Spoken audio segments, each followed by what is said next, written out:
Asses log. Hello, everybody, and welcome to the Torpid Gaming Network. My name is Sunset's Brew, aka Zep. And I'm Mark, aka Lord Bonk, aka Bonk. And I am Alandra, aka Lady Bedivere, aka Soporific Gaming. My name is Pylos, aka King of Pylos, aka Nestor. And I'm Christy, aka Agent Maggie Carter. And this is not Deadlands, as you may have noticed. This is a new game. It is called Delta Green. We're going to dive into what it is, how it works in a second. But before we do that, we, of course, here on the Torpid Gaming Network are going to do a little bit of shout out. So y'all remember that we fucking love you guys and we wouldn't be here without you. VJ Garv, thank you for the follow. Senpai23, thank you for the follow. Inspector Strikeout, thank you for the follow. Q Times, thank you for coming through with that raid. Apu, thank you for gifting a sub. D Jank Tank, thank you for gifting a sub. Spets Diecta, thank you for the follow. And D Jank Tank, thank you for gifting another sub. Pylos. Yo, what's up? Hey, dude. How are you? Doing good. How are you? I'm pretty good. Do you know why I'm good? Dude, I think I have an inkling, but can you remind me, please? Well, it's because I recently renewed my subscription using Prime Gaming. Did you know that if you're an Amazon Prime subscriber, you can link your Amazon Prime account to your Twitch account and get a free subscription to your favorite streamer every month using Prime Gaming? Go ahead. Desert Beach. Load up. Thank you for 5 gifted subs. Let's get some Chris in the chat for Desert Beach. Holy shit. What a legend. Thank you, Desert Beach. I forgot what I was saying. So if you are an Amazon Prime subscriber, you link your Amazon Prime account to your Twitch account using Prime Gaming and you get a free subscription to your favorite streamer every month. If that is Torpid Gaming Network, you get access to our 5 tier 1 emotes. You get access to our sweet reaction vids, of which we have plenty more to come.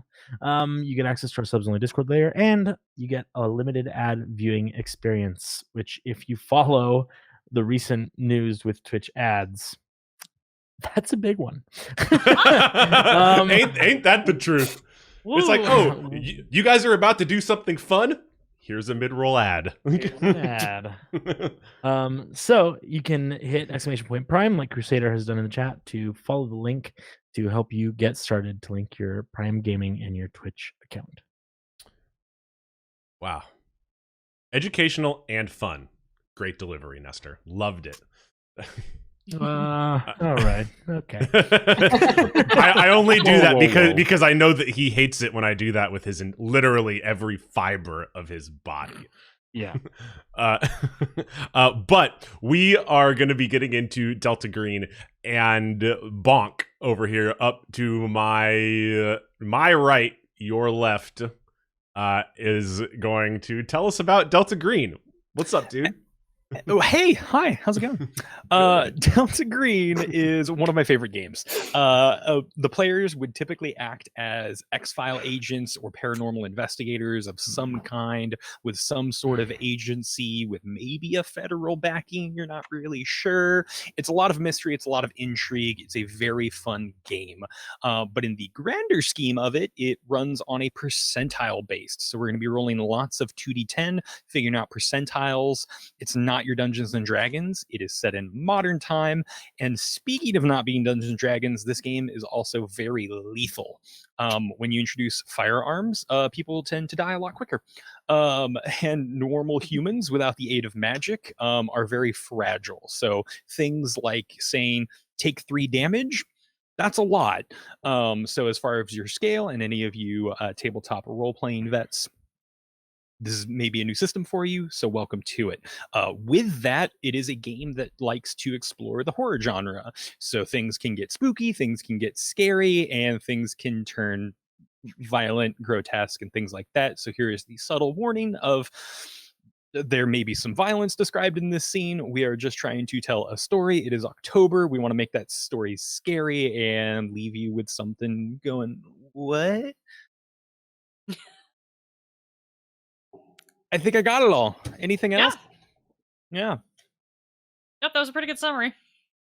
Excellent. Before we start unraveling the mysteries of the universe by jumping into Delta Green, I would love to hear about your guys' characters. And I think we're going to start off with Gwen. Yes, I will be playing Gwen Stevens. Gwen comes from Turlock, where she grew up with her electrician father and her incredibly ill mother. Her mom died when she was a freshman in high school, which solidified her decision to try to get into a really good college and go into the medical field.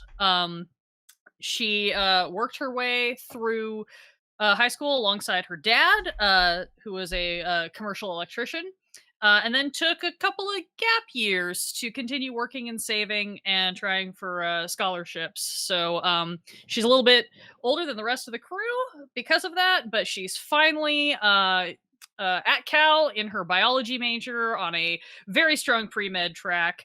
And spends every holiday and break going home to wire houses with her dad. Okie dokie. I am playing Damian Reyes, and Damian is a Los Angeles native that got caught up in the wrong crowd as a youth, and by 15 he was boosting cars and selling them to chop shops. So if you ask Damian, that isn't the route he ever wanted to be on, and was always a good student. He never intended to stay on it. He actually went to school at Sherman Oaks High, which was very wealthy and very far outside of where he grew up in Los Angeles. But because of his good grades, he was able to go there, and eventually would go on to get accepted into Cal's computer science program, and he would move on from Los Angeles. He lives his life now avoiding the way people used to look at him and creating a new image for himself. I'll be playing Ivie Anderson, also a Los Angeles native and also a former student of Sherman Oaks High, though running in a slightly different crowd.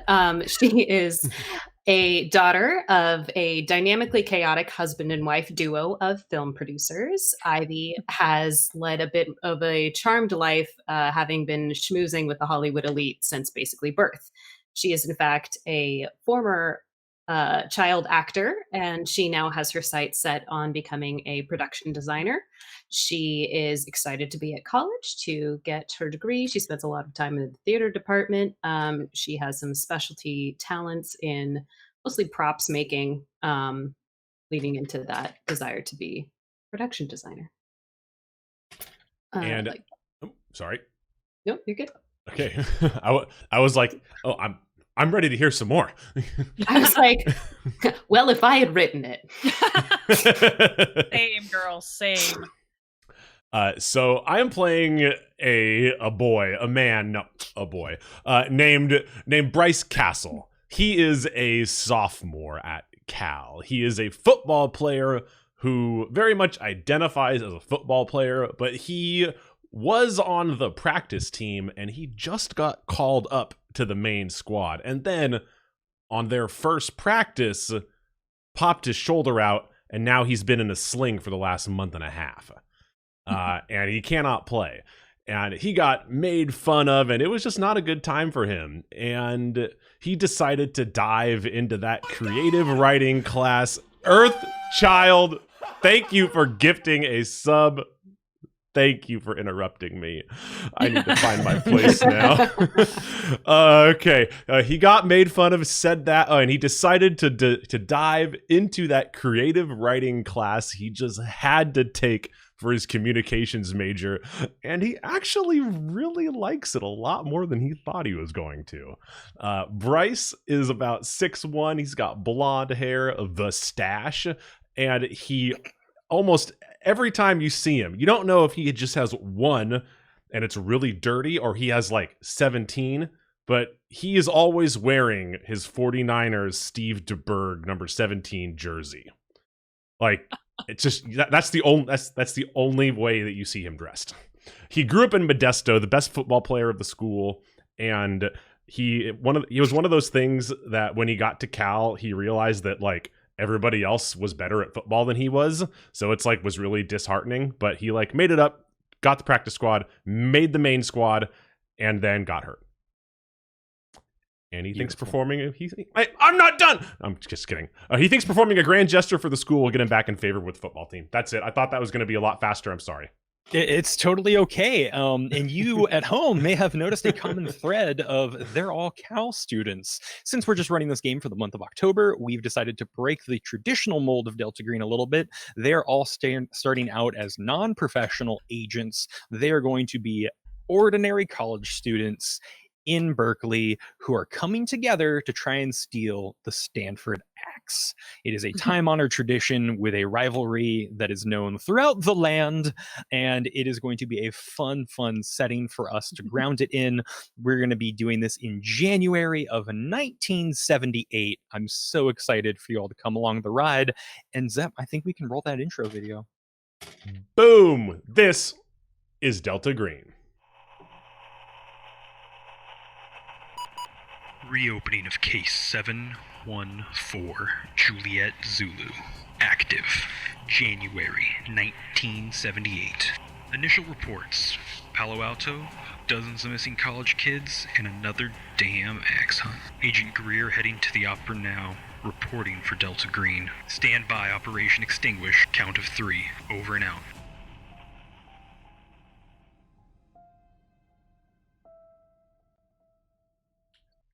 And Delta Green. it's spoopy. Ooh, there it is. Oh, there we go. For a second, I thought we weren't back yet, and you were interrupting me, and I was like, no, I'm about to go into my spiel. The spiel. Welcome to the world of Delta Green. What you just heard is a recording coming in through the radio waves. Maybe someone heard it, maybe it didn't, but we're going to pan in on the view. It's a Friday morning, probably 10:50 a.m. It's right between classes for some. It's after the last class of the week, and we're joined at a table in the coffee shop at Cal Berkeley. This coffee shop is named Steamy Beans Coffee House.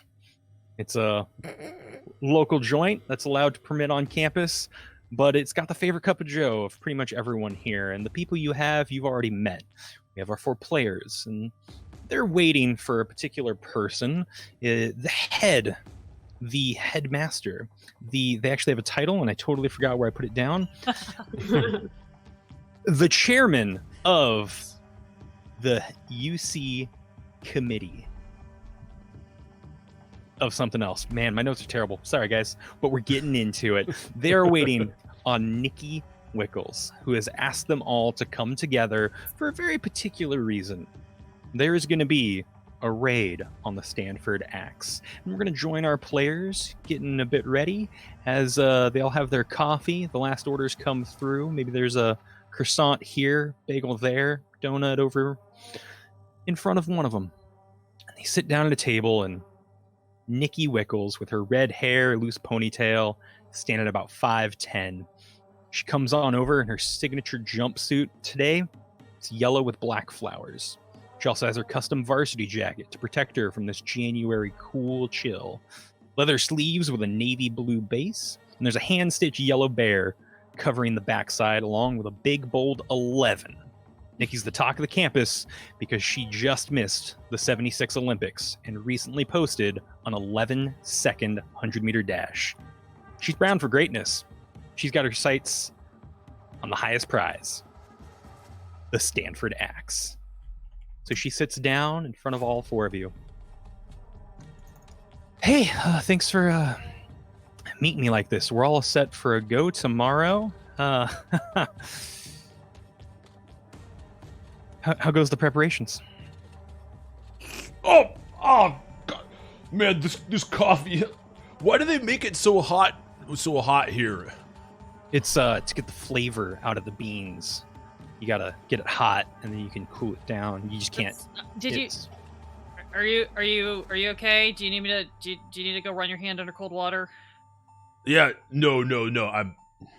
I'm fine. Sorry, I've just never drank a cup of coffee left-handed before. As you see, Bryce is in his sling, and he's very awkward. Obviously, very right-handed. By the way, how necessary is that sling? Could you take it off for a couple hours? No, he really can't. That's gonna cause all kinds of problems with the healing process. All right. What? No, I mean, no worries. I probably could, but I only if I needed to, if like we really need to go and like push through and get the W, I could do it. But I think I'm gonna keep it on for right now. Yeah, no, not today, but maybe tomorrow. Yeah.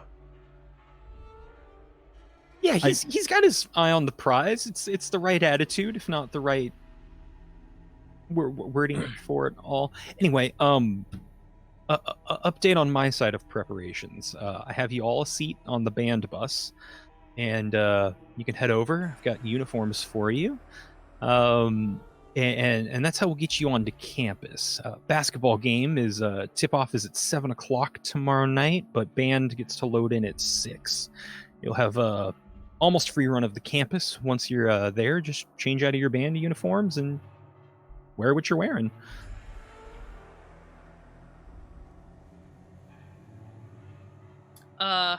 We on any other sort of timelines we need to know about? Do we need to have a getaway car or something? What's the... If one of you would love... Actually, that's a great idea. If one of you could supply a car, that would be great. See, I have the main exit strategy. We have a couple other people running around too, a couple of other band geeks that I roped into this. Got a couple of my track friends too. But if you need it, we're there. But if you want to leave your personal car, got it. But we've got wheels floating around on campus, different attendees.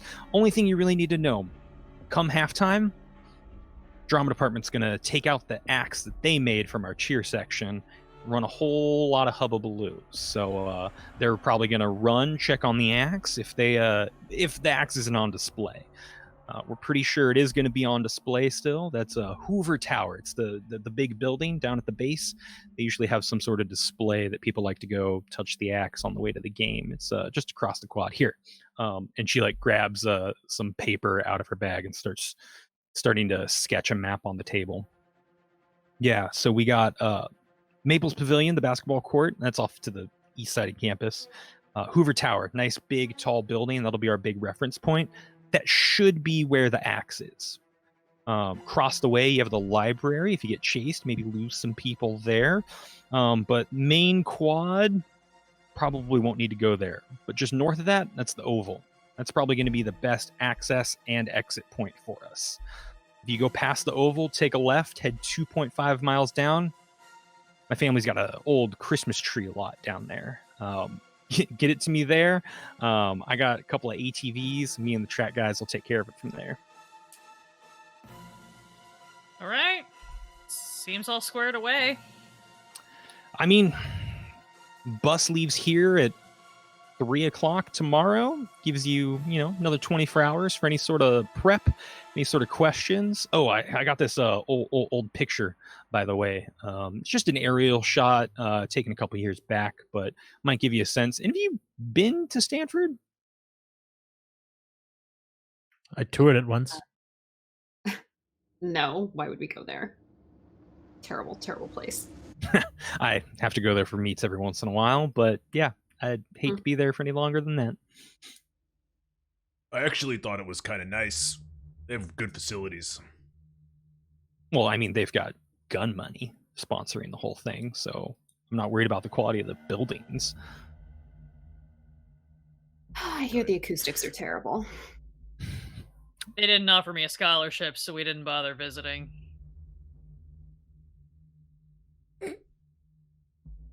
Does everybody not have scholarships? No, I don't. And I'll break this awkward silence. I want you to meet someone. And she waves down this person that's just in like full band regalia, like the big like hat, the chin strap. They've got like rose-colored glasses on, tons of acne underneath. They're like holding a clarinet case and a coffee and like 3 pastries. And like they see the wave and they try to wave back and just the pastries go everywhere. And this person kind of just bumbles on over. Did you need something? Guys, I want you all to meet a very critical part of tomorrow's operation. This is Dawn. Dawn has a car, is going to drive alongside because they're going to be slightly sick and then suddenly make the game. So look for Dawn's brand new red Mustang if you do need a quick getaway. Isn't that right, Dawn? Oh, yes. I'm happy to help out if anything is needed. And looking at Dawn and like the sheer timid presence, they you really hope they can play that clarinet well, because it doesn't seem like they have much going for them. Other than apparently they have a brand new Ford Mustang. They seem a little kind, but they have a strange body shape. They're real thick on the bottom, they're real skinny up top, and you're not sure if it's who Dawn is or what Dawn does. Not sure if it's long hair tucked underneath that hat or short hair. Dawn is just a clumsy and weak individual based on all sorts of initial readings, but they do seem eager to help. But yeah, I'll be there. It just I know the signals. Unless you want new signals. Do we need new signals? Sorry, Okay, so just to be great. clear, this guy's gonna pick us up. I can't. Yeah. If you need a fast, I have a car. It has a Hemi. Right. Sure. Yeah. It's my dad's. He got the newer one, so he gave me this one. It's a year old, so. Like Damian kind of turns to the rest of them, like the rest of the crowd is like, none of you have a car? I do have a car, but it's a thrashed up old farm pickup. It's like 12 years old, but it runs. It's just not cute or anything. Doesn't that sound a little less troublesome than a shiny brand new Mustang with an engine loud as hell? I didn't think about it. It would be like one of the frat boys on campus. It's red. My car is also red. Okay. I'll be around if you need me. If you don't, I know to look for the flare if it comes up, or the hooty hoo if other people hooty hoo. That's Hooty hoo. right. Yeah. Okay. Wait. Yeah. That's Can right. someone demonstrate a hooty hoo for me? You just yell hooty hoo. It would just be loud. We're in a coffee shop. I don't really feel comfortable doing that.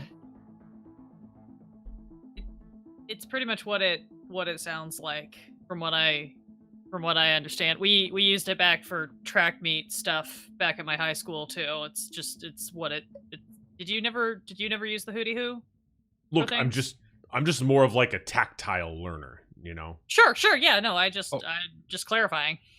Oh, the one thing I know is don't go to wherever people are screaming "Go Bears." A bunch of the drama kids are going to be running around yelling out "Go Bears" with fake axes. So, Yeah. just add to the confusion of it. Well, we are super glad to have you on the team. Oh Dawn. shoot! What is? Yeah. Oh God, I'm late for my class. It's nice meeting all of you. I'm Dawn. You're the. I'll figure it out. Bye. And Dawn kind of just runs off, and Nikki's just kind of shaking her head, just chuckling. Great chef, that Dawn. Makes delightful snacks and cheese dip. Anyway, we've got some time to prepare, unless you have any other classes or anything you like. Dawn did mention a flare. There's going to be a small bag on the bus for you. Just a couple of things in the event of something. An emergency. Yeah. Let's You be can real. probably just say an emergency. Yeah, it's almost a planned emergency. There is a flare gun if for some reason you end up getting out into the farmlands, but don't get to the tree farm, I can always come get you. And if you're on campus when the flare guns go off, Dawn knows to try and head there and get the fast wheels to you as quickly as possible. And otherwise, yeah, a couple of odds and ends, some old baseball equipment, a couple of old spark plugs, anything you might need for just a smash and grab if it's in a case. Okay. So seems pretty easy. I mean, and Bryce kind of is like looking around. Good thing we got the A team on it. You are a team. Just got called up.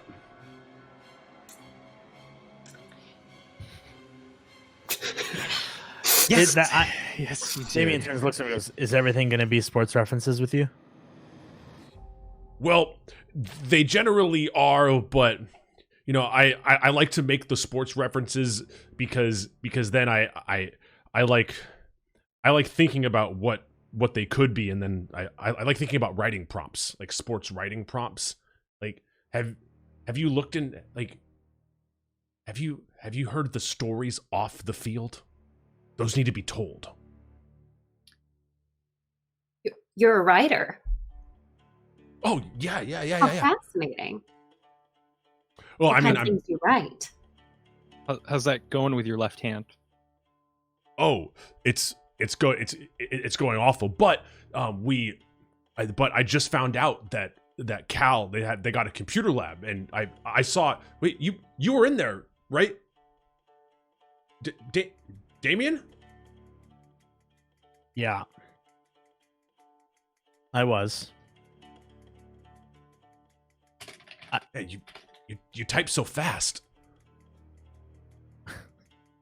I'm just learning. That's all. Just practicing, man. You know, maybe you can at some point teach me how to type. I can really, it's with one hand, it's hard to get my ideas out. I have so many things that I want to write about.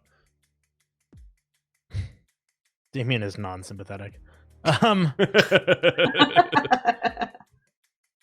Yeah, sure, man. I'll help you learn, I guess. That's why we're here, right? At a school to learn, especially a good one. Yeah, totally. Looking, Except for you, you came to play football, but well, I mean, since I can't play, I've discovered that they actually like teach classes here, and some of them are pretty good. you're only just. That's Didn't- like a recent discovery. Didn't you also say you're here on? You are also a sophomore, right? On the scholarship. How have you not been to classes? Or okay, Oh well, I mean, I have a schedule, but then I also have my schedule. Oh, I'm familiar with that. Okay. Of schedules, I have somewhere to be. Please grab anything you would like. I've got some things on the bus for you. If you want to get anything on the bus, you can hand it off to Hank Butler. He's kind of like the band dad, but he'll be able to get it onto the bus for you. He should be at the drop zone starting at noon tomorrow. So feel free to about yourselves. This conversation never happened, and tomorrow night we drink like kings. Cheers. Does that Righto. shoot? I'm gonna have to buy booze, aren't I?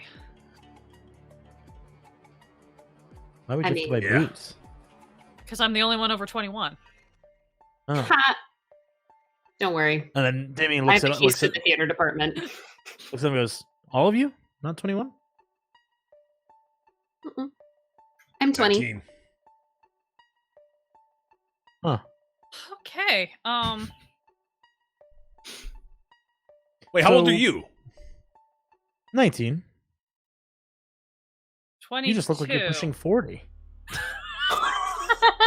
Shit. Wow. Oh my. Okay. Oofda.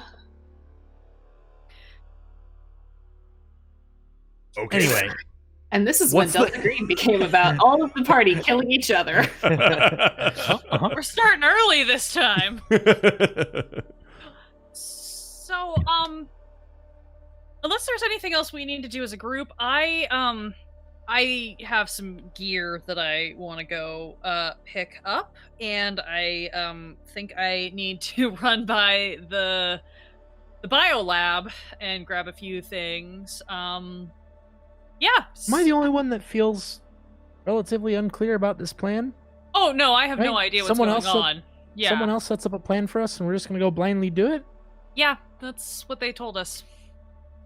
Look, all Pretty much. all I know is that if I can get that axe, I mean, maybe those guys will stop making fun of me. But I know it's not going to be forever. Like I'm just, I'm just the new guy on the team. But I really think that if I can get that axe, that they can really get off my case. I was just trying to socialize because my dad keeps telling me I need to make friends. I'm not sure why. Once I'm in med school, I'm not going to have any socializing time either, but... Okay, so where should we meet you with your farm beater? Oh, it'll be outside the parking lot past the biolab. You guys know where the science building is, yeah? Yep. It's... grabs a napkin, sketches a little, thing referencing, the main quad and the theater department and the computer lab in reference to, the bio. Yeah, it's kind of right over here. It'll be really hard to miss. My truck is technically also red, but that's because it's just covered in a fine layer of rust.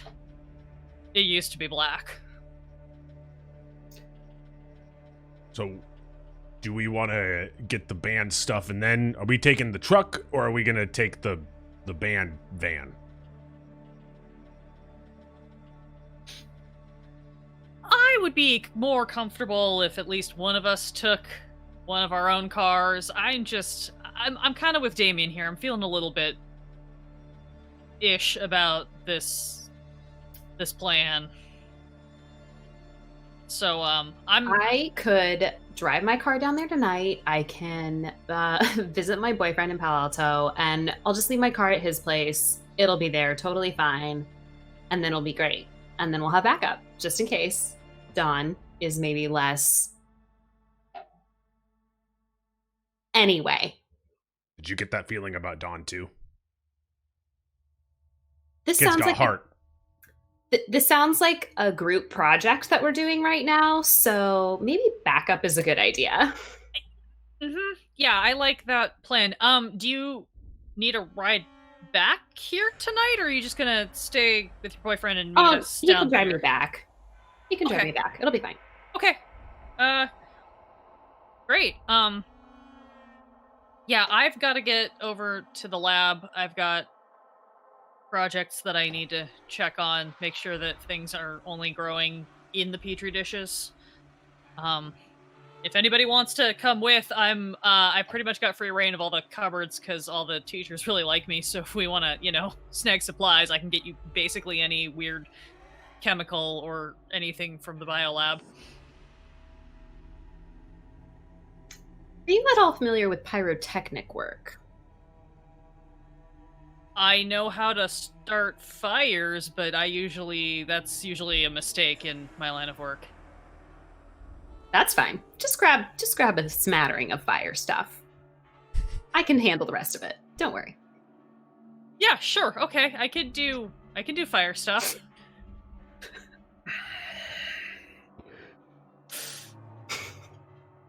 I said I'd give you time to prep, and I'm regretting every part of it. But with that, it's definitely some raised eyebrows and people starting to head their own ways. If there is any sort of prep, individual items that won't necessarily be supplied to you, it does have that general sense of you're in the dark on some of this stuff, but there's a lot of seniors that seem to be keeping it close to their chest, but they want you to actually execute a lot of the brunt of the plan because they have responsibilities. And it's a bit weird. You remember getting pulled into this, and you said you were going to be working with people that you hadn't met, and that was part of the plan. So maybe a little faith goes a long way here. But if you have any doubts, now's the time to grab an item that you might choose to fix it with. So we'll go ahead and start with our lovely Gwen. Heading over to the bio hall, you've got like the person up at the front that kind of just like looks up and just like signs you in and like goes back to reading a textbook. And you're off, you're into the labs. You can have free range of the place. Anything in particular you would like? So Gwen is a like life sciences bio major as opposed to like chemistry. So that's more of her thing. What her plan is to grab a bunch of small tools, you know, scalpels, tweezers, those sorts of things, and chuck them into her electrician's tool bag that she has from working with her dad, basically to give them lots of options because she's going for ways to get the axe if it's in some sort of case, but also ways to like, oh, we need to quickly like make an escape. I can unscrew a wall panel and cause problems, or I can get into the electrical systems of the campus and like mess things up if things go south. She's also going to grab a first aid kit, make sure it's fully stocked with all the fun, you know, antiseptics and things like that, because she just is having a bad feeling about this and wants to be prepared. Sure thing. Give me a search or alertness roll, whatever you would prefer. Always alertness. Mine is stupid high for some reason. Like how you say some reason you assigned your alertness stat. Oh no. No, it came from my background. I did not assign it. You That's picked a- that background. That's yeah, a you picked 50 it. Yeah, because I'm sorry, nobody I'm else so- I'm was. sorry. Do you want me to hate you, Zep? Because Gwen can just hate you. That's a 52. No out of metagaming. She 16. can't hate me yet. Excellent. I don't That's know. our I think they're on shaky ground already.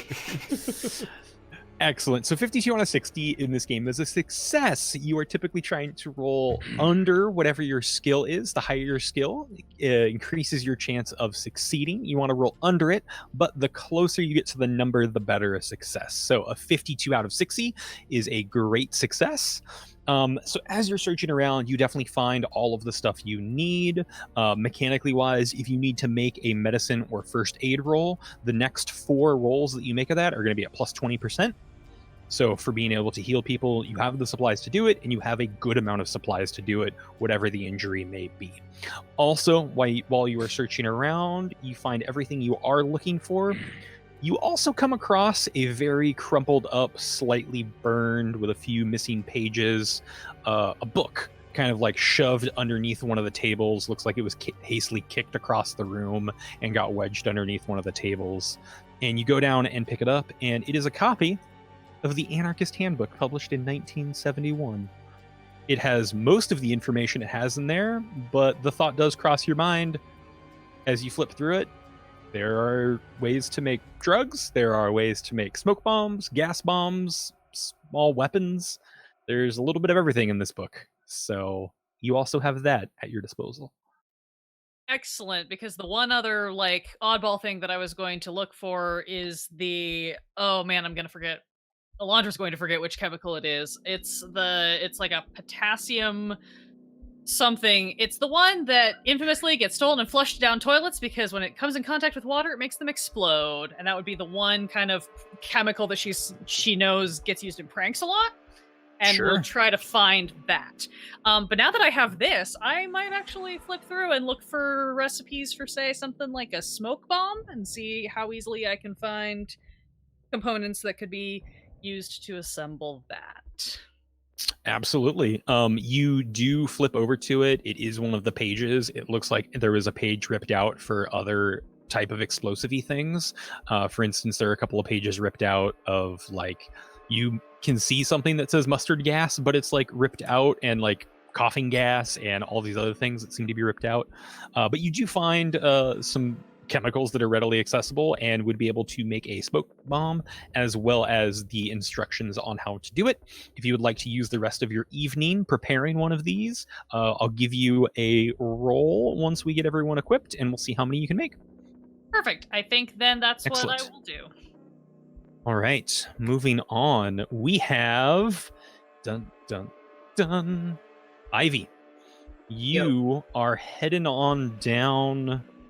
You're still on campus. You don't need to be heading down yet. But it seems like the plan is to go see your boyfriend in Palo Alto, drop off the car, get a ride back, and call it an evening. Or go down, spend the night, get a ride in the morning, and call it a morning. That's probably more likely. Excellent. Don't want to waste my time going all the way down there.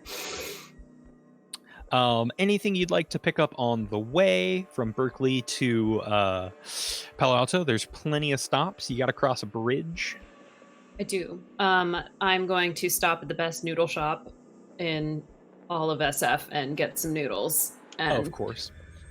drive them to boyfriend because we're going to have a lovely noodle dinner. I love it. Yeah, you cross the bridge, and San Francisco, foggy as always. Perfect. Love her. Coming across, it's always colder here, but it's always the same cold. It's bitter, it's biting. But you wait for your noodles, you get them nice and hot, you pack them into the car, head on down.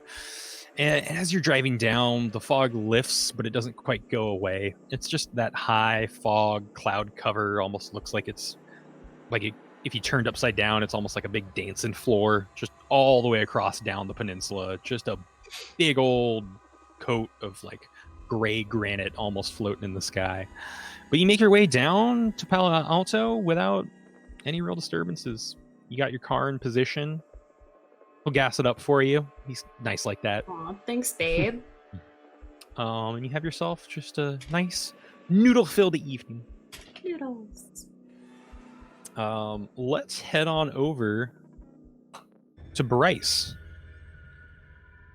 Oh yeah, Bryce is definitely gonna go like because I had wrote her name because Nikki said that she had already stocked up the band bus. He wants to go like head over there, and because he's like I think like the first thought through his mind is just like, man, I've always wanted to hold a sousaphone. I wonder if there's one in the band bus. So Nice, even though nice. they're like the human knows that there is no fucking way a sousaphone would be in the band bus. He wants to check it out and like see what Nikki has like stashed in there for us. And I also want to swing by the locker room, just grab a football, tuck it into the in the little crook in my sling. That would like is perfect for a football, like right between the strap and my armpit. You know, gotta practice your carries even when you're on the bench.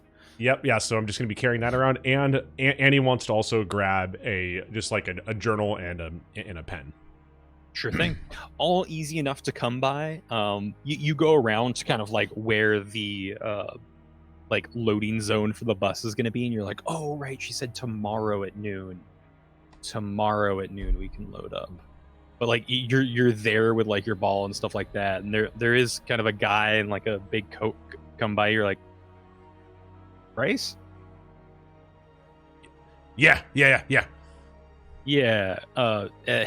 Hank. Did you? Oh, hey, Hank. Yeah. Did you need something? You're a day early. Yeah. No, I think that I was gonna go just scout here to see. You working with Nikki? Yeah, I'm pretty privy of the plan. We're gonna do a recount on the bus, kind of a band thing. We get everyone hyped, tell stories about the axe being stolen. But tell you a bit of a secret: our bus driver is actually an alma mater. He was actually part of one of the original axe steals. So he's crotchety, chock full of stories. But we're kind of unveiling to everyone else the big plan on the bus ride down. You know. Make sure no one gets chicken. Once you're on the bus, you're on the bus. So, you got a sneak peek sneak peek of the plan. Yeah. I help make the plan. Yeah, no. Can you give me a sneak peek?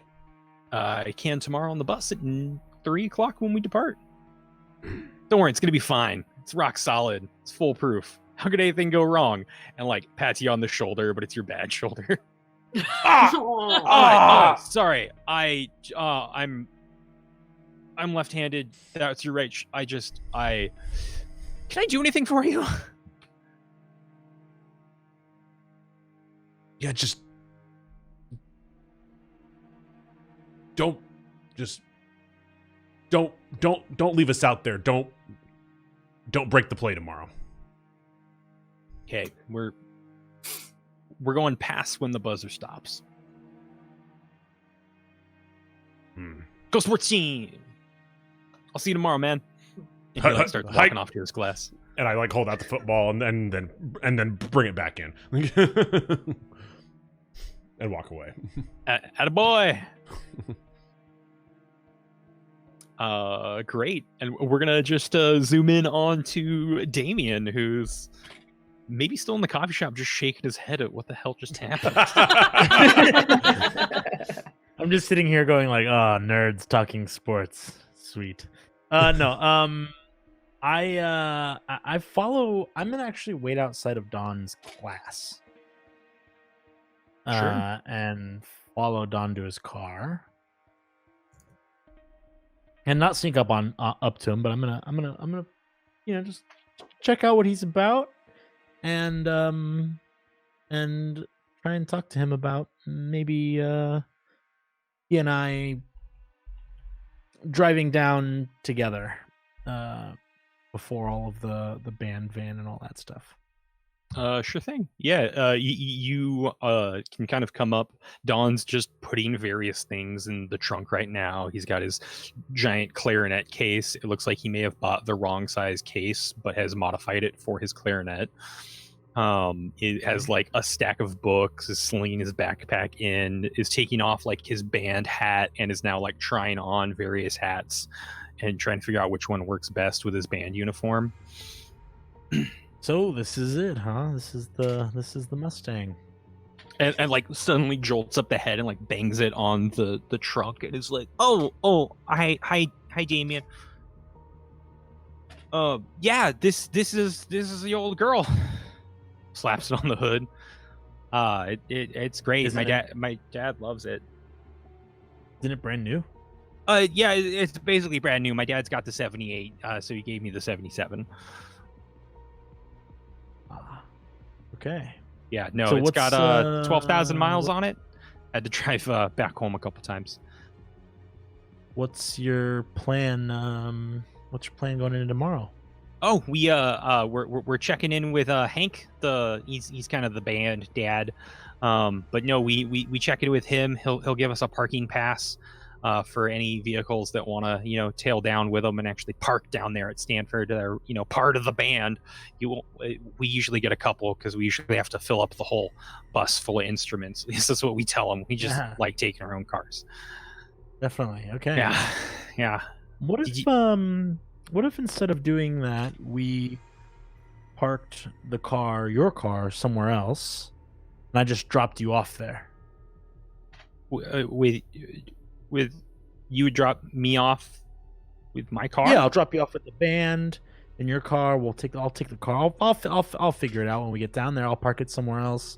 It'll be a good little escape route for us if we need it. I mean, not that the plan's foolproof, right? No one's gonna get into any trouble here. So. I mean, I've heard good things about the plan, but I haven't heard the full plan. But that's like part of the plan is to not tell the whole plan until you can't back out of the plan. Exactly. Loose lips sink ships. Why, don't throw a rock in glass houses. Yeah, bulls in China. Yeah. Yep. In a China shop. Oh, China shop. That's how it goes. Okay. So I just don't like the part where you take my car. I could drop you off with the band. I heard there was a band uniform for you guys. Right, but the point is that we'll have another escape route if we need it, right? I mean, that's why we have your car anyway, right? But so. I was supposed to be in the car. Funny thing is, fight songs don't need a clarinet, so I'm not actually playing in the band. I'm also just going. So, yeah. So then we'll hide your car together. You can come with me. Yeah. It'll be a road trip, just us Okay, two. okay. It'll be All like right. a date. Hey, where are you living on campus? Oh, I'm actually off campus a bit of a ways. Uh-huh. I got Okay. a bit of an apartment set up over there, Oakland. I'm Okay, in like cool. Oakland proper. All right. Maybe I'll just stay with you tonight and we can get an early start in the morning. You want to sleep with me? I mean, on your couch. Oh yeah, okay, yeah, great. No, that would make a lot of sense. And then we'll be back here at like 2. I like to be early. We can have breakfast. There's a great breakfast shop underneath my apartment. We can Excellent. go there. Sounds great. Do you want to go now? Why don't you It's- just give me your address and I'll meet you there later. That makes sense. Yep, that makes sense. Yeah, here you go. Do you have it's a and like starts to write just- something on his hand and is like that won't work. Wait, and starts digging around like through his trunk and pulls out eventually a piece of paper. You're like, "Yep, there you go. That's the address. If you hit the 7-Eleven, you've gone too far." Okay. Sounds good, man. Thanks. Appreciate it, man. Bye. Okay. See ya. And he walks away. Yeah. Don like gets into the car, starts it up, like backs up, pulls back in, turns the car off, like grabs a book. He's like, I have another class, and just starts like going off across campus. Okay. I will leave this, but my plan is to come back and steal his car. That's beautiful. 100% doable. Do you want to do it from the parking lot? Do you want to do it from his house in the middle of the night, or would you like to do it tomorrow morning before he heads to the band meetup? He did tell you that, well, Don told you that they like to be there around 2, so they probably won't be leaving their house until noon, 1. But also, don't know if you want to do it in the middle of the day. Yeah, I mean, I don't want to leave the kid hanging. But I also feel really irked by him. I want to. What I'll do is I'll plan to steal it actually from the Stanford parking lot. That's my grandmaster plan. Great. 100% doable. So you've got the address. If you do actually want to show up and couch surf, you are welcome to. Yeah, But I other- will to like feign normalcy. Yeah. When you eventually show up, there is like a smattering of like freshly cooked food and baked goods and things like that. Dawn's like in like a full like suit of pajamas, My of boy just Dawn like hooks it up. matching, Let's like go. hand slippers, and like you see the breakfast like greasy spoon diner that's like below his apartment, but you get up to the apartment and it looks like it was 2 apartments with like a wall knocked down in between them. Like kids set up here. Has like a nice big kitchen, actually has a spare bedroom that you are totally able to sleep in, 2 bathrooms, like big old living space, and just So, has like a Don, what smattering did you of- say your parents do? Oh, my dad works for the Ford company. He helped with all of the machines for the engineering process. So yeah, we're like a major shareholder in Ford. Uh-huh. And Damian is just sitting there thinking about all of the Fords he's stolen. Going, Do huh. do you like cars? I'm not a big car person, but they're no, just, I'm they're not, like a I'm family not a thing. big, not a big fan. Yeah, there were, I used to work for a mechanic. Yeah, yeah. Nice. And he taught me a little. He taught me a little bit about cars. So, but I wouldn't say I'm a fan. I couldn't tell you too much about him. That's super cool though that you can like fix stuff and change oil. But yeah, no, help yourself. I'm actually working on a pet project of mine. I've converted my walk-in closet into a dark room, so I'm just going to be developing photos pretty much for the rest of the night. Help yourself. Oh, TV's over here, and like he like pulls open what you thought was a closet and is just like a home entertainment system. Entertainment center. But like just a giant like 200-pound TV that's like 30 inches across. He's like, yeah, help yourself. Got whatever you need here. Clicker's over there. It's nice to have company. Bye. Yeah, man. And then like thanks. walks into the room and like shuts the door and like slides open a door and slides it shut into what you assume is their dark room. Yeah, I will just go and call it a night in the guest bed. Absolutely. And there's like towels and some like matching pajamas that are laid out. It's very hospitable here. But yeah, you have a weird night. But you sleep just fine. Everyone has Mhm. yeah. Alandra, can you give Yes. me a let's try a pharmacy roll for you. I think that is something you have. I have a little bit of it. Yeah. You could also do science bio for making these. I'm gonna do science bio, because I have a slightly better chance there. Got it. Nope. That was a 96 on a 40. Oof. I am not Oh. a chemist. Yeah, I can dissect a frog like with the best speed of anyone in class, but chemicals are hard.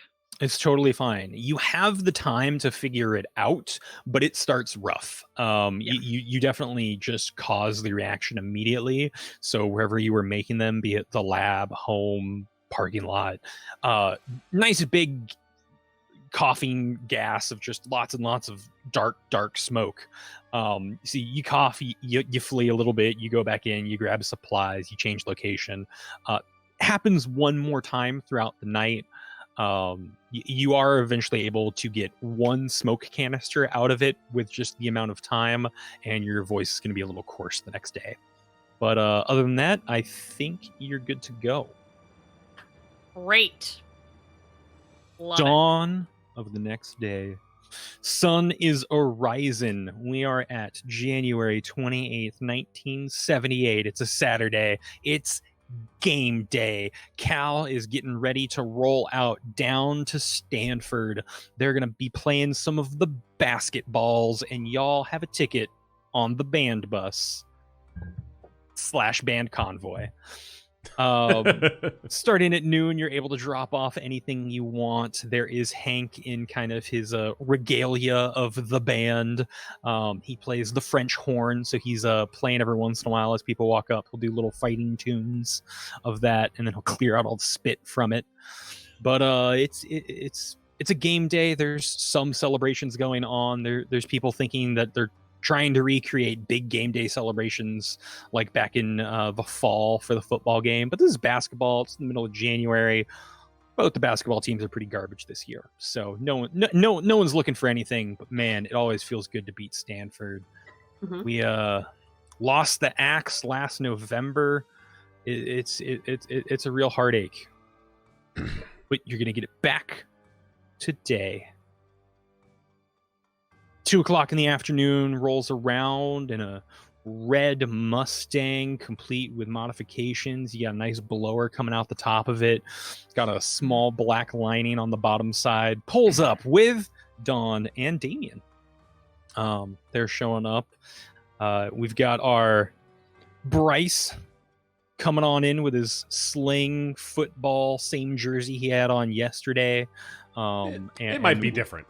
You don't know, though. You don't know, though. It is the same jersey, if not the exact jersey. Yes. Oh my. And we have Ivie getting dropped off by some distinguished-looking man in a car no one's ever seen. Like, Yeah, he would be. gets dropped off, has a very long goodbye, quite the ways, and eventually the beater of Gwen also shows up just after 2, and you're all there getting prepped, and Hank's around. He's like, yeah, glad you guys are all here. You're, I think, the only 5 not playing instruments with us today, at least on this convoy. Anyone on the bus can hear the full plan and the nice big long story of it all, but if you want to travel in the convoy, I got some walkies for you here too. And pulls out 4 like big chunky walkie-talkies. Those like CB radio types, huh? Yeah. Yep. Pull out those cords. Keep going. I'm surprised it's not like tin cans with string. Just like we have to keep the cars in proximity. Keep within 50 feet of each other at all times. It's like the worst version of the movie Speed. Yes. Yeah. Bryce is already on the bus going straight to the sousaphone section. Right. Glad to have you on board, Bryce. Oh, and hands out a parking pass over to anyone who has a car. So Dawn and happily hands one off to you. Are you taking a car down, Ivy? I thought I saw you get dropped off. No, my car is already down there. Oh, right. Hope you don't have a ticket, and hands you a parking pass. Oh, don't worry, I don't. Right. I feel like I need to accentuate every sentence with a hair flip. Yes, good. Mm-hmm. Ivy, did you want to ride with me, or are you taking the bus? Are you doing okay there? Yeah, I just, oh god, accident in the lab last night. You know, chemicals. Oh, wait, you got the stuff? I got did some you- stuff. Did you inhale the stuff? We can do that after we're done. Oh, fuck you. Oh. You know, that's not the stuff she means. Oh, Don't worry about got it. You know got what? it. Okay. I'll go with you, Gwen, just in case your driving gets weird. I'll Take one walkie, please. Don't worry about it. Just watching your back a little bit. Fine after coffee. I'll be fine after coffee. I just want to make sure you keep breathing. That's all. Right. There is time for coffee if you want to change on your way down there. Here you are, and just hands you like brown paper bags with your initials written on them, respectively, and hands them off to you. Or like, yep, those should fit. We erred on the size of maybe one size too big, just to make sure. But get those down. You'll be able to, walk around as much as you like in the stadium and pavilion. Whenever you want to make the call to head on into the center of campus, just change back into what you're wearing now. Sounds great. Thank you. I'll try to regale the plan as much as I can over the talkies. Just keep it clear.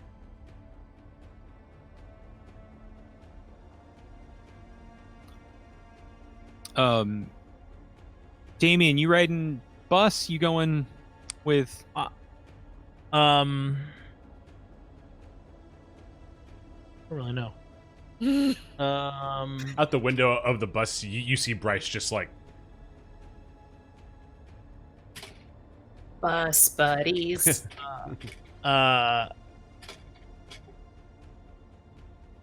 Damian turns to Don and goes, "Hey man, are you sure you don't want me to just? I'll drive your car down so you can hear the whole plan, and then you can fill me in." Oh, he said he was going to try to tell it over the radio, so I think it'll be fine. I'm excited about the plan, but my dad would kill me if I wrecked another one. You've wrecked one of these already? Oh, this is my 3rd Mustang. You've owned 3 Okay, his dad works for Mustang. Yeah. Gwen just looks You know over what? from her beat up truck and is like, "What?" You know what, Don? I'm gonna ride on the bus, and I'll meet you down there.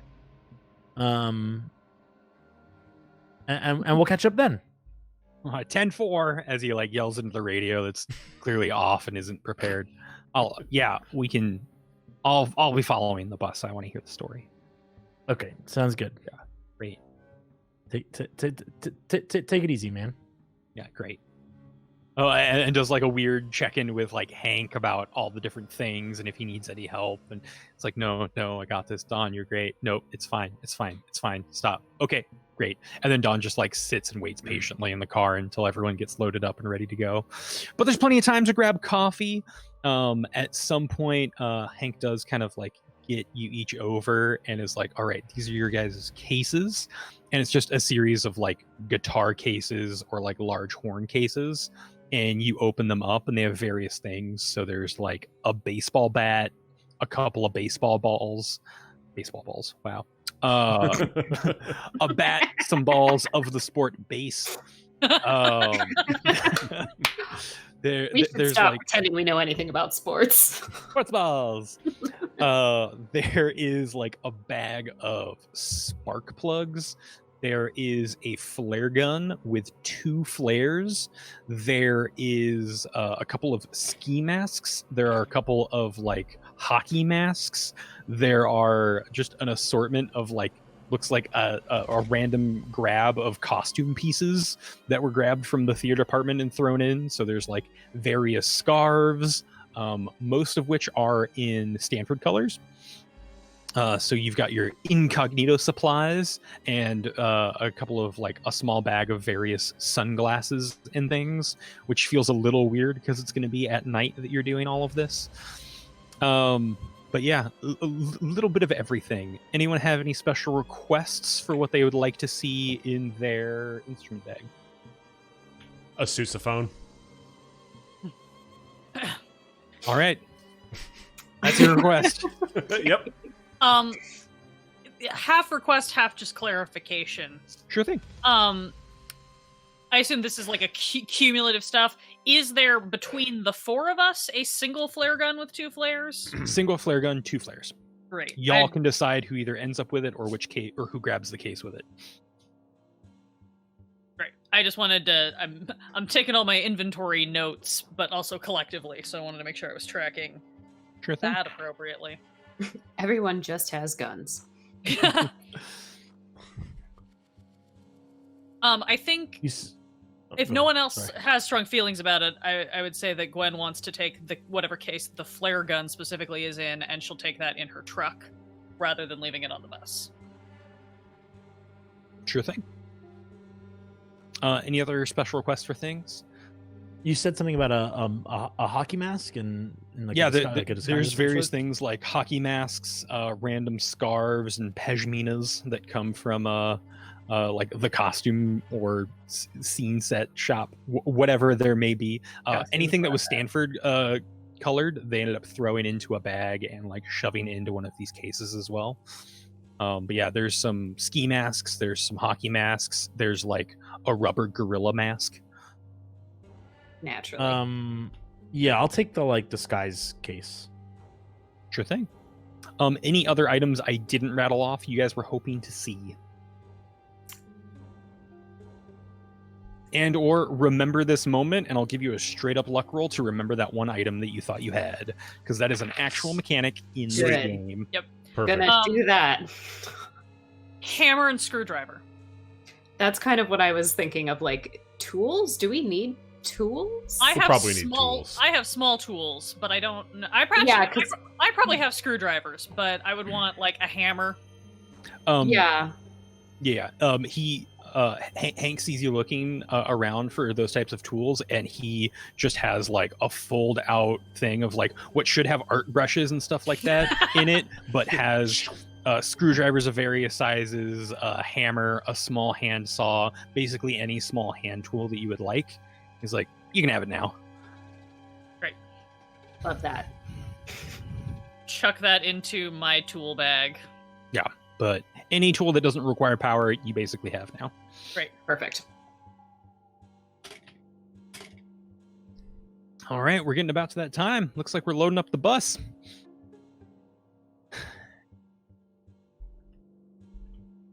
We got 2 for the bus, and you're following along? Yeah. Yeah, All we're right. following. Well, see you down there. I think the storage will start up in about 5. So once we hit the highway, just stay kind of close. We should be able to hear it on the radio. And Don's like waving and like honks his horn a couple times. Let's get on out of here. Yeah, the last band members show up like hastily, like throwing their instruments into the back. Everyone kind of climbs aboard. It's like a mid-size bus, so it's not the short bus. It's not a full-blown like school bus, but it's right there in between.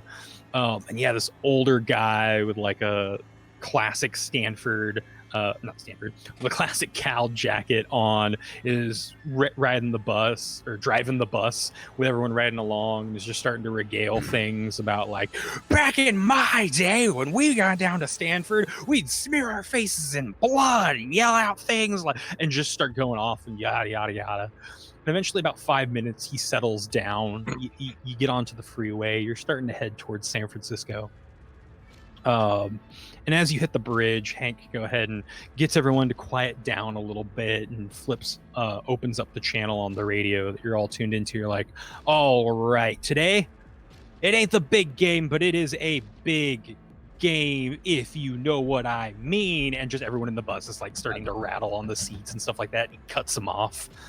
All right, as some of you know, and some of you have guessed, we're going on an axe raid. And they all hoot and holler, a couple of toots into some instruments here and there. All right, so we all know the axe, and we all know the axe belongs with us, the rightful owners. We've won it in battle before, but now we're going to win it in mischief. It's going to be great. It's going to be grand, and I want to introduce to you some of our raiding party. We've got on the bus with us, give band shout out for Damian and Bryce, and just everyone's like hooting and hollering.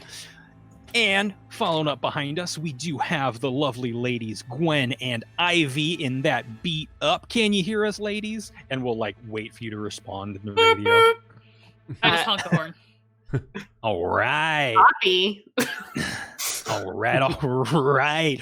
These are going to be our primary raiders. So here is the plan. And like pulls down like a big like parchment paper almost. It's like a big old string of like butcher paper.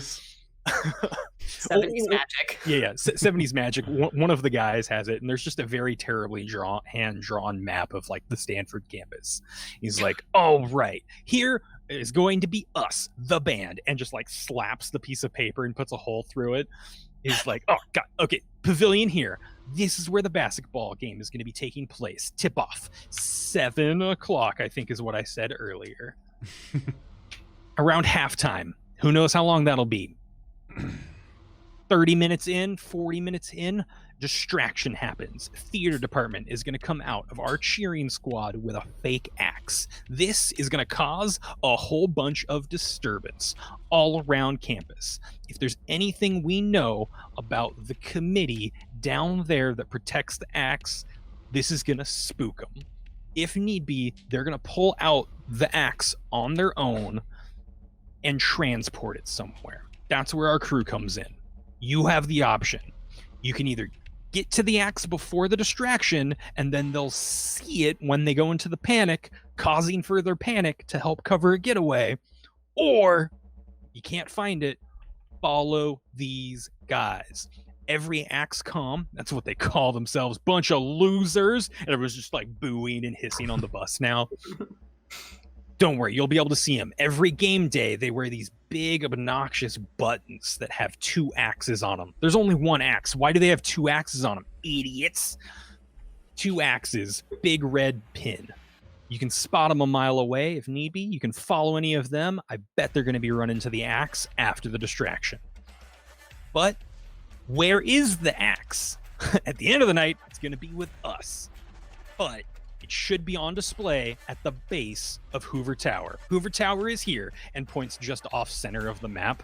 It's the big, tall building. You'll be able to see it anywhere on campus. If it's not there for any reason, they've probably taken it, from what we hear, to Memorial Church here, south side of the quad. If it's not there, we're going to have to try and bait them out. That's what the distraction's for. Now, it should be in Hoover Tower. Everyone likes to touch it on the way to a game. They get the good luck, or so they say, but they don't know what we have in store for them. And more hoots and hollers, band instruments, cuts them off. All right.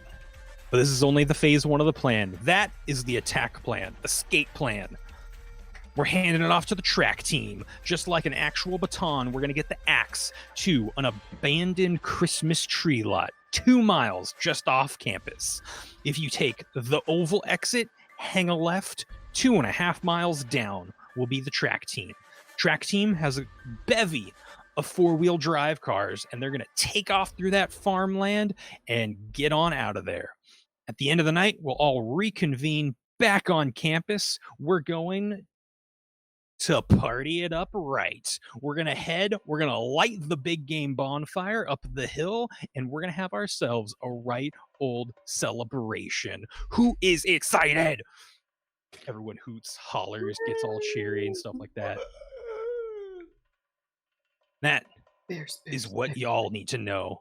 I'm going to have a chat with our VIPs, and we're going to have a grand old game. And they all hoot and holler, and he comes to the back of the bus and kind of like slides into the bench where you two are.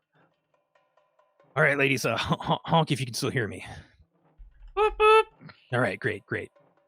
All right, I didn't want to give all the details to absolutely everyone, but yeah, you guys are going in. You 4 are going to be the ones to actually transport the axe, getting it off campus. Stuff in the cases. If you do want to do it, you can smash and grab it. If you want to follow some people, you can do it that way too. I just wanted to give you a heads up. We do have an inside person. Who's that? That is going to be pulled from my random name generator table that I already generated. My favorite NPC. Rando. Rando number 4. Gotta love Rando. Never Rando lets you Everyman. Yeah. Her name's Lisa Fasters. She's actually a cousin on one of the track team people. Anyway, she's been going to Stanford and she fucking hates it. She wants to transfer to Cal. Well, her transfer actually got approved, so this is actually her last semester there. So with her transfer, she's trying to help us get the axe Transfer with the her axe. transfer. Ooh. She figured if she's coming over, she's gonna come over in style with a grand entrance. So really helps. But she's actually on the axe committee, but she's little lower on the totem pole, so you shouldn't do any of the quick standings or anything like that.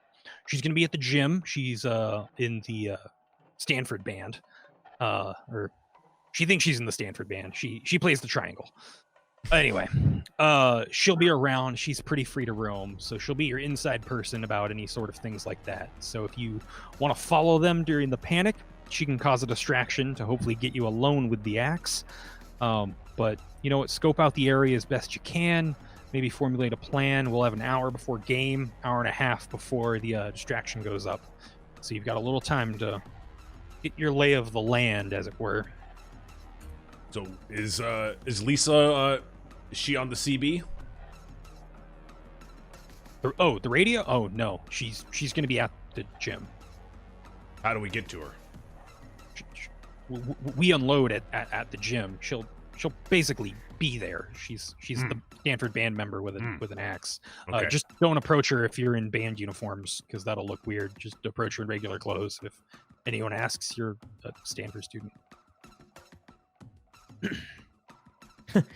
Damian pats his bag. Yes, we are. Oh no.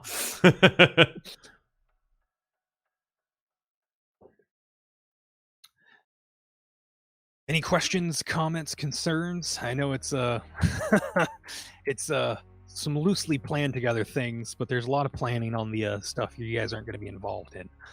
As long as that handoff goes smooth, we've got a whole network of handoffs and making sure it gets across the bay. God, the last time one of these things happened, there was a full-on manhunt with about 50 police officers involved. So everything goes well, we'll be out of Dodge before that ever happens. But we do have to make sure that the band bus is clear. Of course, they're going to search us. But yeah, looks like you already have half the stuff in one of your guys' cars.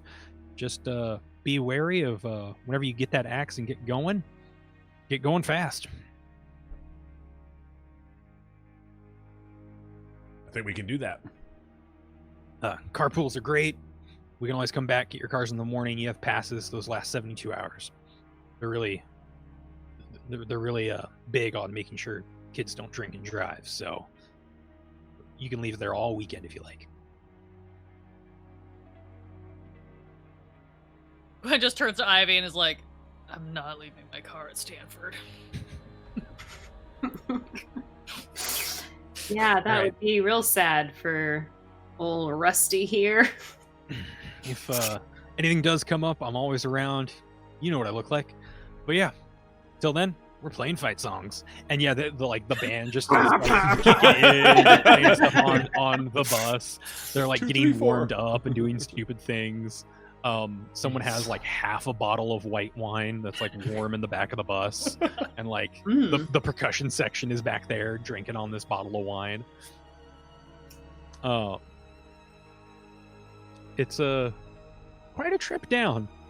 It seems like they're having fun. Some weird stories come from up front of being like, back in my day, the axe wasn't even engraved. And, oh, I remember when we took it and hit it at a goat, and then our statue disappeared. And it's just starting to, like, hear all of these random things from up front from the In a driver. goat?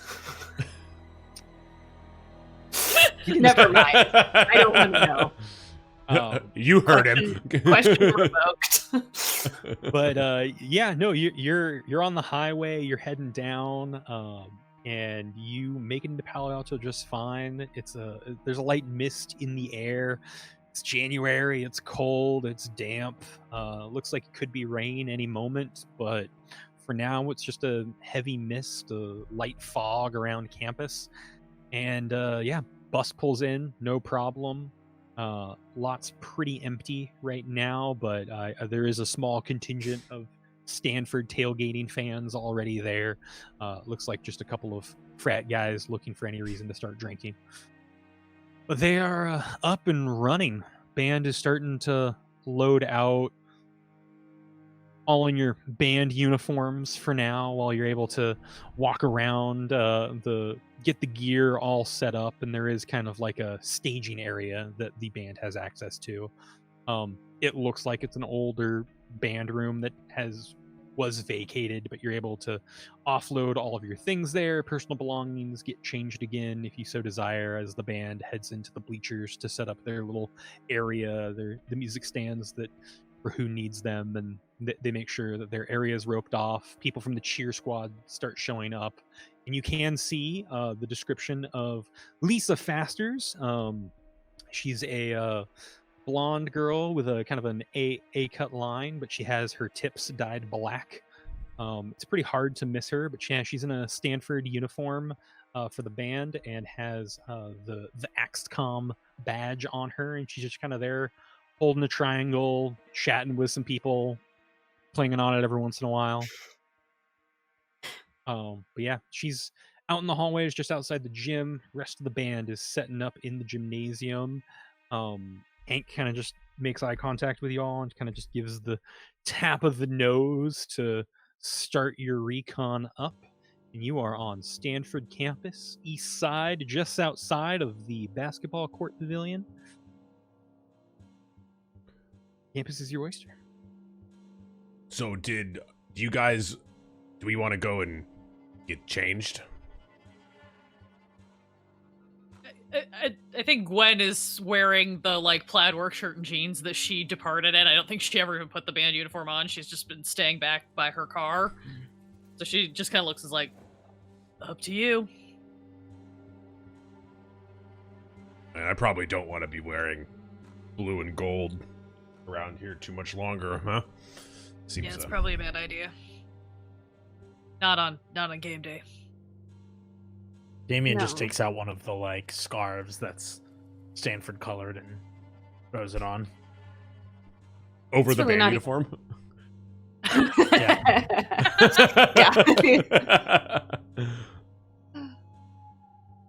Yeah. to indicate like, yeah, I want to change. Like, Oh, okay. Yeah, Yeah. it's not really the most flattering cut. Yeah, you're totally able to find a restroom, change in. You can either stash your band uniforms in the bathroom or take them out and hand them off to one of the band people. They'll recognize you, but the goal is also to start blending in with Stanford people as quickly as possible.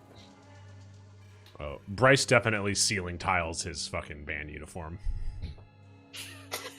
Perfect. Yeah. The drop down ceiling, just Yeah. pop it in there. Oh yeah. A little hard to do one armed, but you're able to get it after a while. Thank you. Ivy definitely like stashes it in a nearby closet or something. She's like trying to go into spy mode, thinking of every spy movie she's ever seen, and been like, "We can James Bond this. We can do it." So she You're stitches just it. subconsciously walking around with puffy lips now. Yeah.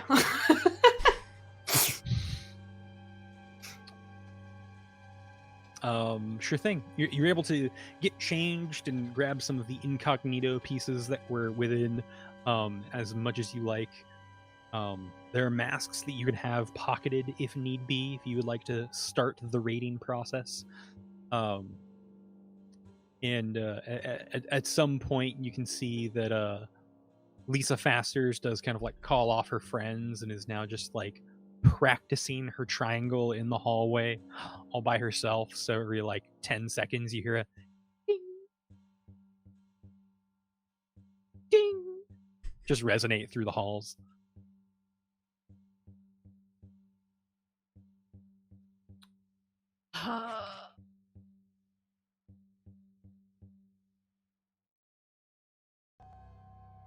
I want to go and talk to Lisa.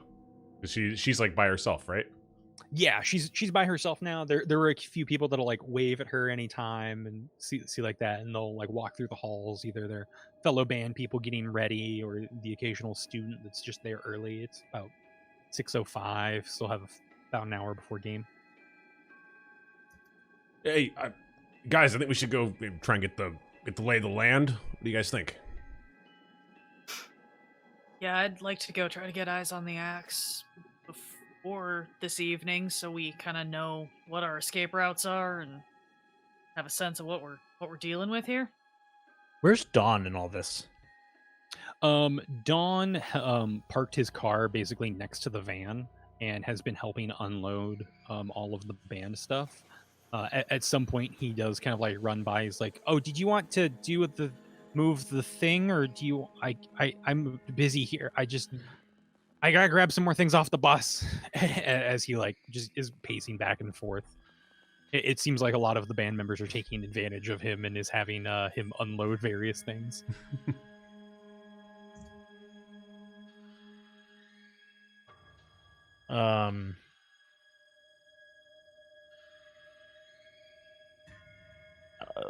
Okay, I don't want to do anything with him yet. Actually, I'll just be like, no, you know,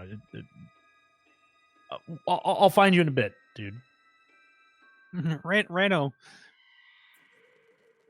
Just holler if you need anything. Thanks, Dawn. And yeah, Don goes back to setting up like some drums in the stands.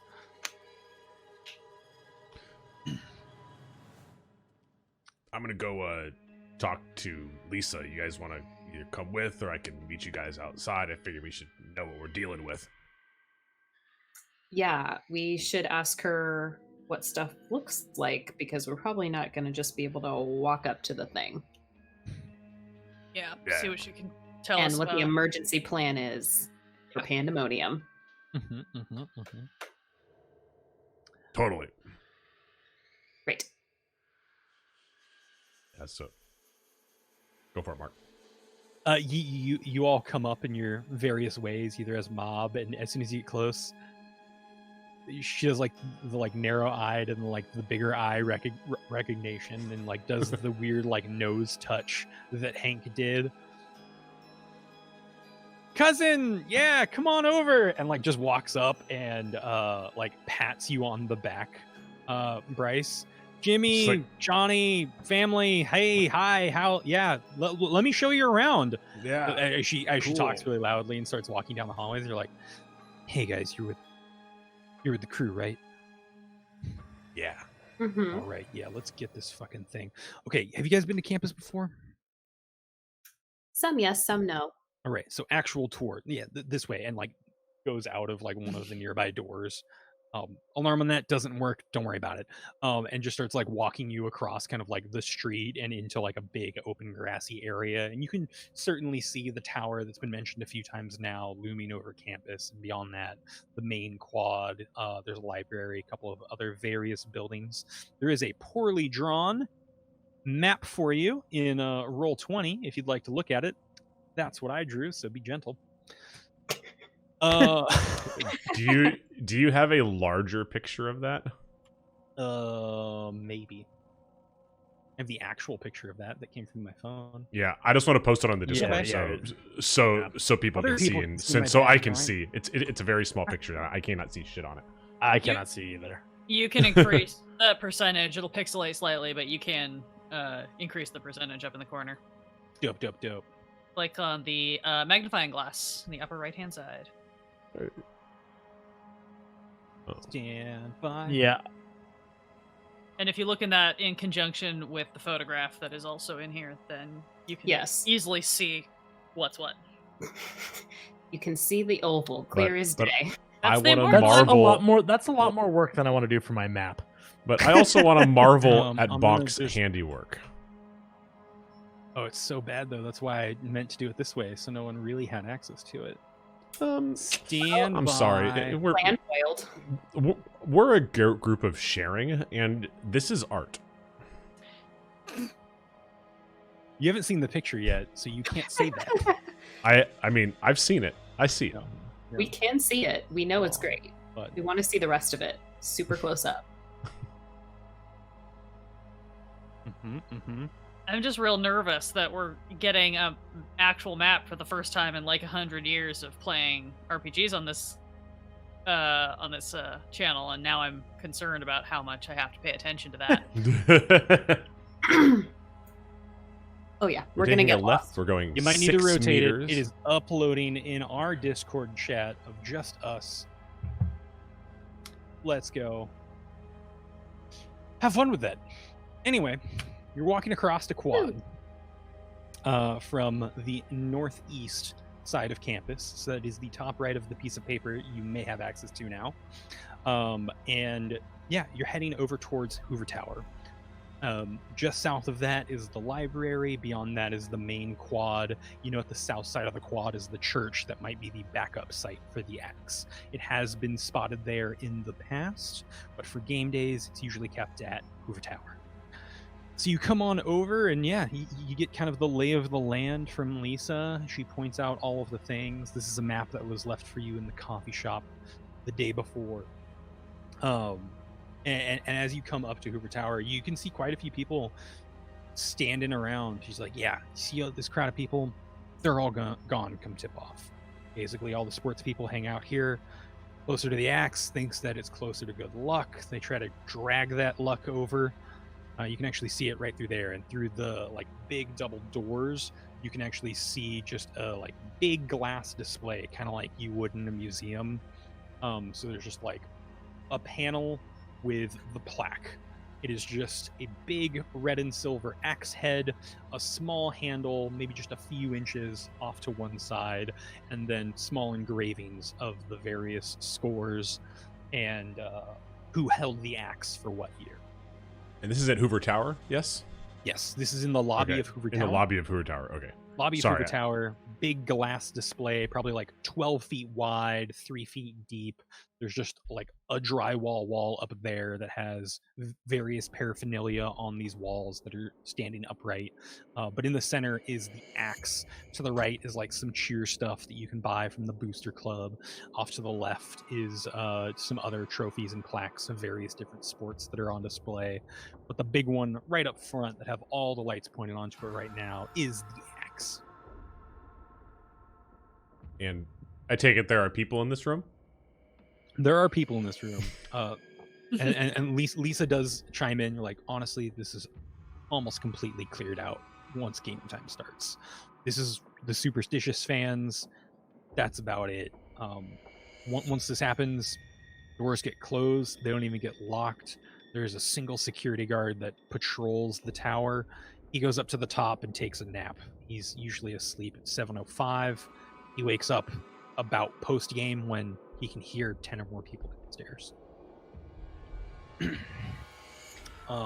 Yeah, if we keep going, don't look suspicious. As you like walk and get kind of a lay of the land, yeah, it's just a couple of big lobby doors, fire exits on both sides. The axe is there. You cross another street and you're there in the main quad. And she's just pointing around different buildings. You're like, yeah, that's where geology is. That's where math is, yada, yada. And as people walk by, you're like, all right, so church is down there at the south side.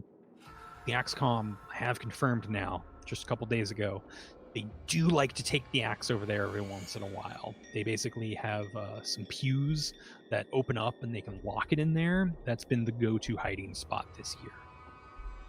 Other than that, not really sure of the other hiding spots. But yeah, head of the XCOM this year is a real religious guy. So he likes taking it into the church. He has a good relationship with the priest there. Priest is a former Stanford grad. So he's happy to help with the axe hiding.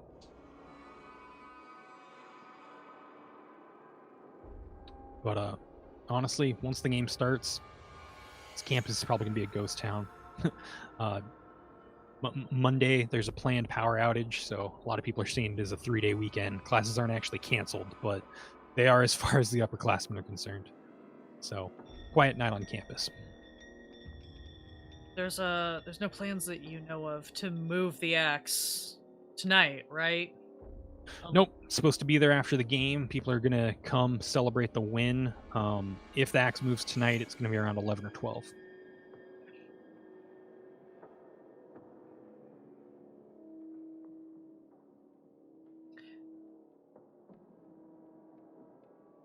Two questions. Go ahead. I was just gonna say, do we see any reason to not grab it right after the tower clears out? Just wait until 7:10. Make sure the guard's asleep, or give him enough time to fall asleep. He's usually out like a log by 7:05. It's not a bad plan. Then by the time the distraction kicks in, we can theoretically be long gone. He sleeps upstairs anyway. He'd probably have 3-4 minutes to do whatever you want downstairs, even if you drove a car through the lobby. I'm not saying you should. My understanding is we're trying to keep damages under $1,000. Two questions from Shoot. when we walked through the lobby. And I can roll some sort of like perception equivalent for any of these. The case that the axe is in, this is just like a pretty standard, like wood-framed, glass-fronted, like little key lock somewhere type display case. Pretty much, yeah. So Great. it's like 3 big panels in the front. But yeah, it looks like there's just a small lock and key that you'd be able to open up each of the panels. Just on the back side, though, the front side doesn't have the locking mechanism on them, just for display reasons. But yeah, it's got like some nice wood trim around all of it, and then it's got various lights all around it that kind of point down to it. Gotcha. And then the lights are not internal to the display case. They're like No, they're not. on the ceiling, but aimed in. Great. That's what I wanted to know. Thank you.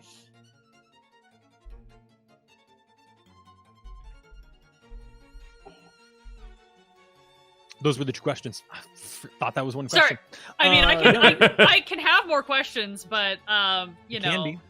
I'm just assessing because Gwen's trying to calculate how quickly she can kill the lights, pop open this display case, and get out of there. Because all of those things sound like things within her skill set.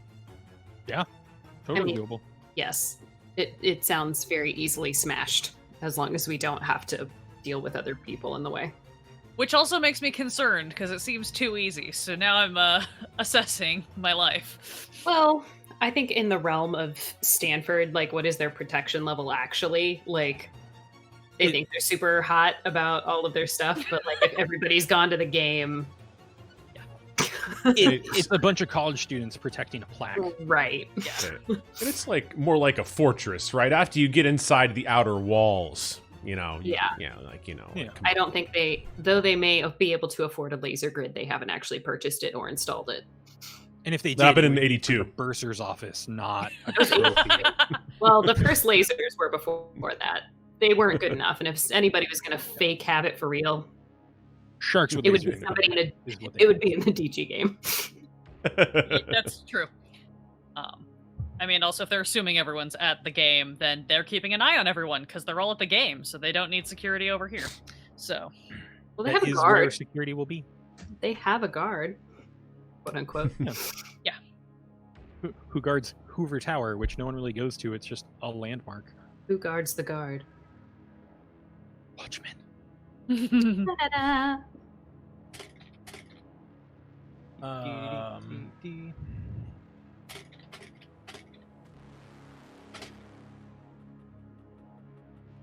You said like you might have a question, Nestor, or Yeah, well, I like keep thinking about like my loads of heist experience, and every time I think of something that I like, I'm like, oh, I'm like, fuck, I don't really think that like, I keep thinking of things like, I want to have the car running outside, right? So I want to turn to Gwen and just like say, hey, we should have your car ready outside. We should have 2 cars ready outside. yeah. Okay. We're thinking 2 directions out of here to confuse things, or just I just mean, if we got to get out of here and we're getting chased, and Exits, just in case one of them gets cut off. and then Um, Damian kind of turns to the whole group and is like, what happened to, I thought the theater kids were gonna have props. Could we get a couple of those? Oh yeah, I have a couple of spare axes in my trunk. Do we want to? Yep, 100%. Yeah, great. Do we we thinking of pulling a swap, or we want thinking to? making a show of I multiple mean- axes?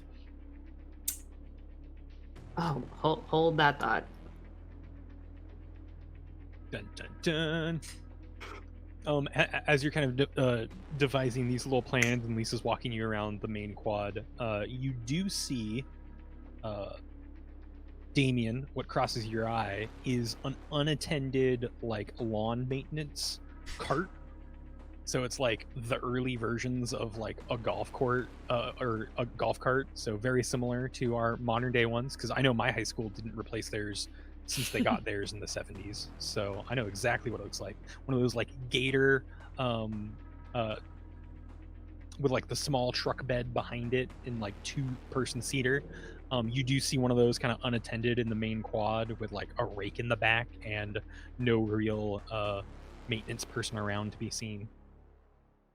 So if you want something that can drive through campus, it is available.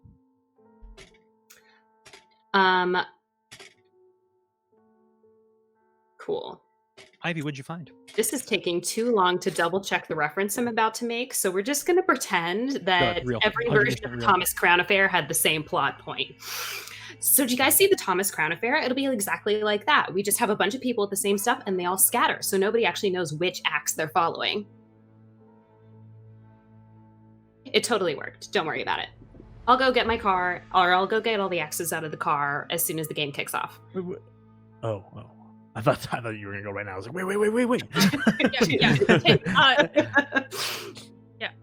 There's I put all the stuff from the guitar case into my tool bag, so if there's an empty guitar case in the bed of my truck, if you want that for transporting. That's not. It's not that many. They're all fake. They're not actual axes. They're all. I just meant for concealment purposes. Oh, got you.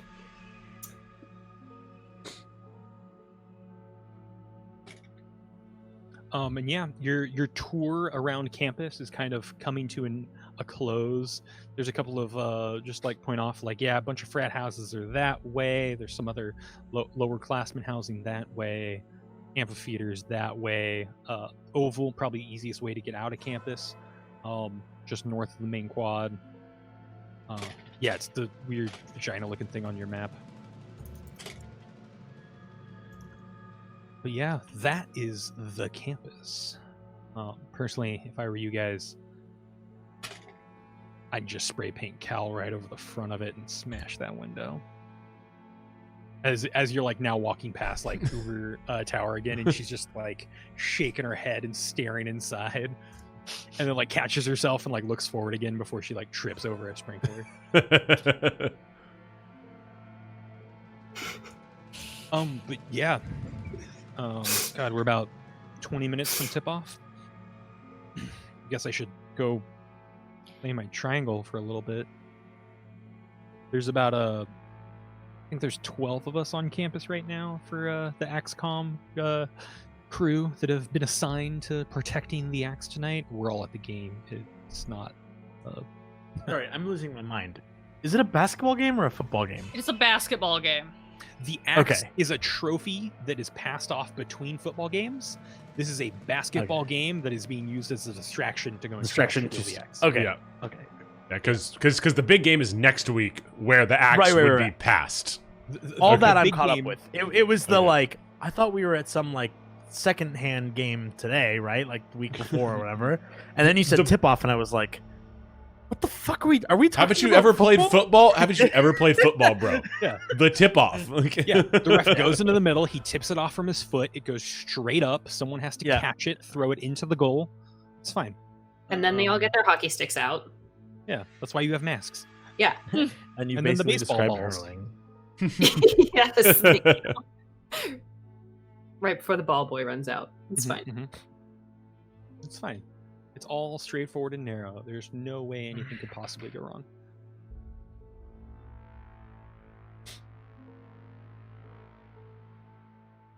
Yeah, Is it you're rough? heading Wait. on back into the gym.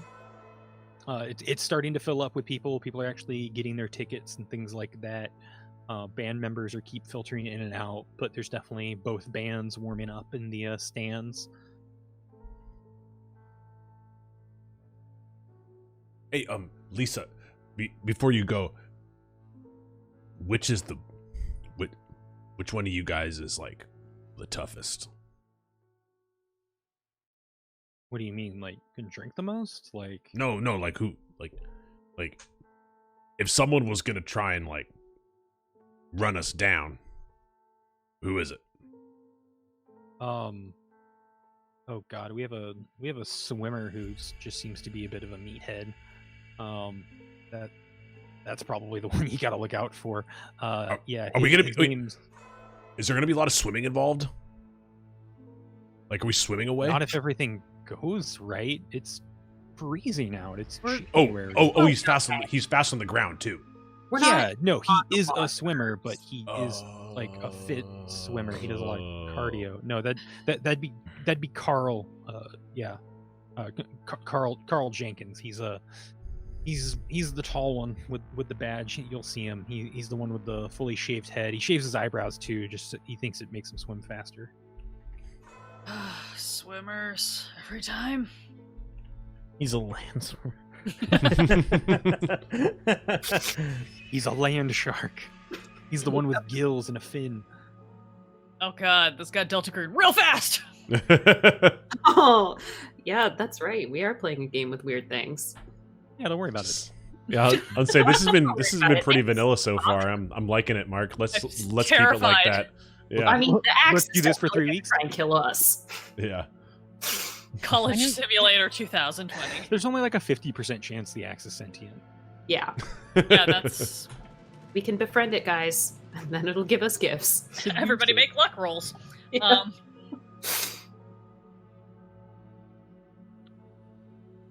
Yeah, no, that'd be Carl. Big tall swimmer guy. He might be able to run you down and maybe put a good tackle on you, but no, he became a swimmer after a concussion in high school football. His mom freaked out, and so his dad threw him in a pool and figured out he could swim.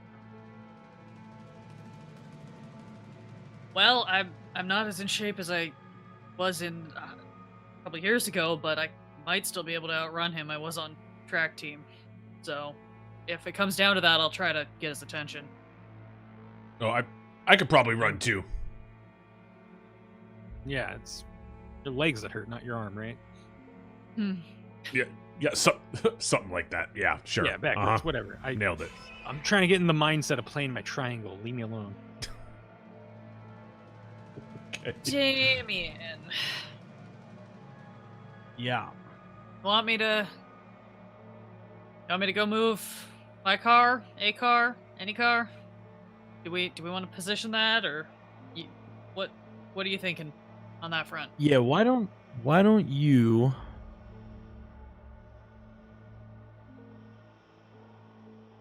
you and I go get the cars ready? Okay.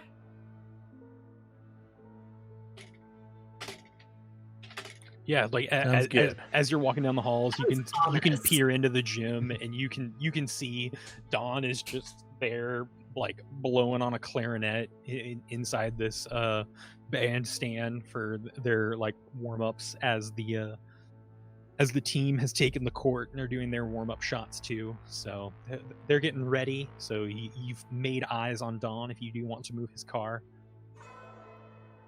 That's exactly what I'm going to do. Actually. the reason that I said like why don't we go move the cars is because I was hoping that Gwen would not pick up that I said the cars. Gwen just isn't phased. You said we needed 2 cars. I assume that you've got a plan for us to have 2 cars. I mean, we've been made an offer of a car. We have my car. You have your Right. car. So any combination of those is fine. I do know that we have multiple cars, so Yeah. You just seem to be really nefarious Yeah, about it's- the one that you've been offered use of. Yeah. It's fine. It's fine. It's not theft yet. No, You- but it's you- gonna be. you can make your way just fine out to the parking lot. It's been filled in, but it is empty. This parking lot side that you're on is like the loading side, so a couple of cars have filtered in, but no one's really around. There's like that bright yellow light on the back side of it, and the bus casts a nice, beautiful shadow over the top. But speaking of shower, it is much wetter out. The mist is much thicker. The clouds above you seem to settle in almost a fog. It hasn't quite set yet, but it looks like you might have the cloud cover that you need to perform a heist. So that way no one can really spot you. You can already start to see the top of Hoover Tower start to fade out of view.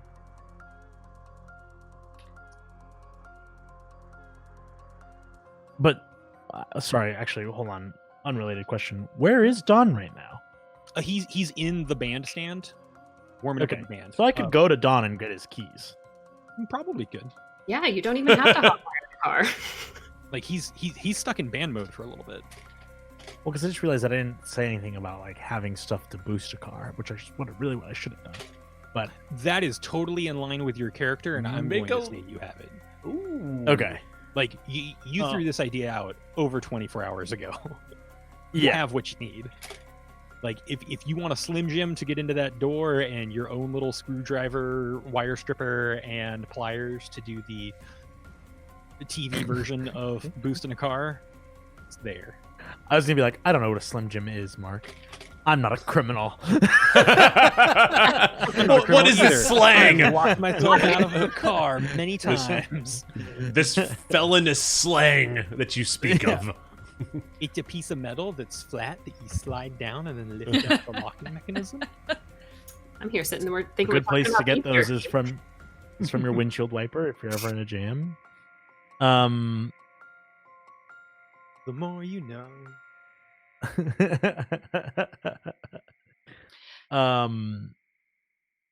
Actually, I'm gonna do that first. I'm gonna say, wait, let's see if we can go get Don's keys, yeah, sure. Sounds good to me. and then we'll head over to the bandstand. Yeah, sure. They're playing away. There's still a bunch of empty seats around the band because it's a small cheering section that's hasn't filled in. It usually doesn't for away games.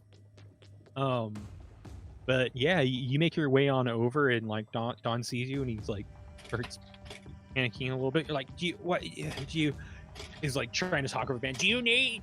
Is there something? Ice cream later? You want to go? Yeah, I can. I can't go. I don't. Roll a persuade. I remember my persuade being relatively higher than. I think so too. Oh, fucked. Well, whatever. 59 on a 40. 59 to 40. Oops. It's one of those things where he's like, I'm hungry, and like scoots down and is like pushing his way out of the band and is like still holding his instrument. He's like, I really just don't. Do you need me to move the car? Do you need to? Yeah, sure. Why don't you just come with us and move your car? Oh, okay. I'll be right back. and like runs out with his clarinet and like doubles back and like puts his clarinet back down, and then comes out with you. Okay.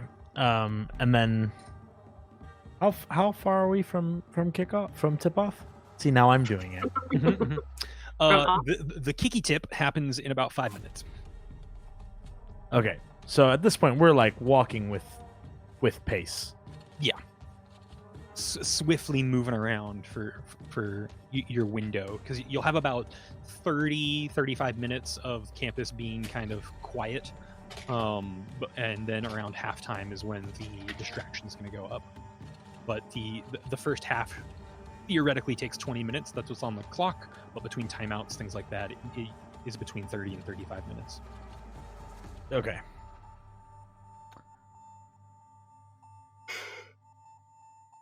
As we're walking, I turn to Don. I'm like, "All right, Don, you're part of the plan now." Yeah, I was gonna. I'm a getaway if need be, or if Yeah. not need be, if the flip. And if it. And your need be. Oh yeah. Okay. Okay. Yeah. Okay. So, Damian, there's a parking lot right behind Hoover Tower where we can put one of the cars, and then That'll be your car. yeah, probably a good call. Look, I get it; it's ugly, but it runs. Do we want to put the Mustang on the side? This is the point where like Damian kind of like steps a little bit faster and pulls Gwen with him and is like, "Look, I don't care where we put the other car. We just need him to make noise. One of us will have the axe." Yeah, I gotcha. I don't really great. trust that he can drive. Yeah, no, not after I heard he wrecked 3 of those. Jesus Christ. All right. Okay. Yeah. So Yeah. No, she's on your level, and she's just like, Yeah. you do what you're gonna do with that situation. So Don, you're gonna be on the parking lot. What is what way is north here? Where's North would be the top left of the map that I gave you. Yep. Yeah. Okay. Wait, which parking lot are you talking about, Alandra? So I was looking at the black and white photograph, and if you look at the black and white photograph, there is a parking lot directly behind Hoover Tower. So on the map that Bonk drew, it would be on the, it would be Top like side of the tower. Yeah. Rightish side of the tower. it would be I'm not be sure. to the right of the tower, kind of between Yeah, the yeah, I tower and see the that. library. Yeah. Yeah. That's what I was referring to for where Gwen's gonna put her truck. Perfect. Because that's closest to Hoover Tower. Yeah, I want to basically get like as close to the back of the building as possible, so that somebody could either run out the back or just run around the side and hop in like the bed of the truck, even while somebody else drives Yeah. away. Sure thing. Is your truck just like one big bench seat? Yeah, it's got to be like my. I should have looked up the like a specific model to reference. This is I'm not worried 78. about it. It's like my dad's truck from like 65. It's like the one that was new the year my mom died or something like that, or Got it. right before, and now I have inherited it. It's like a big old pickup. It's like one bench seat and then just the big old flatbed where he threw all his gear. Sure thing. So. Yeah, the bed's all scratched to hell and Oh, still yeah. has, like dirt stains that will just never come out because you're not sure it's dirt.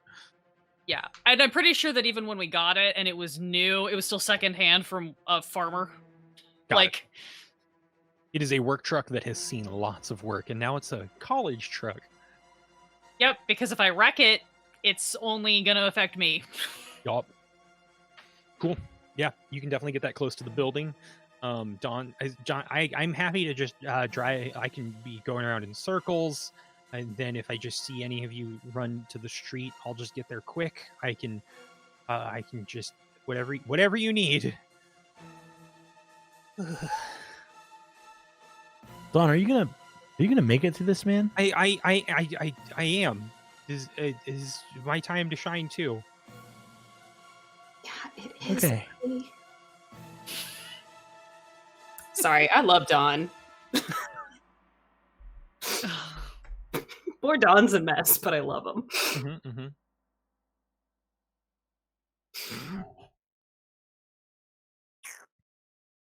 Okay, Don.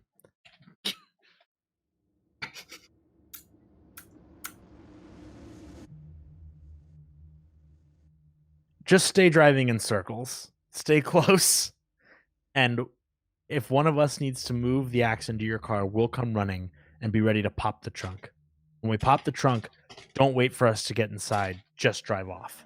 Oh, okay. I can do that, and I'll honk 4 times if I see trouble. Sounds good. Okay. And then that's it. I'll honk 3 times if the distraction has started. Sounds good, Don. Yeah. Okay. Yeah, I think we got this. I think so too. I know we got this. And that's when Damian walks away. He's like, "Oh fuck, we don't got this." It's like I've had an easier time stealing cars than this. But yeah, he go ahead and like peels it out of the shadows, and then just like lets it rip out of the parking lot, and is now just like hauling down Campus Drive, and then like slows down and like stops a little bit too long at the stop sign, and like peels out again around a corner, and is now just like doing laps around kind of Hoover Tower. He's quiet. He's simmered down a little bit. He's no longer heavy footing the gas whenever he has a chance, but he seems to be at it again. Okay, then I will just go back and meet the other two, Ivie and Bryce. And okay, yeah, because Gwen's parking the car. You guys would be at the Right. gym still and can head on over. It's at that point the 3 of you meet up. You can hear the buzzer from inside and a bunch of cheering. It sounds like the game has started about 2 minutes after 7. You're thinking the guard's going to be asleep by the time you get over to the axe. Cool. You guys ready? So, we doing this? Yeah. Yes, And then I'll ready. pull out some like some actual Stanford gear to like, cover them up, and I'll take a scarf and like wrap my face. Well, suggesting it's cold out, right? Because we have scarves. You have a scarf and you can It's wrap it January, around right? your It face. should be You cold. can do it around your entire head if need be. There's like Yeah. one Stanford beanie in there, but yeah, plenty of scarves, some gloves. It's January in the Yeah. Bay Area. It gets coldish. It gets Yeah. cold. They're probably not going Don't to give me have. your doubting face, Joseph. I was like, actually, you're right. Like, yeah, you're right. You're right. Like, oh yeah, you're right. I remember being cold and wet. Sorry, Yeah, I know. it's Good old in- days. in this time in 2020, it just doesn't get cold anymore A little in the more Bay than that. Area. Nope. Yeah. Yeah. So, but in 78, yeah, it probably got pretty cold. The power of imagination. It's gonna snow next week. I looked it up. It got cold, but not Thantos cold. I feel like Truth. if I don't say that, he'll be upset with me.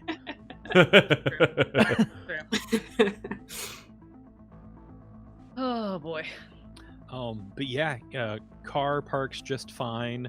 While you're there, you can see like one of the lights a few stories up, kind of like click off. And now there's just like a dim desk lamp lighting it. You're like, oh, that might be where the guard's sleeping.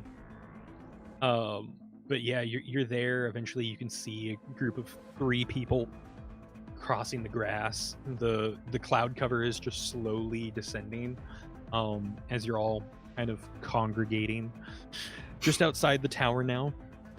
And yeah, it looks and feels like a ghost town out here. You can hear plenty of noise from the backside of where you are walking, of distant sounds of buzzers, and the occasional like horn will filter on out of the building as people are showing up late, and some of the people still drinking in the lot might yell, and the occasional like glass bottle can be heard breaking. But other than the small noises of cheering from across the way, it's a cold night just outside the tower. All lit up, empty lobby, and there's the axe shining there in the middle of the room. So, first question, you want me to kill the lights? Second question, do we want to tag it before we run? Or do we want to just leave as little trace as possible?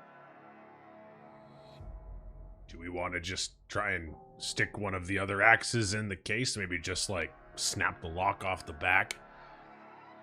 You'll switcheroo? And I figure the more time we have, the better, right? Presumably, yeah. Damn. I couldn't remember if Indiana Jones was 80s or late 70s, and so I was like, oh yeah, I was gonna do the Indiana Jones, but it doesn't make sense. It doesn't track. It's just before your time, dude. It's- George Lucas just stole your line, dude. Yeah, man. Yeah. Do you have the first Star Wars movies? The guard's name I was George Lucas. well, I was gonna say, Thomas Crown Affair does work because they do swap a real for a fake painting in the OG. Oh, They do. oh, then that's 100% what I. He got it out of there. That's Yeah. that's 100% what I say. I turn to Ivy and I go, "We'll do the switcheroo like the Thomas Crown Affair." I knew I liked you. You're like, never mind. He's like, Because I'm fully aware that we went to the same high school, and she is so not.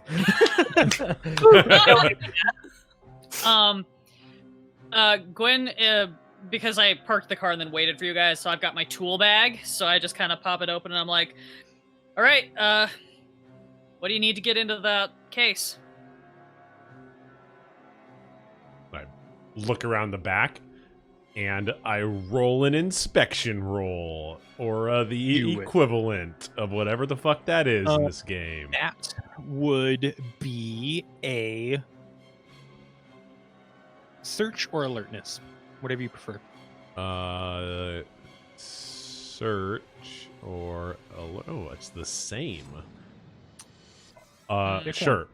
I'll roll a search. Yeah. That is a fail, a 62 on a 40. Yeah. You're looking around at this lock and you're like, I don't know. It's a screwdriver. Screwdriver. Hand him a flathead screwdriver. I also kind of I'm just gonna kind of like look at Damian and then look back at Bryce and look back at Damian. I'm kind of giving Damian the like, should we be letting him do this by himself? Look. Mostly because he's only got one hand. Like that's honestly her big concern is like, he can't have a lot of, okay. Yeah, and I like grab the lock with my fingers in the sling, and just like I probably put the flathead screwdriver and just try and just use it as a lever through the U of the lock to try and either twist it or the bracket off of the case, because I can't imagine that it's like a huge case, right? That is actually a point of question. Jank Tank, thank you for gifting a sub. That is actually a point of question. Is this a hasp with a padlock, or is this like one of those inset little round boys? It's an inset round boy. Like you can see that it just has a latch on the other side that you'd be Thank able you. to spinning around. I thought it was So- like a bracket with the U through it. Okay. That's why I wanted to clarify, because I'm picturing like the ones in the lobby from where we all went to college, where it's Right. a little inset roundy with the latch on the inside. Yeah. Okay. They Gotcha. did shell out some money to make sure it looks really nice. Oh yeah, it's very shiny. Okay, Yeah, then it's very shiny, Top but of the yeah, line shiny. you're like popping it into like yeah, maybe if I can just like jiggle it enough in, and it doesn't go in quite all the way, and as you pull out the screwdriver, there's just like this long string of like mucus that comes out of the lock. It's like perfectly clear, but also incredibly stringy. It's almost like that fake Halloween cobweb, but actually liquid. And then I it just kind of kinda- like droops down to the floor. I just kind of say like, what the fuck is this? And like take my finger to like wipe a little bit to like try and like figure out like what the fuck is this thing? It's just like real gummy to the touch, and it's at that time you're like playing around with your fingers and things like that. So are you all on the back side of the case, or are you all around the lobby? I think I'm probably toward the front because I'm probably tracing these lights, getting ready to start like unplugging things or clipping cords or something to give us cover of darkness if we need it. Sure Yeah, thing. I'm just like kind of keeping a lookout. Like I'm like, you know what? If Bryce thinks he can break into this thing, sure, go for it. Yeah, so And- Bryce, and, you're like- on the lock. Damian, you're kind of like around the corner, like looking, and you're all not quite looking at the case. You have all but other things, but you can just hear just a large sliding noise, almost like the entire plaque just fell off and just slid down the wall, except there's no thump at the end. And when you turn around, there's just, well, for those of you that are on the front or side and can poke your head around, the plaque is there. Pooh! Thank you for gifting a sub. We have found the Eldritch Horror. Amazing. The plaque is there, but the axe is no longer there. And you like look, and there's just suddenly a small, like 6-inch by 2-inch, like perfectly square hole in the bottom of the floor, right underneath the axe, Like, or like where the axe should have been, because the plaque that it is on with all the lights on it is now empty. And as you kind of like walk up to it, this hole looks almost like it's just a time lapse of like a wound healing, and then just cinches back up into like the wood flooring that was there.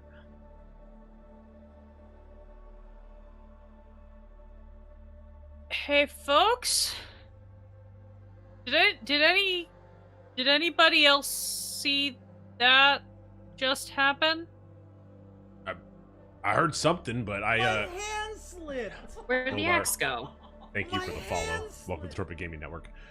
I just grabbed this. There's some fucking like oil or kind of like, and he like thumbs his nose a little bit. Kind of feels like snot coming out of the lock. Ivy, you saw What? that thing happen, right? Well, not axe was- really. I mean, It the axe was- was gone. The axe is It was there, and now it's not. All four of you just have a chill run up your spine as the room suddenly feels like it just dropped 10 degrees. Pulls down Cool. the beanie a little bit tighter. Seems like mission failed, guys. We should probably get going. Great. Yeah, what Anybody? is this? Is this some kind of Anybody? security measure? I think We weren't prepared for this. This Yeah, was no. not this was something not anybody mentioned. in the briefing at all. Okay. I kind of get a feeling that. Did anyone else think they might have known about this? Like, didn't somebody say they didn't want us to back out of the plan until we couldn't back out of the plan?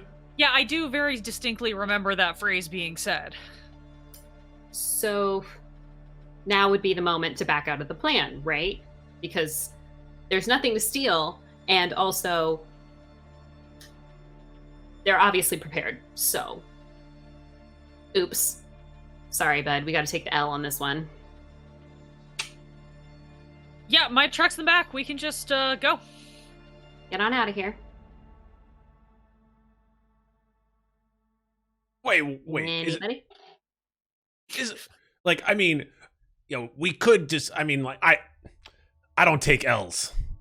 Like, I'm sorry. Come out to the front of the case. Come look at the front of the case. I walk around to the front of the case. And I point to the plaque. There's no axe to steal. I mean, The floor ate it. What are we can't, what do you call it? Get the W? When the actual thing that we're supposed to do is physically not here anymore. Who all has an alertness of 50 or above? Definitely not. Is Nope. it just me? Oh shit. Okay. Oh. I hate everything. Oh, I guess I'm pretty... Oh, Oh. dang. Oh, thank God. okay. That's good. It's like, don't put this on me. I thought 40 was going to be high, but I guess not. Me too. It Me is. Damian and Gwen are automatically just going to hear some light chanting. It sounds like one of the fight songs you heard in the gym. Like it's got that tone of but it's definitely not coming from outside the building. Like you both kind of like slow pan over to what looks like a janitor closet that seems to be creaked open, and there's another door inside the janitor closet that seems to be creaked open with a small flickering light coming from inside. I hate this so much. Okay.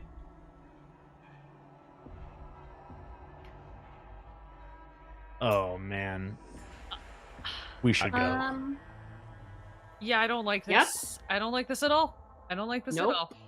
Mm-mm. Wait, you guys are just leaving right now? Yeah. Look, man. Uh-huh. Outside, where the axes are. Even if they're fake, they're axes. Huh?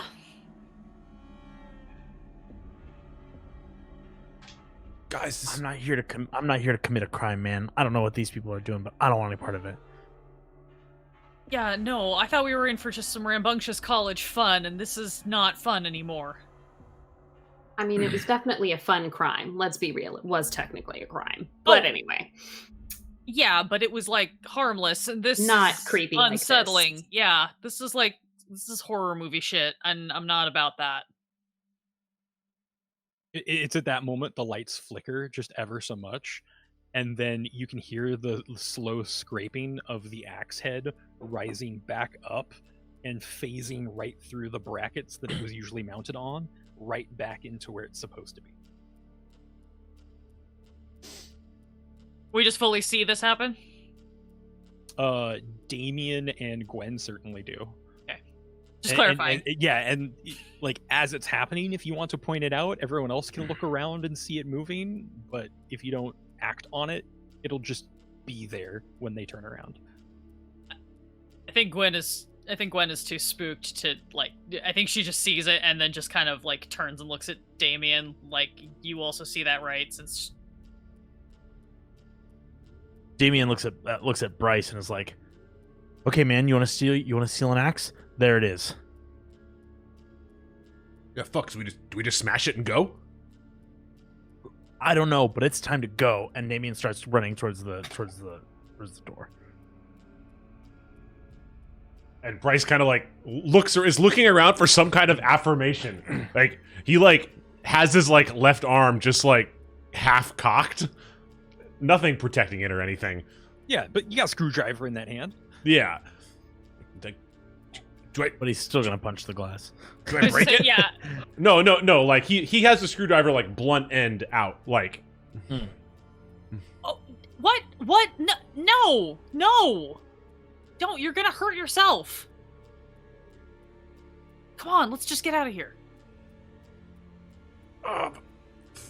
fuck Stanford. I mean, yes, Definitely.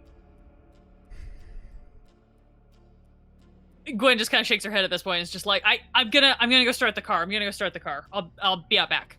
Look, like if you guys aren't on board, I won't do it. We're definitely not on board. I think we should be leaving, and that should stay there. Okay. That sounds good, okay. right? Okay, Yeah. Okay, great. All right. Cool. Okay. Let's go. Ivy starts Bryce booking it puts from the door. the screwdriver in his pocket and like slowly starts to like walk out, all while like looking over his shoulder at the axe. He really wanted it, but if his buddies aren't gonna be there to help him out, he's not gonna do it. Sorry, Mark, this is a short game, huh? No, don't worry about it. Don't worry, we've already fallen for the trap. I was gonna say, I'm sure And we all he accounted we for all us go deciding home. to be genre savvy. Let's go have an after party. Literally, Mark scares us with light. Walk into Jaws. There are still many active agents at play.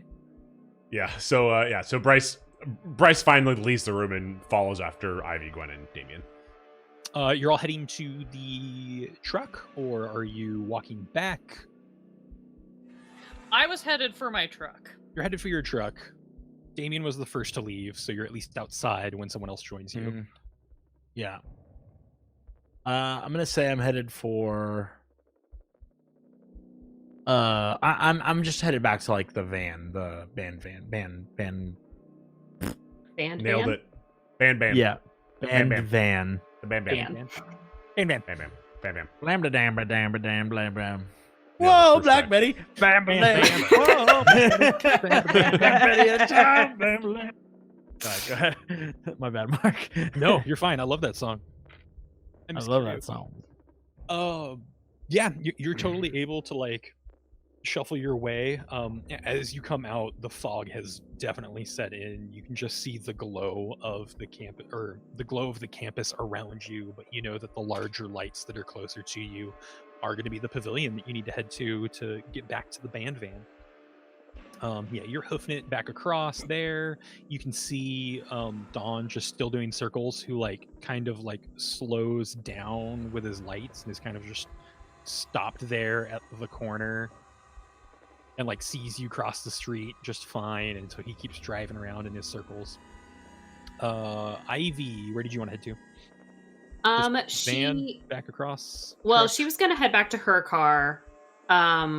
But I think she's going to stop at Gwen's truck for a quick conversation. Are you going to be there for this conversation, Bryce? Yep. Good. So, Lisa did say, I think it was Lisa, she was the one that said that if they were going to move the axe, they would do it later tonight. That's another opportunity. Maybe someone else gets it out of there for us, and we can catch it en route. Where there's less glowing things and disappearing stuff. I like the concept. I'm a little concerned about having to like directly confront Stanford kids, because it sounds like at least a couple of the folks on the AXCOM are just meathead jock bros, which I'm used to that, but like I don't want us to get into like a fight if we can avoid it. We still have the potential to have multiple axes at play. True. That's a good point. Okay, I'm open. I'm open to the idea. And even though I played right tackle, I can still hit people with my left shoulder. tackle. It's all right. Yeah, no, I'm more just concerned about the whole. I'm just concerned about the ramifications if somebody gets injured and like reports get filed. They did say one of the previous times this happened, there was like a full-on manhunt with like actual local police and stuff, and I just don't want any of us to have those kinds of adverse effects on our, futures, that sort of thing. Well, okay. Yes. Only if they notice that they don't have the real axe anymore. True. Yes, true. If we can pull off a swap, no one's the maybe wiser when we get the real thing, and they figure it out later, and they can't blame anybody but themselves. Bump into them, do a little switcheroo. Mm-hmm. Lisa said that they hide it in the church. Maybe we should also hide in the church? You want to...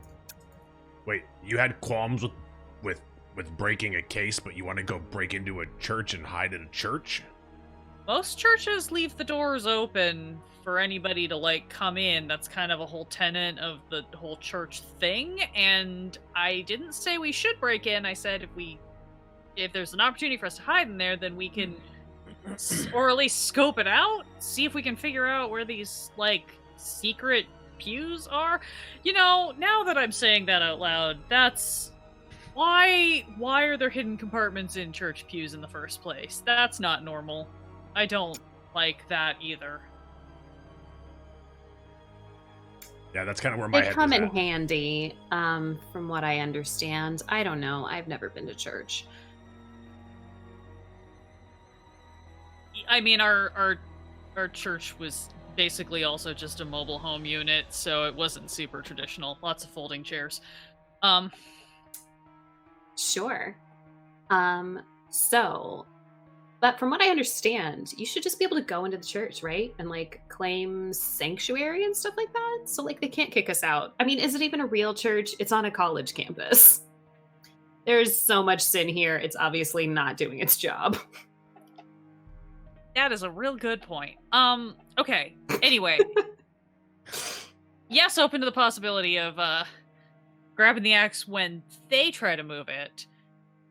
Should we go find Damian? Should we go scope out this church? Do you want me to give you a ride back to your car?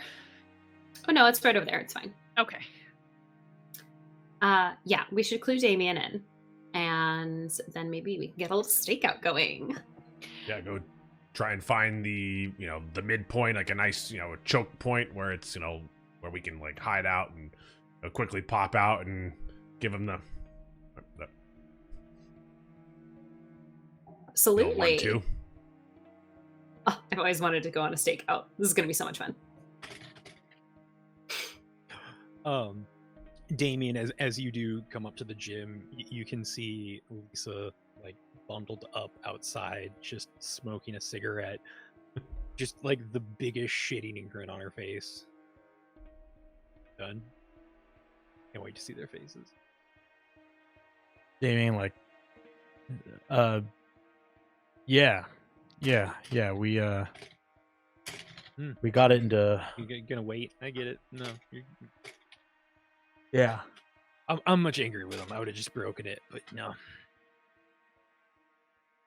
No, well, we wanted them to not realize right away. Yeah, You know? Revel in the chaos. Yeah. Oh, it's gonna be good. Guys, at halftime yet? Has You like anybody else passed through here? No, not yet. Not. I mean, I don't mean from our group. I just mean anybody else. Ticket sales people packed up just a few minutes ago. We're probably about 5 minutes away from halftime. No one that I've seen really come in or out. I got my one song of Triangle in, so please bird. I'll be right back, and I'm gonna walk into the building. Good thing. Yeah, you go into the building. It's nice and loud and noisy in the hall. There is someone like there, like, oh, do you want to make a donation to our athletics team? It's just all like kind of like bundled up. They're like, I'm just closing up. We've got information here, and is like trying to hand you like pamphlets and stuff. No Yeah. thanks. Okay. Yeah. Well, it's almost halftime. If you want to slip in. Thanks. And then I want to go and look at the closet again, where the door was like creaked open. Oh no, we're in the gym, not in front of Hoover's, right? Yeah, you Sorry, went, we're in the you went gym, back we're to in the the gym. gym. Fuck. Yeah, this was at the gym. Yeah, my bad. You could go Right, I back was to like, Hoover's fuck. if you want to go inspect. Yeah, the that's what I closet on your own. really wanted to do is go back to Hoover's. Sure. Yeah, you're able to make your way back across the road and starting to cut through that kind of like big open grassy area, and you can see two of them in the parking lot, starting to walk away from the beat up truck that starts up. Lights are on, tail lights lit. It's like about to leave.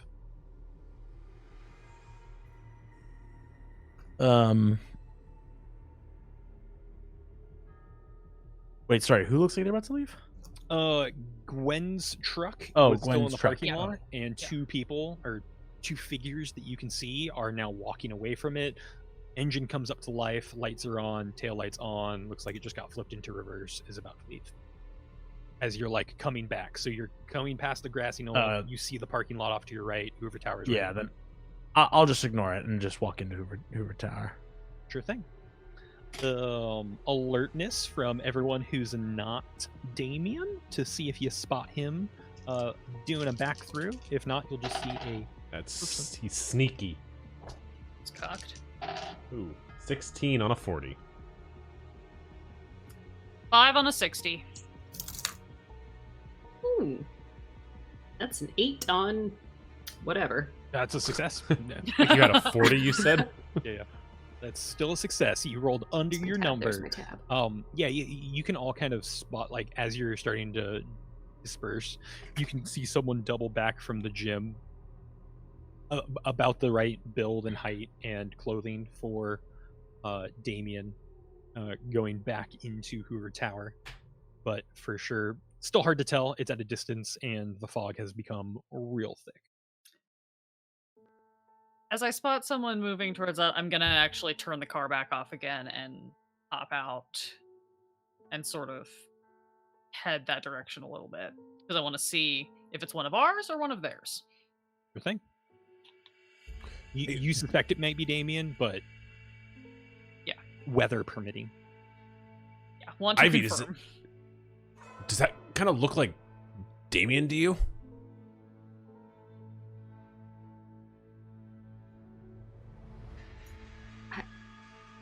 Maybe. Wait. Why would he be going back? He was, like, so against doing anything in there anyway. I don't know. He seems like a kind of crafty guy. Maybe he thought of something, kind of like we thought of something. It's at that point you can see the doors open up, and he just is in the lobby now. So Damian, you're in the lobby. What would you like to do? You want to investigate that closet? First thing I want to do is investigate whether or not the axe is still there. You want to go Like in if it that is for sure closet? disappeared, then if it's like gone again, then I will probably just walk out again. The axe is there. It looks Okay. just as it did when you did a walk by an hour ago, except you're closer. Okay, then I will like go up to that closet door, and I will like reach my hand out to it, open it really quickly. You open it really quickly, and like a small draft causes another door inside it just to creak open just a little bit more. So it's like a false wall that's been put on hinges on the inside of it. And there's just like a tiny little like inlet where you might be able to get like a finger or two to like pull it open. But then Is there like a mop in this janitor's closet? yeah, there's a mop, there's a small little wash sink, there's just enough room for this door to open up about halfway.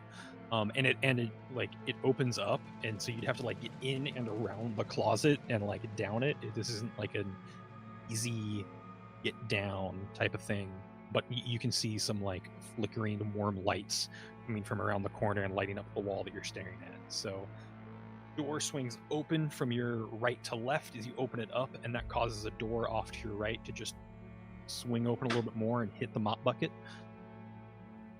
My curiosity is like 1,000% there, and then the other part of me is like, don't do this. Don't do this. I think that Damian like takes the mop and tries to like, like push the door open a little bit, or you know what I mean? Because the door swings. You said it swings, right? It doesn't. It swings, but the hinge is directly next to you, so it's directly on your right where the other door is, and so it's swinging from the thing. It's almost like you have to be in the like entire I have closet. to go in the closet. Yeah, so like if you were to close the closet door, this door would open up right where the other door closes. Yeah, nope. Not if I don't have an escape route. My first path is an escape route always. I think that's Damian's like main instinct is like, no, I always need to know how I'm getting away or getting out of a situation. At this point, can we say Gwen's probably gotten to the door and just like the main door back into the lobby and just kind of sticks her head and is like, Yeah, you stick your head kind of like around, and you can see Damian with like a mop, like poking at something inside of the mop closet, and then he's just like shaking his head and like puts his like mop back in the bucket. He's just like, nope, talking to himself. Damian, did you come up with something? Everything okay? No, I just wanted to be sure I wasn't seeing things. And he closes the closet behind him. What was in there? And holding a mop in hand. A mop. Why did you come back? Because I wanted to make sure I wasn't seeing things. It's a good call. Gwen wants to go up, take the mop from Damian, and go like she's gonna put it away, but this is also her wanting to kind of confirm what's going on in the closet as well. Yeah, sure. Bryce is following. She'll just kind of look at him and just be like, "What? And just go. She's just gonna make this a super quick casual thing, but she's gonna, poke her head in, kind of do a scan, inside the closet as well. Sure thing. You can see that the wall off to the right isn't perfectly aligned. It's popped open a little bit. It's not actually a wall. It's pretty much a narrow door that should be a wall that goes into what should be a foundation post for like the entire building. That should just be granite there, but it's not. But yeah, you can definitely see that as you're putting the mop in, and like as soon as you put the mop like in the bucket, you can also just start hearing X, give him the X, give him the X, like echoing up through that door that's open. Cool. And you And said pretty much there's like anyone in the lobby can hear it at this point. awesome. Now that both those doors are open. And you say there's like a sliver of light that we can see coming through where this. Yeah, other one is there's some warm light on the back wall. So right now it's probably only like an inch thick, but goes from floor to ceiling. Does it seem to be electrical lighting, or does it seem to be flame? You would probably be able to identify that from around the corner with your electrician background. That is definitely fire. Cool. Great. Yep. I'm gonna put that in. I'm gonna hear the chanting, and I'm gonna just slowly kind of back out of the closet. I'm assuming I'm probably gonna back into Bryce in the process. Oh, yeah. Because he's right behind me. Yeah, sure thing. And I will just kind of like give him just enough of a bump with my body of like move back. And I'll just slowly close the door. And now the chanting's muffled and you can't quite hear it. Then I will turn around to everyone and just be like, yeah, so did we still want to scope out the church? Or do we think we're done? Like Damian confusedly. What about the church? Oh, sorry. Ivie had a great idea that if we wanted to try to get the axe, we could wait for them to try to move it. They might try to move it from here to the church, and we were talking about maybe going and scoping out the church. See what's going on over there. But It doesn't occur to you that whoever is putting a curse on the axe is going to be able to do it from the church as well? It's at that point you can hear and see the axe just very swiftly slide all the way down to the ground again. A perfectly placed hole opens, like almost like a mitt catching it, and then just slowly heals back up.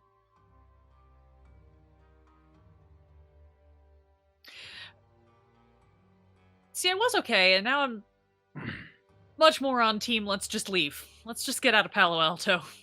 I don't like it here anyway.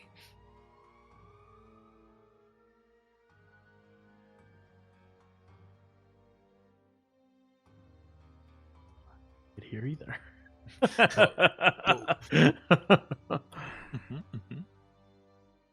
Like I said, if you guys aren't with it, then I really want to know what that chanting is, but I mean, I would like to know, but from the safety of the news report that I'm not featured in, preferably. Oh. Yay, back. Welcome back, Case. Question marks all around on that one. I'm not sure if you were able to hear the entire It's time haunted you were axe. invisible. I caught part of it. I got my other ear on the stream, so it was Nice, just nice. behind. It's fine. There was just some chanting that everyone was able to hear in the lobby that sounded like axe. Yes, the axe. I was here for that. You may have been able to see some fire-lit wall in the closet, as well as a discussion about maybe we just go to the church and maybe that's a bad idea. And then the axe slid down the wall again and fell through a hole that caught it at the bottom and then healed up slowly back into a wood floor. So Love it. Hate it. yeah, didn't really miss anything. No. Nothing important happened. No, I kind of assumed that everybody went in to discuss the plan. And then Ivy went to the bathroom, and then she came back, and the plan was decided. Fair enough. What's the plan, guys? Cool beans. Love it. Hate chanting, though. You all recognize it as a fight song. Even Cal does it sometimes. When Cal's in possession of the axe, it's a very similar fight song that gets played at most games. Yeah, but Cal doesn't do it in a creepy hidden passage behind the We're janitor very closet. loud and proud and outside at designated areas.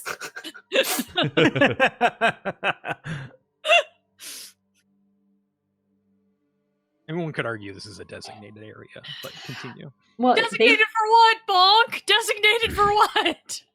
Only one way to find out. Yeah, you're all in the lobby. You're all a little panicked. The axe just slid through the floor. That got everyone's attention, and yeah, you can see just outside the building, just headlights pass around, do a quick loop around the block. Yeah, I think we should stake out somewhere between here and the church, and maybe try and Why don't we intercept fake him. stealing it? that Smash is a the good glass? alternative. Smash the glass and hide? Smash the glass. Send a fake axe to the group at the tree lot, and we'll just pretend this never happened. Oh. No chanting. Hmm. Oh. I mean, I don't No know. disappearing axe. Reappearing axe. Oh, if it reappears, this plan is just vandalism.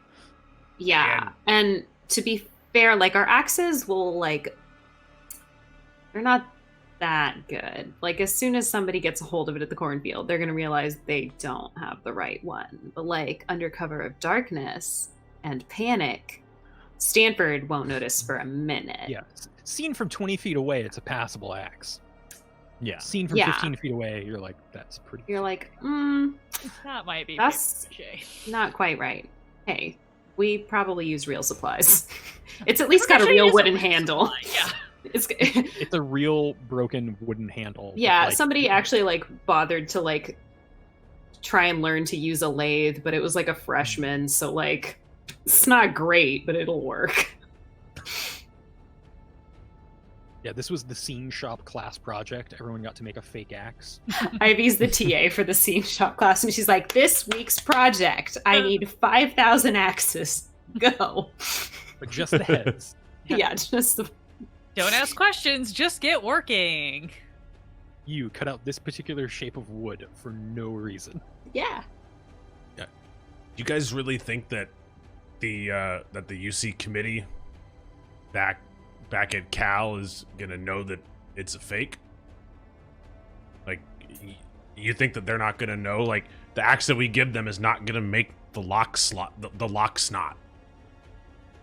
Okay, so I mean, I'm not even sure that is the real axe in there. I don't remember anything about axes and snot anywhere. that's a good point. Has Okay, I don't know. Has it already been stolen and replaced with a snot axe? also, so last time it disappeared, it came back. So maybe we wait until it reappears, smash the glass to try to make a ruckus, and then when they come and they see it, they grab the creepy axe so that we don't have to touch it, and then we go back around to Ivie's plan where we get it from them. I just want to quickly try and jiggle the pedestal, or whatever the thing is that it's standing on, to see if it's movable. Sure thing. So it's a big, 12-foot long, 3-foot deep, big glass case, probably standing about 8 feet tall. It's solid. It is built into the ground and probably secured and just drilled straight into the floor. And then you have the cases around the backside where they actually pop open, and then they've got kind of these pop-up drywall that have things on them. I guess drywall would be a bad thing, but basically little pop-up walls that they have things placed on and then mounted on. Yep, totally. So that way it's almost like a design boutique window that you can do different things in, but it's all school spirit with the center focus of the axe. And as you're up there and shaking it, you can clearly see the axe just dissolve through the floor without leaving a mark, and then it slides perfectly back in and goes through the straps that are just 180 loops that hold on the axe handle, and it just slides back into position perfectly fine without disturbing any of the metal on it. Just as you're shaking it, so right in front of your eyes, it just kind of glides straight into place through what looks like cold steel. Totally. Yeah, I think that if we are gonna steal this, I don't think we're gonna steal it out of this case. This is some fucking new technology, fucking dude, did you guys see Star Wars yet? Of course. Amazing design. My friend Carrie's in it. I mean, she had a great part. Don't get me wrong, but did you see that Greedo dude? What an amazing character design. Yeah, no, this is totally some force shit. Wasn't it fucked up how that guy shot him first? He didn't even do anything. I mean, space, right? Gwen has not seen Star Wars, and is going to go over as soon as she sees the axe face back in. She does not have time to go to the movie. Derail She's this. pre-med. You guys can keep talking about it, but she's gonna go over as soon as she sees the axe phase back into place. She's gonna go over and pop the janitor's closet door open again and listen to see if the chanting has increased, decreased, changed, anything. Yeah, you throw the door open, you can still see that sliver, but it is real quiet. Okay, no sound at all, or No sound at all, which is almost a little more disturbing because you realize it's dropped another 4 or 5 degrees in here, and there is no hum of an AC unit in the building. It is still as the grave. You can hear the 3 people in this room breathing, and that's about it. Mm-hmm.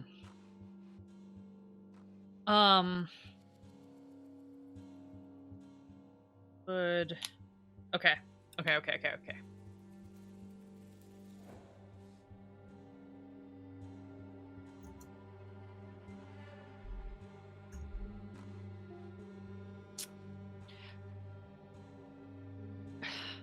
It's at this point you can hear, honk, honk, honk.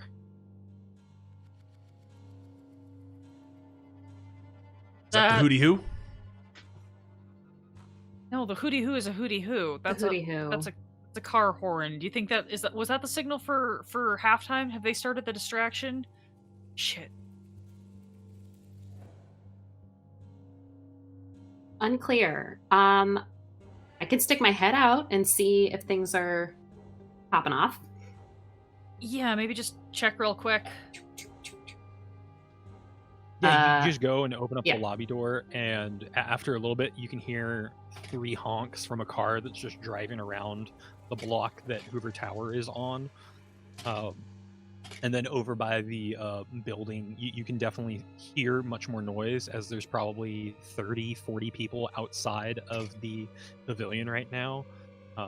Sounds like it could be halftime, sounds like it could be the distraction, but there seems to be about a dozen people starting to walk across the quad, or walk across the grassy area.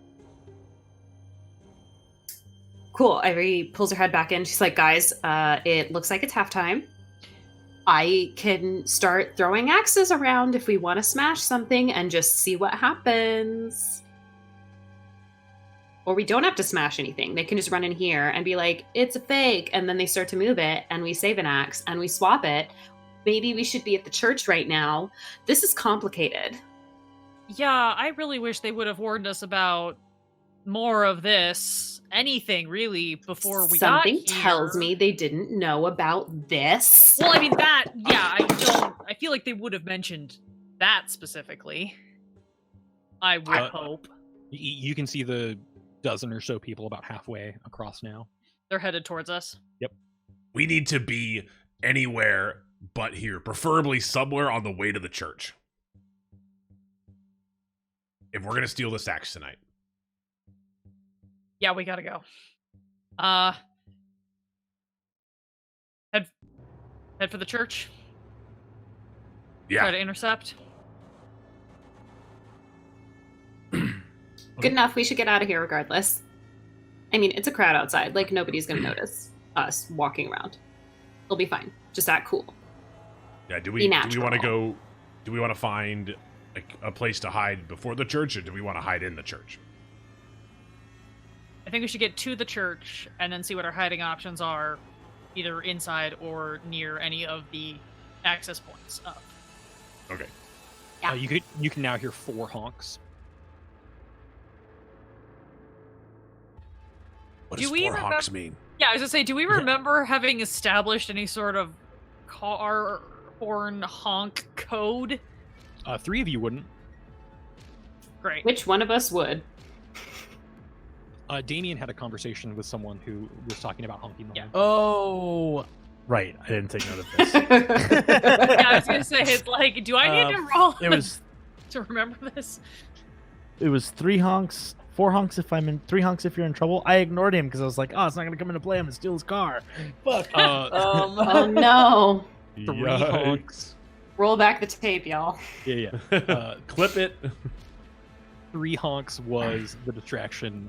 4 honks was you're in danger, or something weird's happening. Yeah. Okay, so he's just letting us know. Then Damian will just say it. He's just letting us know that the crowd's coming. Like, not worried about Don really at all. Just kind of like, it's cool. He's just letting us know that something is coming, because he hasn't heard from us yet. Cool. Should we Yeah, let's go. Tell him to call down? Why don't we just put one of the fakes in his car? Okay. I don't know. It just, then he'll feel important. That's true. All right. I'll go grab one. Okay, you guys do that. I'm gonna go stake out the church because I'm operating under the assumption that we're gonna be bumping into somebody and trying to swap the axes when it falls to the ground. So I'm gonna go try and find a good spot to be bumpable. Bump. Yeah. Bump it up. Isn't the bump a song? But has it been made yet? Yes, but it's not. Yeah, It's not around yet. Is Yeah. that a 90s song that I'm thinking of? I Yeah. believe so. Okay, never mind. Sorry. Carry on. That's fine. I did look up the top 100 songs of 1978, so if we need to start making references, I can do so. We can turn this into a song fic, is what you're saying? Absolutely. Perfect. We're in early 78, so you might want to look up 77. Great, Second. even better. Yes, Damian. Ivie's taking the axe to Dawn. Bryce is headed to the church. Should one of us stay here and keep an eye on things, or should we all just head to the church? What's the play? Why are you asking me? Because you seem to have ideas. The 12 people are about a quarter of the way across, so they're getting real close. They might even be able to start seeing people inside. Look, guys, we just need to get out of here right now, regroup at the church. I'll get an axe. We can put it in the car. Everybody meet at the church. Okay. 1, 2, 3, Team break. go. Great. Yeah, and you all leave out the door that's away from this like crowd of people that are heading over to the tower. And yeah, you're totally able to just loop around the building as they come in, go grab one of your axes, and when you get to the road, red Mustang, nice loud engine, Hemi sticking out of it, just pulls up and pops the trunk immediately. I think we're a go. And yeah, you can just slap that boy in there, and as soon as that trunk is closed, he's gonna peel out.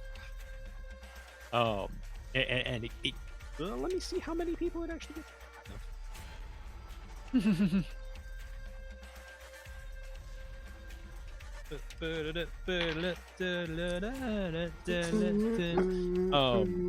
Yeah, you can immediately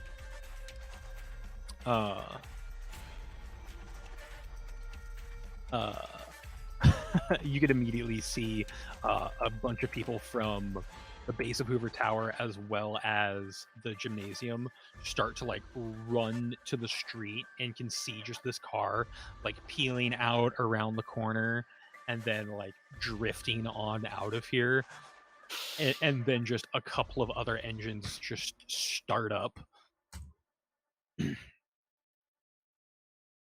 And now there's like 3-4 cars that are following suit thereafter.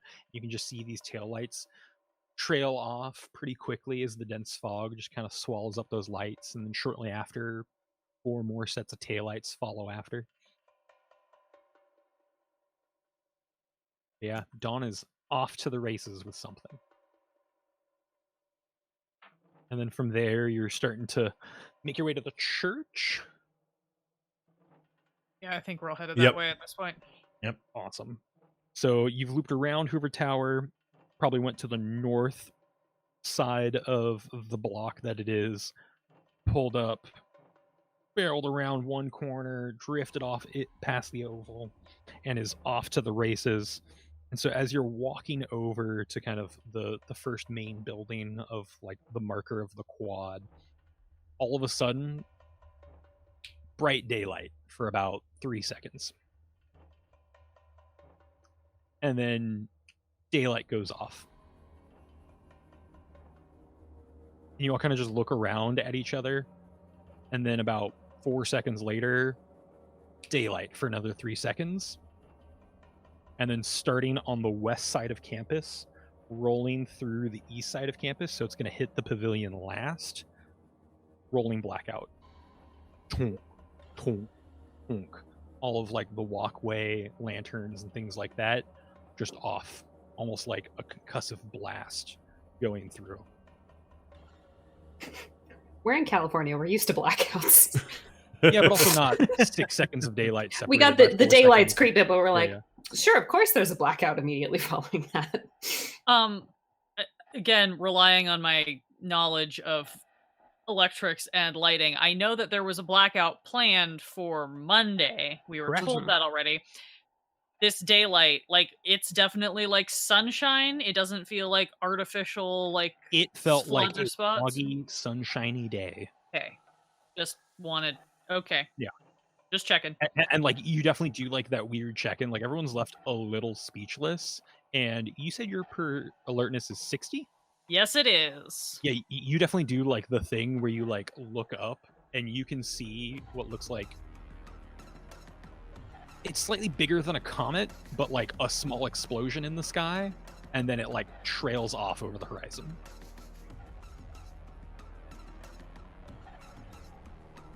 What the fuck was that?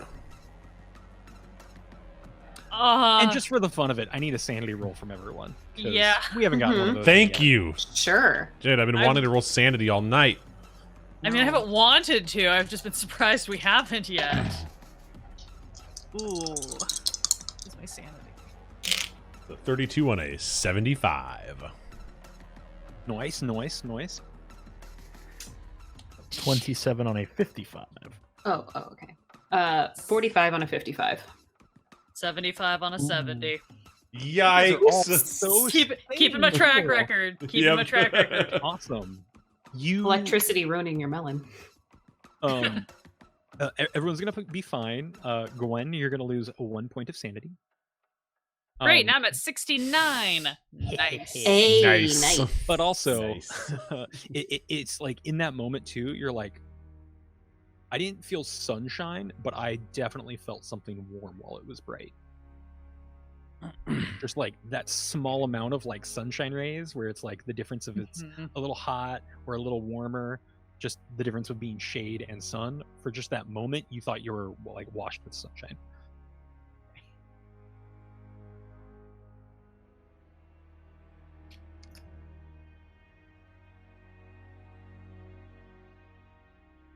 Gwen, have you ever seen anything like this before? I know you have a trade background, right?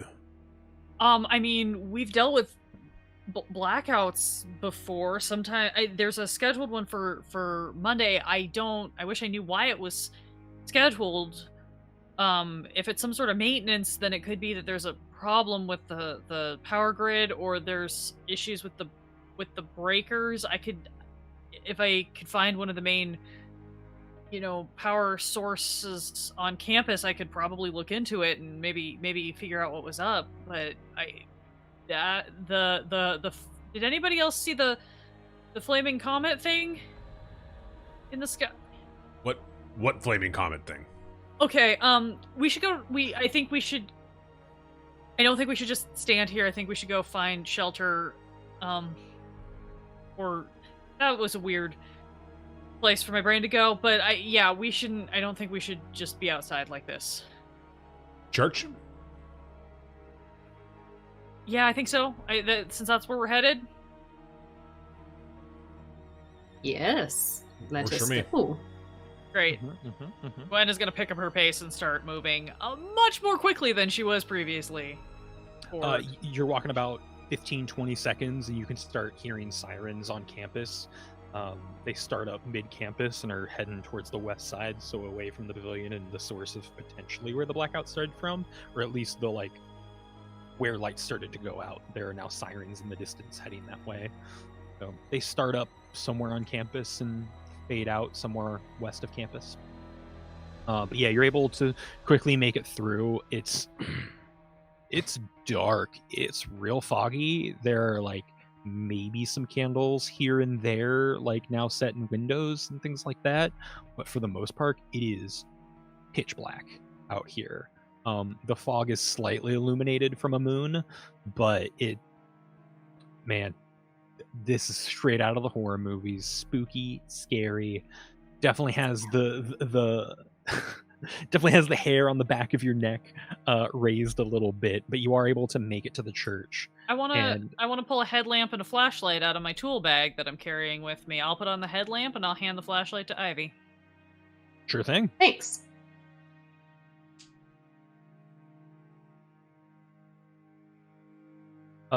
And as you come up to the church, it's got nice big tall rounded doors, and you're able to kind of push them in, and there's a few people that seem to have clustered here, and they've already have probably about 36 candles lit, and they're going around and just starting to light almost every candle in this church. But yeah, they're making their way through, and they're like, "Hi, welcome. Strange power outage."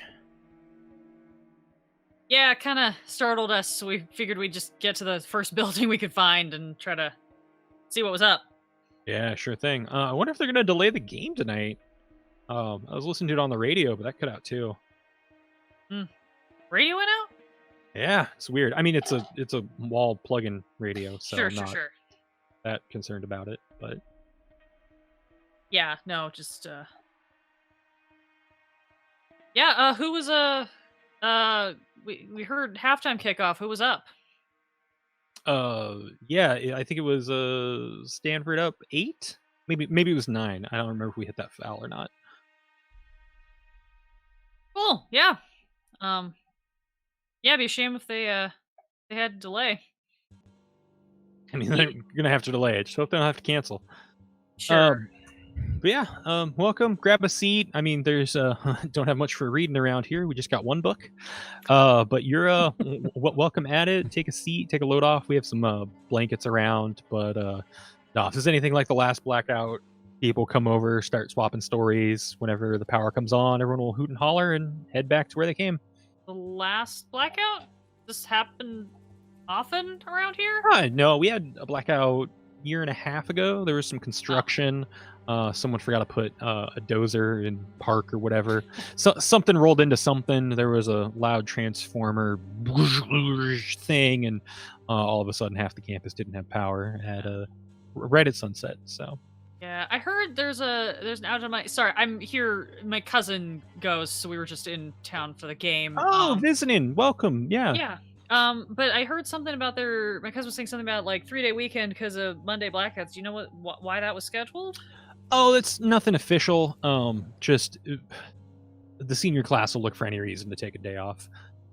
No, it was just supposed to be about a quarter of campus was supposed to be without power for about 2 hours. All the classes and stuff there have been moved. Just maintenance or something. Upgrading some system. It's been spotty for too long, so it's just gonna get ripped out and replaced. Yeah. At least that's what the memo said. Sure. No, that sounds about right. Well, thanks. I think we're just gonna get our bearings and see if the power pops back up before too long. It's usually a beautiful campus between the power and the fog. I wish you could see it, but please enjoy this while you're here. I'm sure someone will come around and God, last time there were certain like improv games started up at some point, so you can get in around to those. But no, this will be a pretty popular place in about 15-20 minutes. And even as he's like starting to go and like light more candles throughout, you can see just a couple more people, and they'll wave and like signal to each other, and yeah, various groups are starting, and there's just small groups of shatter starting to build in this room. Any of them got red badges on? One of them comes through and has an axe badge, and does kind of like look around and ends up beelining towards like a group of 4 that are towards the front of like all of the pews that are lined up, and he's just starting to chat things with them. I point him out to the group. Yeah, that's one of the double axe stupid people that Hank was talking about. Yeah, the axe comm. You should keep an eye on him. Yeah, maybe that pew. Maybe he's telling those people they got to move because that's the pew, the one in the front. Maybe. Let's just casually kind of loiter behind him. Come on. She just grabs him and Oh yeah, let's awkwardly go. walks that direction. Yeah, you get close enough to earshot, and the hustled and bustled person that jammed on through has like a flat top, like sports jacket on, has the pin, and is just kind of ranting and raving. He's like, "Are you fucking kidding me? That there's a goddamn power outage? Like, what, 3 minutes after they start parading this obviously fake axe at the fucking stadium? I think they were losing at halftime, cut the power, trying to get it reset. I don't know what the fuck this is, but if they try to get out of this game, there's going to be hell to pay. You guys should come with me. We're going to block in their bus." And they're like, "Dude, yes, absolutely." And like they're starting to get like a bit of a mob mentality going on. And they're like, "Yeah, my friend's got this truck. We can go over there." And so like they immediately just form a plan to go grab like 2 cars and just block off the parking lot that the band bus is in, that the athletic bus is in, and the personal cars of anyone from Cal. You seem like a great group of Specifically, people. you players. Yeah, they're Dude, sports visitors rivalries lot. bring out the worst in people. It's a good Yep. thing we all Cal students seem to have red cars. There's plenty of blue cars on campus. It's just like we A drew lot it. of these people just got their cars saying, bought for them before they got accepted to It's college. funny so- that we all are like, and then our car's red, knowing we were coming into this game as Cal students. Mine was black.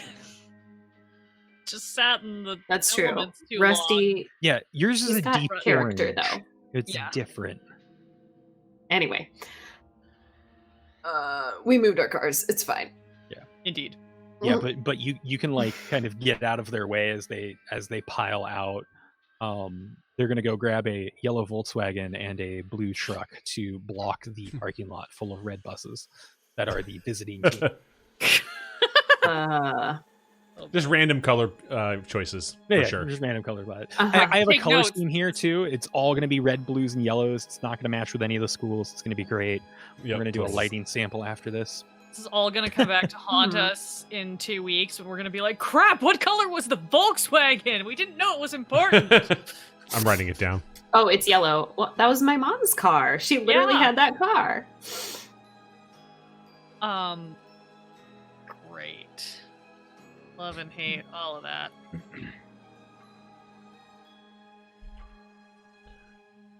So Oh, we just gonna stake it out here, wait for the axe to come. Do we think the axe is still coming? He seemed pretty sure that they knew it was fake. if they're sure it's fake, then I don't think they're gonna. Well, I don't know. They're gonna try to move it unless they realize it's a, distraction because somebody's making a run on the real one. They seem to be kind of preoccupied already. Again, not that we have any real plan for doing the thing that we want to do anyway. Well, yeah, the whole disappearing act makes it a little challenging to Yeah. formulate a plan. Oh. Also, well, power outage is potentially to our advantage, but then also makes the getaway harder. I was just gonna run into the guy holding the axe. Right. We need to get a guy holding an axe first, though. Yeah.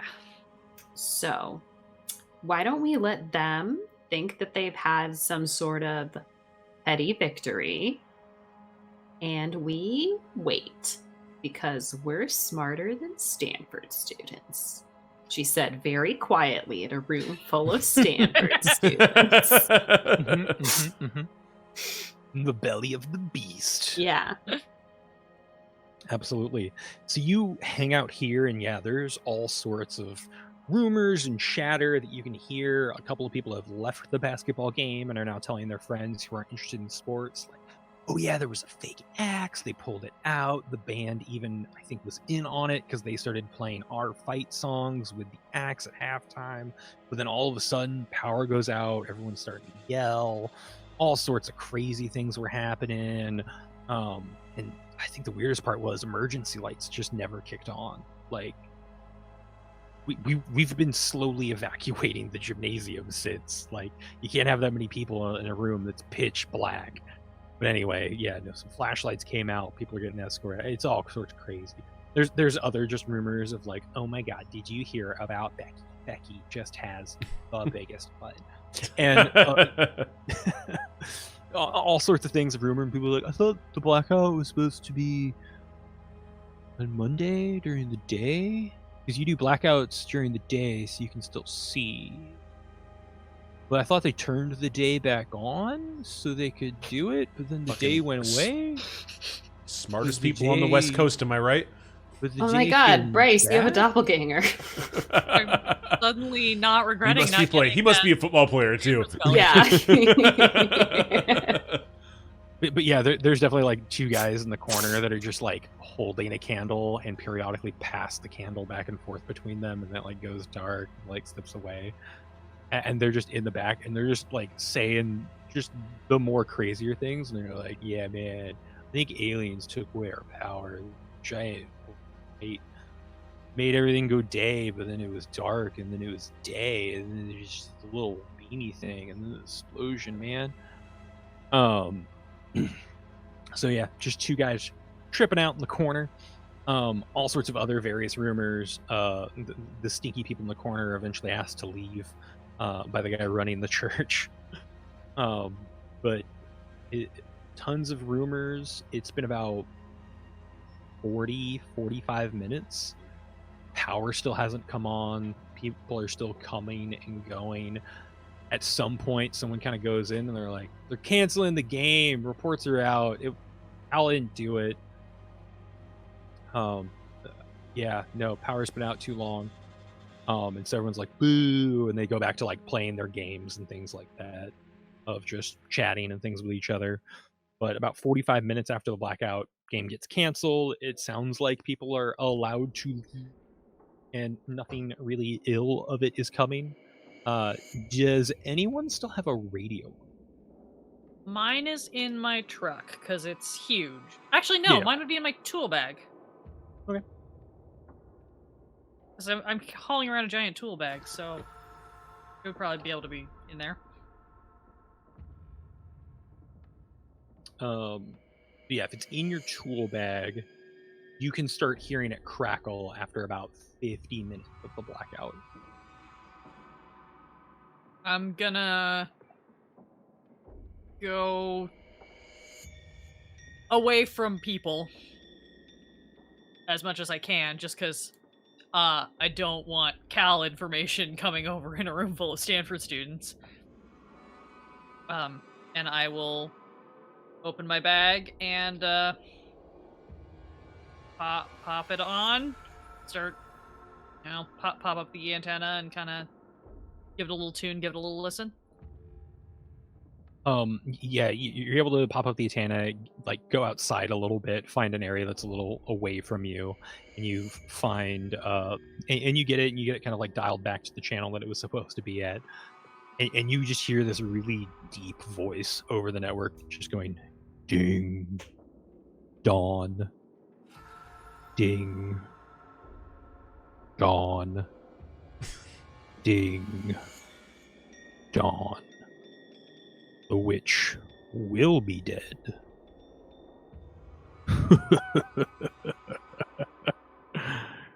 Ding. Dawn. I Ding. flip the channel. Dawn. All the other channels are silent.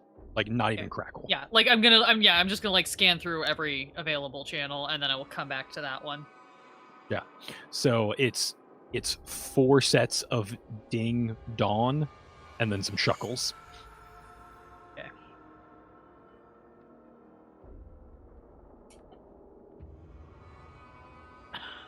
And And confirming for chat, no G Yeah, on the ding, dawn. ding dong. that's what I thought. Yeah. Just wanted to confirm that one. Yep. Mhm. And it just keeps repeating. It keeps repeating. It probably only goes on for about 3 minutes if you decide to listen to it entirely. Waiting for you if you want him back. And then it goes dead. Shit. And I will run back inside and find the rest of my party. Guys, I think we have a problem. Like, besides The obvious. evident, obvious problems. So, the radio started going off, and I stepped outside because if it was Hank trying to get a hold of us, I didn't want anybody else to, know what we're up to. And then this super spooky voice started like saying, I think it was ding dong, like over and over again, and then at one point said, Ding dong? No. Dong. Ding Dong? dong. DINGDON or DAWN. I'm not clear, but no G on the second word. Okay. And then at one point said something about the witch will be dead. Which? Yeah, so okay, lover of classic cinema apparently, and then at the very end of this whole bizarre string of repetition, I believe they said, "Waiting for you if you want him back." Where? I didn't get any more info. I thought I should come tell you guys before I responded, but I think that might have something to do with our Dawn? Well, this could just be a prank. We Right. haven't heard him, honking about in a minute, though. Well, Yeah. it's because he was supposed to drive away. He did drive yeah, But even he if was it's supposed to do that. Even if this is a Um, prank, though, like this is really everything else going on. I didn't want to go by myself.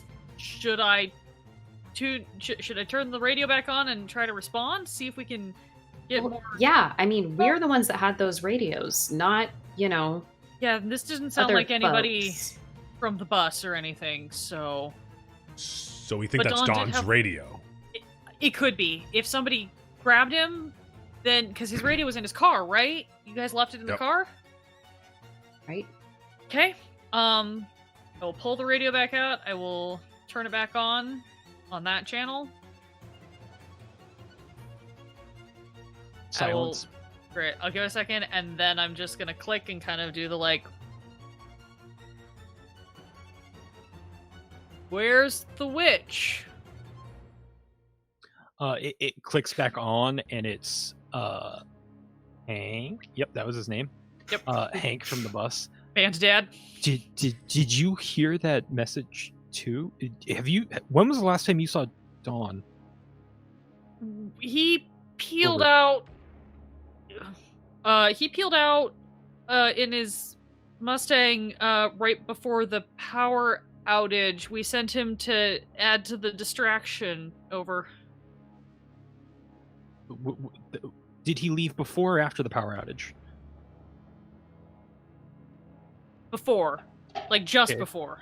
Okay, then yeah, he must have gotten off campus then. Like they didn't. That's what's been causing all of the issues over here, not anything to do with the X. That was they called it a fake almost immediately. We totally fucked up our scale, but no, like, fuck was that radio? Over. Okay, so yeah, you did hear it too, and the weird stuff about waiting if we all had radios. How many radios did you hand out? Over. We had 4 radios. One's in the band bus. We got one to the athletes after we stopped. Y'all have one, and Dawn's supposed to have the other. Cool. So either Dawn is playing a prank on us, which I find to be unlikely, or somebody has Dawn's radio and is playing on a prank on us, which is possible, or someone has Dawn and Dawn's radio, and they're either playing a prank or they are not playing a prank. Yeah, I think those are all the options. Cool. I might Cool. lose you soon. The bus is being forced to leave. Ugh. Like in an evacuation sense? Over. Yeah, we got bus got searched. we had to talk to the police. We've been assured that whatever happened with the power has nothing to do with anyone on campus, and that the game is canceled until further notice. We're probably gonna have to forfeit since we were down at the half. Can we make it back? The bus? No, we're just waiting to get cleared. The couple of jackasses parked their cars and ran off in front of the lot, so it's almost clear now. We're probably wheels out of here in 2. Over. Wait, what the fuck? About what? About what part of this is what the fuck? Everything is what the fuck right now. They can't fucking leave us. Let's fucking. We got to get back to the bus. Bryce, I have a car. we have cars. Ivie's car. We're not my stranded. Car in the back lot. Look. Sorry, just sometimes I just see the lineman in front of me and I just go. That's the only option. Sorry. That's okay. You know, you got your heart in the right place.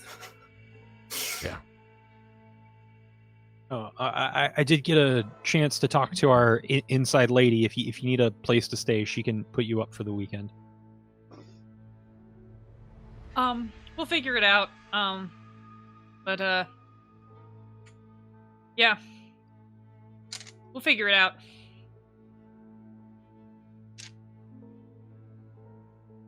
All right, looks like we're heading out. Talk to you Monday. Sure thing. Mhm. Over and out. Over and out.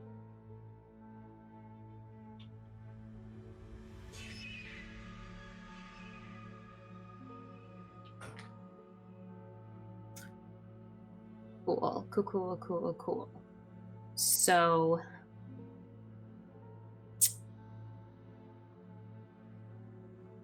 what do we even do?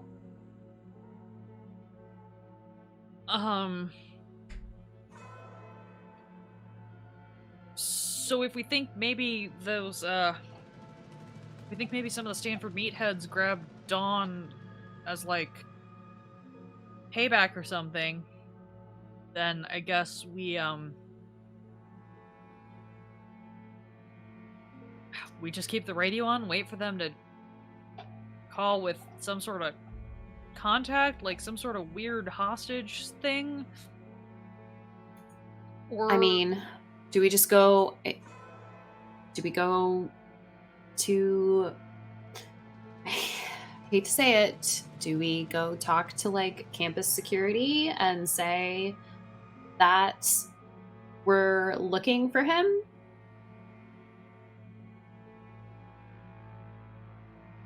His car would have been pretty noticeable. He was making a lot of noise.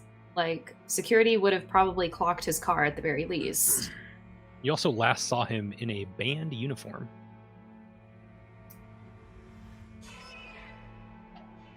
Wait, just try the radio one more time. Like, this doesn't make any fucking sense. turn the radio back on.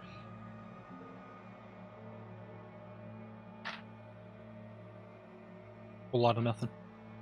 I will leave the radio on for the time being, but I will tuck it back into my tool bag.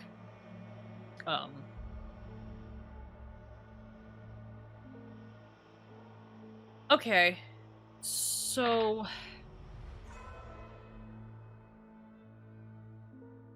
sorry, I need to make sure that I'm understanding geography a little bit. So we are in the church where and you said the blackout started on, if I'm looking at your hand-drawn map, that started on the west side and rolled to the east? Correct. Okay. So you would have noticed it when it probably got to middle of campus. Right. But yeah, just everything in the middle of campus went out. The building you were in went out, and then the pavilion went out, And then and everything then some lights behind us. behind it Okay. went out. And as you looked over, just everything west of you was complete. And so we heard sirens and things all headed to the west toward the source of the blackout. Starting somewhere on campus, and then they all started headed that way. Right. And then Okay. about 50 minutes later, police cleared the Stanford team, let them know that the game will be getting canceled. Need to leave. So, Right.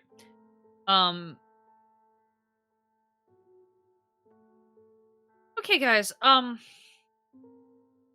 just gonna put this out into the world because this is the first thing that popped into my mind. Do we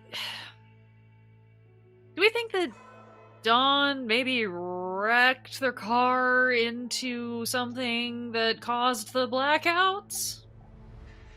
Or is that just wishful thinking because I'm still spooked by that giant fiery comet bullshit that I saw when the daylight happened and I don't want to think about the repercussions?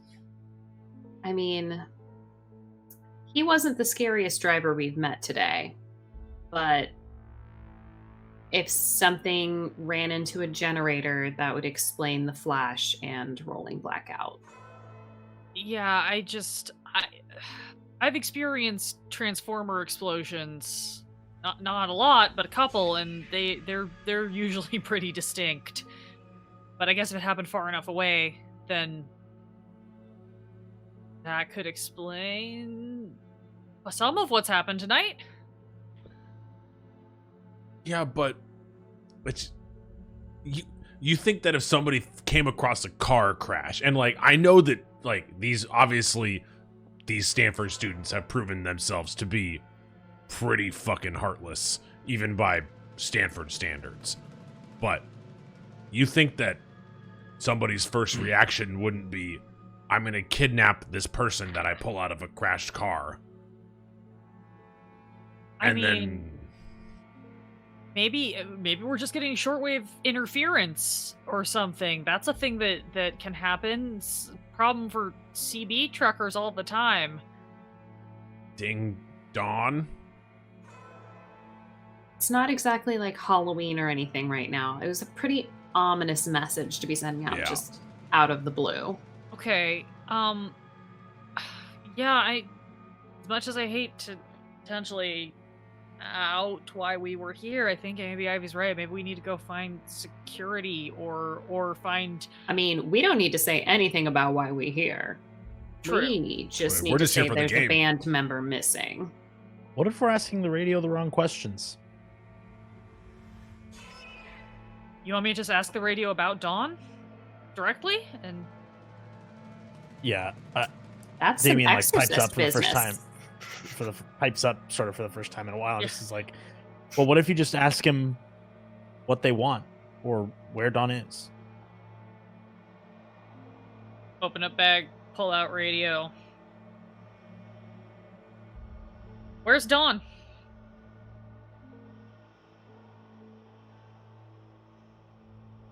Well. Looks like a couple want a bite. We, found your boy? Just giving him shelter for the night. Why don't you come on down? Feel like we got a couple fish out of water that just need a home.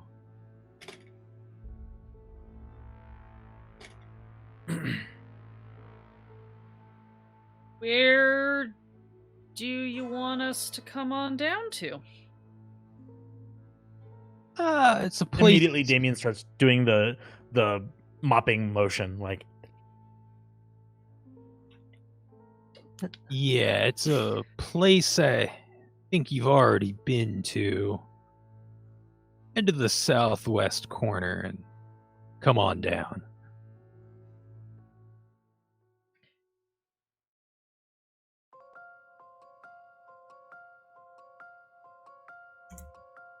All right, we'll see you there. Southwest corner, as you think about it, would have been the corner that the janitor's closet was in the lobby of. Oh, yeah. Yep. Of course. All see, right, I guys, the guess... truth is, the episode would have been over if we just walked through the fucking closet door. Listen to Bryce. It's fine. I just have so much more prepared for next week. Yeah, he's like, we're actually going 6 episodes instead of 3 because you guys are so slow. No, the beautiful thing about Delta Green is I am the impending doom, and it can happen whenever we want. Hooray. Yeah, we tried to avoid it, in fact, and it still found us. We just It wanted finds to a do way. our primary job, and now we have to do the job we actually know we're here to do. Fine. Great. Yeah, I'll just look around everybody and okay, so I guess we're doing this. I'm in. It's at that point like the church doors kind of creak open, and you can just see someone like kind of like bow their head, take a deep breath in, just put it up, and then like walk in and close the door behind them, and they turn around, and this is a very odd looking person in the sense of they've got like a business jacket on with like matching navy pants, and they have like a baggy Hawaiian shirt on underneath it. They're like 5'4", just big round face that just kind of looks like it's in a permanent scowl, and just kind of has like a clipboard with a bunch of like papers and stuff clipped on top of it, and just kind of like scans the room with the clipboard like kind of in the face, flips the paper down, starts heading towards your direction. He's just walking straight towards us. Yeah, towards your group, specifically towards Bryce. That's a good name.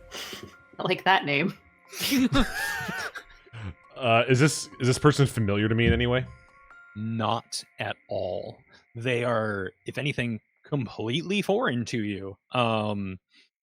Yeah, like as he walks up, you can hear some like clanking of just 2 gold bracelets on his right hand that are bouncing on top of each other almost rhythmically with every like step as he like moves his arm with it too. Has just like super short buzz cut that's like real hard lines on the front half of his head with no fade on the backside. And he's got a tie clip, not on a tie, but off to the side of his jacket with a bunch of weird red and yellow shapes on it. I'd like to have a word with you, sir. Me? Yeah. Yeah, that makes sense. I'm totally alone. Yeah, totally alone. Are you? And like he like flips up his clipboard. He's like, yeah, that tracks. Yeah, let's just step outside. Yeah, no, let's okay. Yeah, no, let's step outside. This is going to be totally fine. And I slowly like stiff backed like walk outside. Yeah, and like as he's walking, he's like, your friends can come too. You certainly can't take me in a fight if that's your plan. Don't have any friends. Why would that be my plan? Oh, really? What classes do you take here?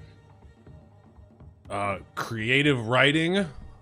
Yeah, sure. Okay. A math class. Yeah, and just go ahead and open his door. He's like, yep, keep it going, sticky fingers. Stick. What the fuck do you think I stole? And just like gives you a wink while still having just a grimace on his face. Wait. What are you talking about? Let's talk outside. Look, my nose just runs. Let's just talk outside. And he's just holding the door open for you. And I walk through. And he'll just look back at the 3 of you and go ahead and close the door there.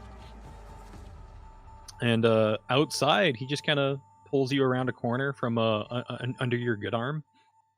How long ago did you touch it? What are you The talking sticky about? stuff. The sticky goo thing. Oh. Never. I've never touched it. And he like flips up his clipboard again. He's like, no, you definitely did. You might have got some on your face too. There's a little on your shoe left. I look down. Is there any on my shoe? There's just a very tiny, like shiny sliver across your shoe that like is dried up and does look like it could be anything. That one looks like it could be like a slug trail or something, and could be particularly normal, but is too thin to be a slug trail. Look, you're not in trouble. I just gotta know how long ago. Also, you describe what it looked like. That'd be helpful. What the? Where'd you get the sticky goo fingers from? Where are you? Who are you? Look, I'm the one asking questions here, so you're either gonna answer them, or tell you what, you don't want to find out. I assume we're all like hiding around the corner, like piled on top of each other, listening, right? Oh, I Scooby-Doo definitely style. ran over to the door and full on did Yeah, the, like, yeah. listen, Okay. Yeah. Definitely some Scooby. I just didn't want to interrupt with us just spilling our guts if we weren't decided on exactly what that stack of heads was like in the tiny crack of the door or whatever. Yeah, absolutely. I mean, I assume, like, definitely when that part of the conversation is overheard, I will look at Ivy with the, like, should we just bust in on this and save him face? Oh, I mean, yes. This is very this is Dirty Harry. Let's go. Yeah, okay, let's go. And we'll just pop out the door whether or not Damian wants to come with us. Oh no, Damian 100% goes with you. Yeah. How could he not?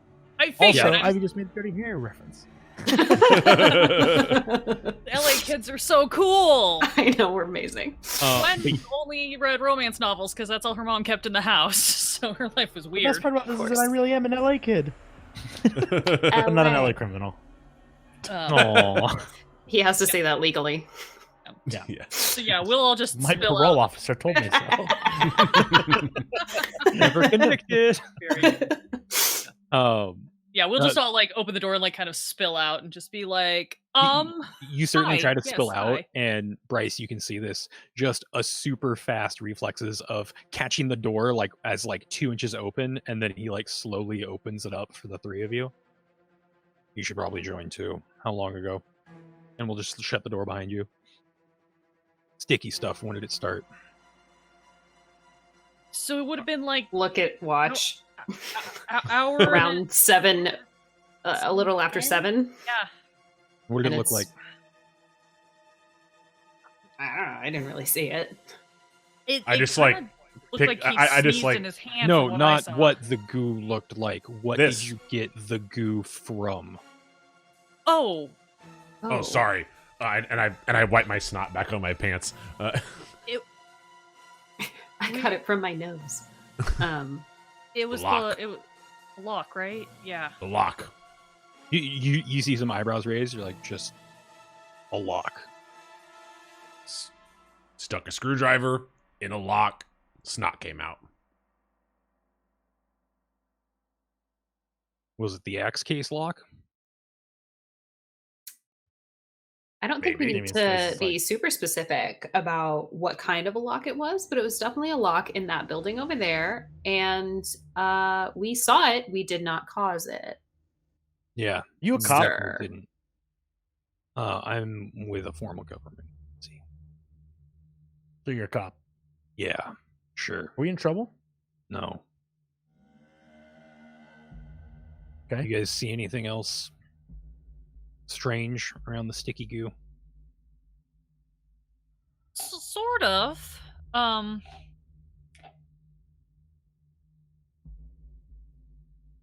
There was an object in the case that kind of disappeared into the floor and then reappeared.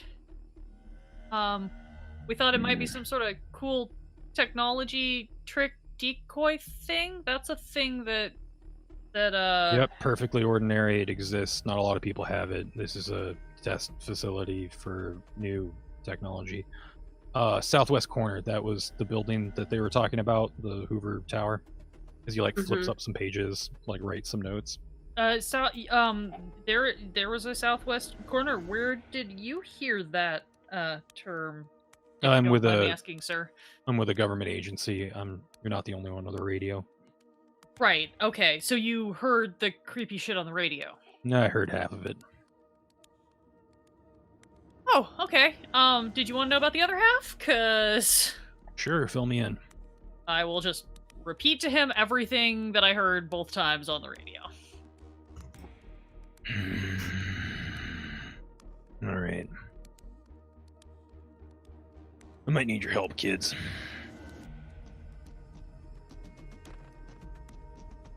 Doing what exactly? Go get your friend back. Dawn? Yep. What does that have to do with the goo? It was just happened to be in the building. It's part of the advanced testing of new technologies. I'm the quality assurance for these new technologies. So I'm not like a cop. I just enforce other rules. So I'm like a cop. Easiest way to say it is I'm a cop. That just Humid, sounds like you're a Motherfucker rent-a-cop. Yeah, I get paid more. That's why I get to wear these fun shirts. But no, let's go get your friend back. I rolled a I 7 think on my someone's- human roll for his profession. Like, on a 50. Dude's full of shit. Dude reeks. Like is not like is just trying to like you can see his eyes like read something on the piece of paper in front of him, and then he recites it back. Trying to Like- give us an answer so that we'll stop asking questions. Mm-hmm. Like that vibe. Okay. Yeah, and as we kind of like, and he's leading us towards the tower right now, or is that? No, he has not made a move yet. We gotcha. You guys are still outside the church, kind of just around the corner a little bit from the doors. Some people start heading into the church or out of the Good. church, and he like I- pulls you all a little further away from the doors. Look at him. You fucking need us. No, it'll be easier with you though. Bryce, don't antagonize He's full of him. fucking shit. Yeah, he probably is, but also Dawn might be in trouble. Your friend is most assuredly in trouble. Yeah. What kind of trouble are we talking exactly? Because that was some creepy shit on the radio, and I'm not real excited about this, but I don't want anybody to get hurt, so... He's not hurt yet. Probably. Faster we move, the faster we can ensure that's the case. Yeah, can you give us, like, any more details about where we're going or what we're doing before we go to Because we've just had a long day of people not telling us a lot of things and then expecting us to do things, and then we show up and the things are not what we were told. Yep, you're okay, kiddo. It's gonna be fine. Everything's Okay. fine. It's gonna be okay. I Everything's don't gonna be believe fine. you, and it's Here, let me an adult thing where you No. just say what you think we want to hear, but look. I'm happy to treat you like adults, but that's gonna involve a lot of you. Never mind. I'm not allowed to say those things. Here. You want some truth? Here's some truth. Your friend Dawn was involved with a vehicle accident. It seems like some people not wishing to administer him the appropriate care he needs found him, and assumably has taken him to a place you have been with a southwest corner. I would like you to go there, get your friend, and if anything goes wrong, I will be there. And if you don't believe me, here's a picture of his car. And he like hands you a Polaroid of half of a red Mustang. It's the like back half with like the two front seats just like on the ground, and it's like skidded maybe like 15-20 feet, and there's no first half of it in the picture, but there is a like 3-inch hole in the pavement directly underneath the where the front half of the car should be. So it's just like if you took the top of the windshield back like an inch, cut down everything that was metallic and got rid of it, and then had it skid like 20 feet to a stop. It's just sitting and resting there. No front half, no Dawn, clarinet in the side, like Aw, up in the front clarinet. seat. Yeah, Okay. accident. Incident. Oh, so sorry, misheard that. Okay, incident. So, you're okay, and you just want us to go get him? It's that I'd like simple? you to head where you need to head. I will follow you, but if they don't expect me, that will help everyone else here.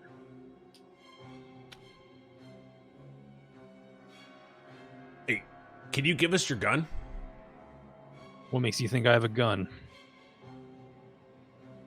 You're some sort of fake Fuck cop. off. Give So- us your gun. You know how to shoot a gun, Bryce? Oh yeah. Do you really think I'm going I'm to just come in checking. here, ask you a bunch of questions that are probably too specific for a stranger to know, and then I'm going to give you my firearm? Do you want us to come back or not? How about I give you a firearm? Bryce, That's can you shoot oddly a gun ambiguous. left-handed? Can Bryce shoot a gun? Look. Period. I've been No, I- bullseyeing womp rats since I was a boy. All right? Come with me. I can fucking shoot. Good reference. And he just starts walking away from the church towards the closest parking lot, which would be south of here. So he's going past the church to a bit of the area you guys didn't really walk to. Yeah. Walks through the fog and eventually finds his car. It's just, let's roll on my random cars. It is a Plymouth Roadrunner. It's a nice For car. you car buffs out there. Yeah. It's nice. It's black. It's got some chrome detailing on it. He goes over. Wait over there.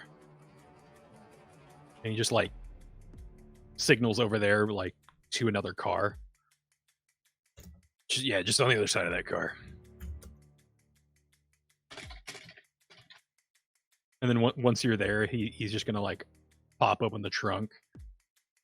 And he's just gonna like pull out a pump action shotgun, pump out 6 shots of it, and like comes in and just grabs these like beanbag type cartridges and just like slots in 6 of them, sets it side to the side, does it again with another shotgun, slots them in, puts them down. Here you go. 2 guns, beanbags, No, same stuff cops use. No, I need your pistol. And he like points to his side. There's no pistol there. Yeah.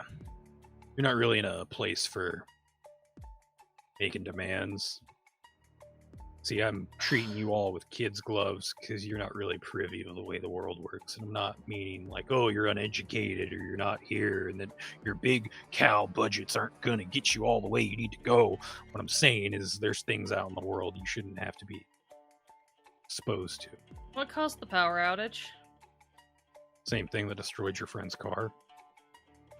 Okay, but if you're trying to protect us, why do you want to send us in to go find our friend? It sounds like you kind of already have a better grasp of what's going on there, and maybe you and some of your in the know buddies should be the ones doing that. You'll have at least 6 minutes when you walk downstairs before anyone tries to take your life. I'll only have about 30 seconds. Before anyone tries to take our life? I like my life. Hmm. Yeah, but 6 minutes is a lot of time. You really got to see it, glass half full. I mean, you're young. You have, what is that, 12 times the amount of life I have? It's going to be fine. How? Oh my How? god. What? Yeah?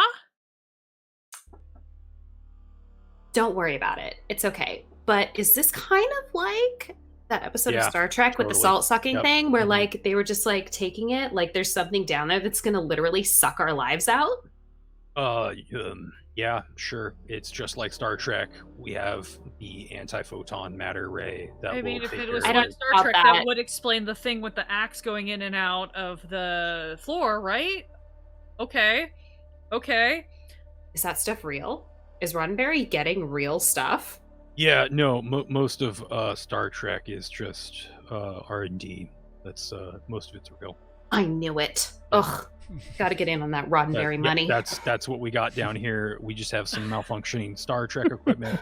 I've been exposed to the meteor rays that aim from the other planet. Well, I'm the cleanup crew. I'm not. I don't know that all of those things were things.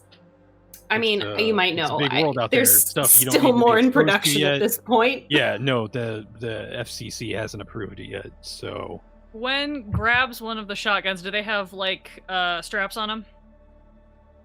yes. Great. Gwen grabs a shotgun and slings it. She picks up her tool bag and then she looks at him. You got a tire iron in there? No. I've got one in my Right. car. I've got one in mine too, so I'm gonna have to pit stop at my truck and then we'll head to the lobby. And Gwen's just gonna grab the gun in her tool bag and start booking it, turn on her headlamp, head for her car to get the tire iron. Yeah, and Great, we'll meet you there. Bryce grabs the other gun and he tries to hold it up with one hand, realizes that it's pretty fucking heavy to hold up with one hand, and then he just puts it up on his shoulder. I probably got this.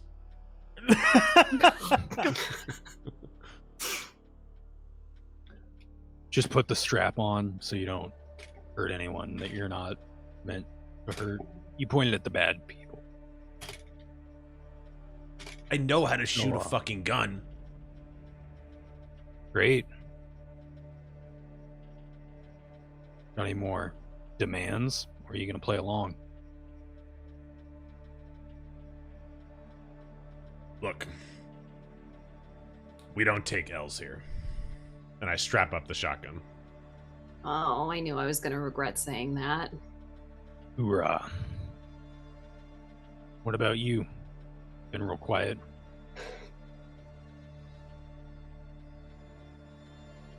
If I don't help you, can I just leave? Sure.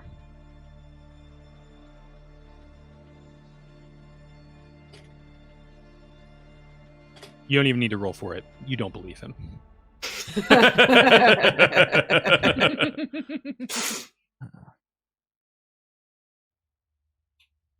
If I do leave, you kill me?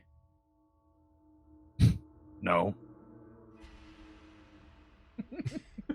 Oh my. That time you do believe him, right? It's one of those half truths, and you're not sure which one you want, which half you want to be true. Sorry, are there firearms left, or Bryce just picked up two? Gwen walked away with one of them. Those Okay. two are headed back to their cars to get some tire irons, and Bryce has one, and it's just you two and this Hawaiian shirt businessman. Bryce probably would give it up if someone was like, hey, I know how to shoot that, because he knows he only has one arm and it cannot really fire a shotgun with one arm. Well, it's your off arm. You might get lucky.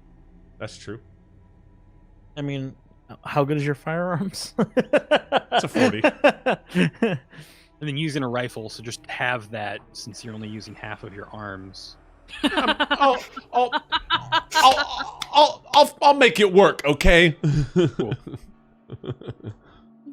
You can still do something. Probably. My dice are rolling good today, all right?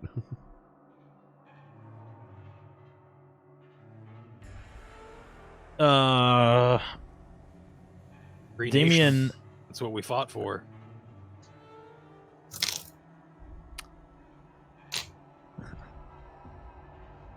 okay. I'll stay and help.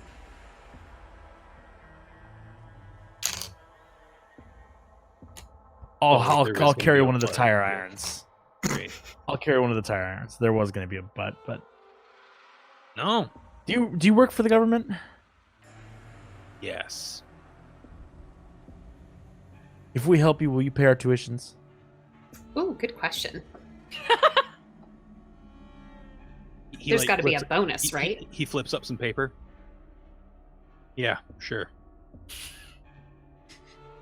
Help me out. No questions asked. Next 24 hours, you got the next 8 years of college paid if you want. Okay, Ivy pulls then out her Damian- forgery kit and is like, "I want that in writing." Damian walks up to Bryce and is like, I've never really shot a shotgun, but I know that you need 2 arms. Bryce, He's right. he looks at him begrudgingly and, yeah, no,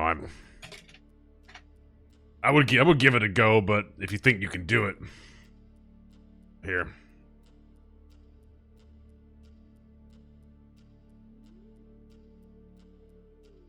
Right. We're all on accord. Let's find the other 2.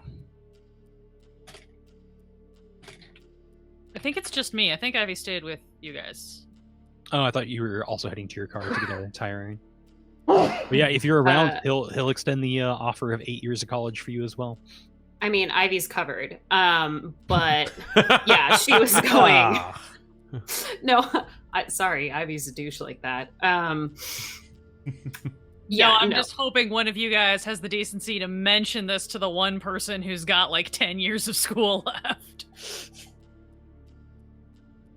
Sure. Okay, I was gonna say, I don't know. Yeah. Yeah. It's not If like we it see takes you- away from your sum. Yeah. No, We it's will more just the, convey. like getting that in writing, because boy howdy, even in the 70s, med school is gonna be expensive. Oh, it's just so long. Back at my pickup, I'm gonna pull out my tire iron and a crowbar, so that we've got some, non-shooty weapons for the people who are non-shooty. I'm also gonna dig around in all that stuff I took from the bio lab. I made such good notes on my inventory for the first Yeah, time you did. ever. And I'm gonna grab a couple of scalpels. I'm gonna stick a scalpel down the side of my work, capped, but down the side of my work boot, so that I've got it in a place where if I need it, I can get to it. What else? What other fun goodies would I have?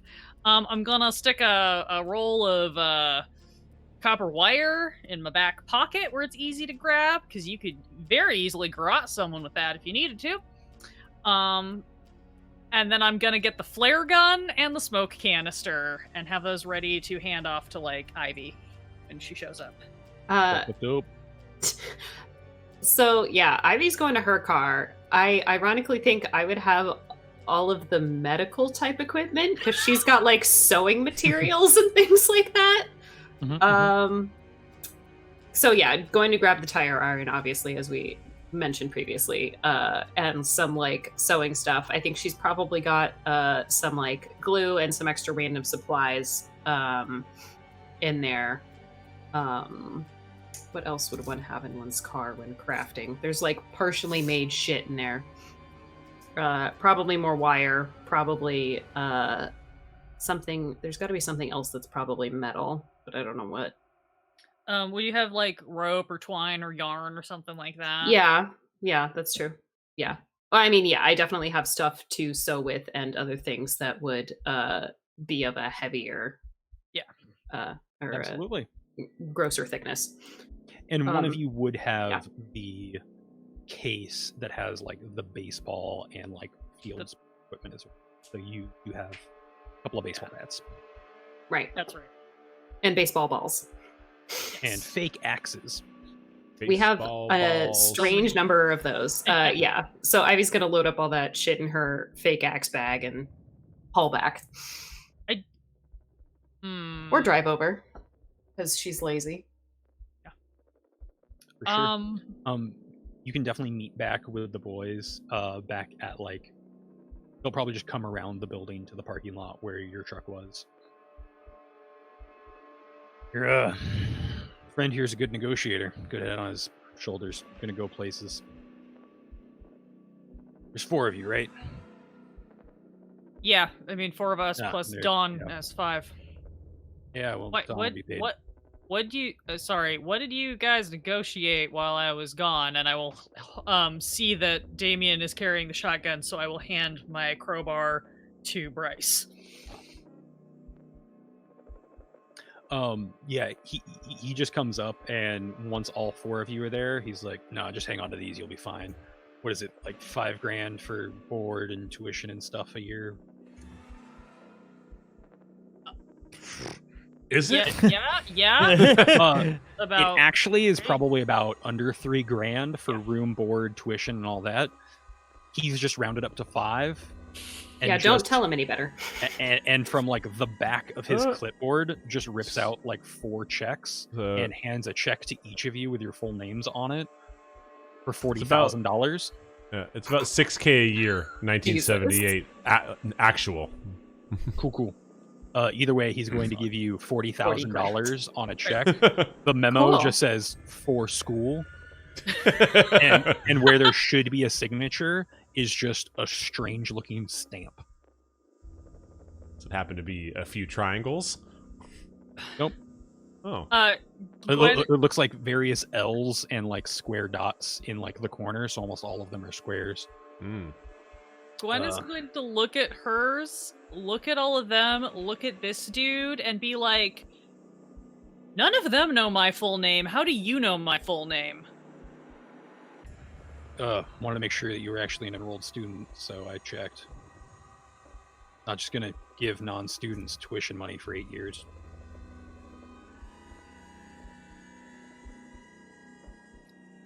Holds the check, tucks it into... The just, Star like- Trek communicator things that let me check on school status. Yeah. You saw it on the pictures We know you're full of bullshit. We're gonna go save Dawn. and pay for your school. Thanks. Win. My father will appreciate it. As will I. Anybody want baseball bats? I've got hand tools. I've got scalpels. Anybody want scalpels? You got another one of those I'll take a scarves. baseball bat. Damien, are there more scarves? Oh yeah, Damian pulls out like a fat pack of them. Yeah, and this weird guy just go ahead and just takes one and like cinches it up. It's all warm and like puts on some like wool gloves as well outside the building. I'm gonna hand Ivy the smoke bomb canister and just be like, okay, so no promises that this is gonna work super great, because I just learned how to make it last night. But if we need to make a quick getaway and need some cover, this should just fill the room with smoke, and it's gonna make everybody sound like a chain smoker. This is why I was having issues this morning before my coffee. Yeah, it's got the quick release here, and you just kind of like pull it's almost like a grenade. It's a bad trigger mechanism, but you know, I don't chemistry. Here you go. Good handiwork. Thanks. I'm Alright. good at fine motor skills, but bad at chemicals. So, You're yeah. Head on down. Keep them talking. Make contact with your friend, and I'll join you shortly.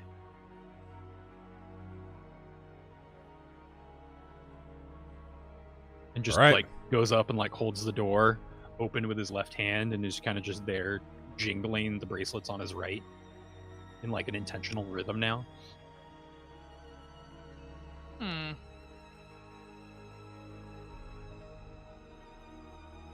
I don't know. Seem to be hesitating. Is that a therapy thing? It helps, yeah. Gotcha. Behavioral sciences is sort of a... Yeah, let's go. I want to take a look and see if the axe is in place or not when we enter the lobby.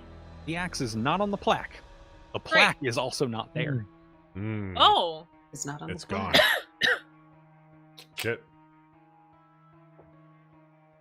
Well, that makes sense, though.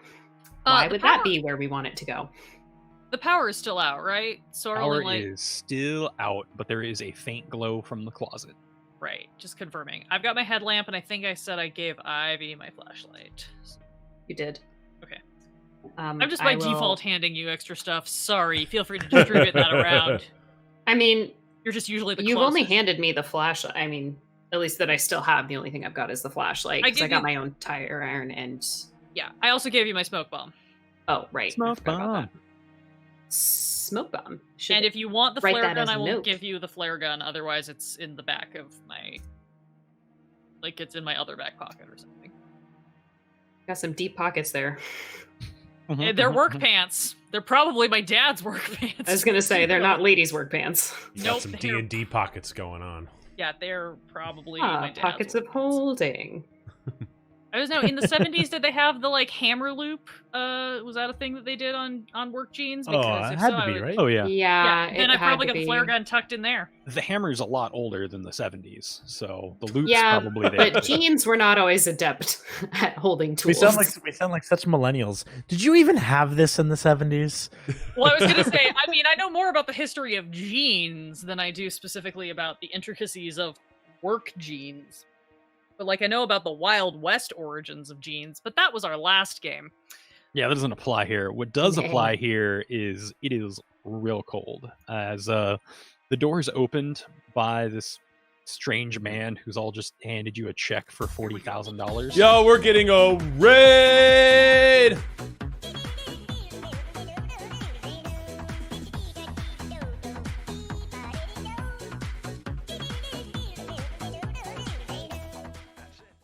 Yo, -1 charisma. Thank you guys so much for the raid. If you guys Cha. want to go and follow -1 cha, you say it like that so when people type it, it's correct. Why don't you do that right now? Thank you guys for the raid. How was your guys' campaign? For people just joining us, we are the Torpid Gaming Network. We are a variety channel, and on Tuesdays, we play tabletop RPGs. We have just started our new campaign. It is called Delta Green. It is a weird, spooky... Mark, talk about it for 10 seconds. Yes, absolutely. Delta Green is one of my favorite campaigns. It explores the creepy, the bizarre, the weird, the unexplainable. In a typical fashion, you would have players play kind of along the lines of X-File agents or paranormal investigators, and they would be involved with some big conspiracy and go and investigate all of these strange occurrences. However, in our game, for a limited series for October, we have all of our players as college students. They are attempting to steal the Stanford axe. They are all playing as Cal students, and they've encountered some weird, hiccupy things. They found a lock full of some goo. They saw the axe slide out of its metal casing housing and through a floor, and then later saw it float back up. They have also seen a completely destroyed car in a fashion they couldn't explain. They saw night go to day for a couple seconds, and then back to night, and then back to day, and then back to night, and an explosion in the sky, and now a strange man with a Hawaiian shirt and a business coat and pants has given them all $40,000, 2 shotguns full of non-lethal ammunition, and is trying to coax them down a staircase in a closet in a Stanford building that shouldn't be there. It's lit by torches. There's no power on campus. You're all caught up. Welcome to Torpid Gaming. Torpid Network. All of it. And Torpid Gaming Network. It's Torpid Gaming you just- Network. you- Just you- put it it works in any direction. You can say it all ways. Network Gaming Torpid. Maybe not that Marshall. way. Maybe not. Marshall39, thank you for the follow. Welcome to TGN. And that is where you join us Marcel. and where I bring us all back in because we were getting distracted talking about fashion. There's a Technically man in a function. very fashionable Hawaiian shirt. He has a very dark business jacket, business pants that match, as well as shoes, and he is holding the door open for you, armed with various tire irons, baseball bats, and shotguns full of bean bags. He is coaxing you into the building that you attempted to steal the Stanford axe from earlier tonight. Mega DDD, thank you for the follow. Welcome to the Torpid Gaming Network. The axe is no longer there in its display case, which might be a sigh of relief and might be a concern depending on how you want to look at it, after the strange radio invited you down to try and find Dawn, the bumbling band member who had a potential getaway car for you. I think we're ready. You're all paid up. You can cash that Monday when the banks are open.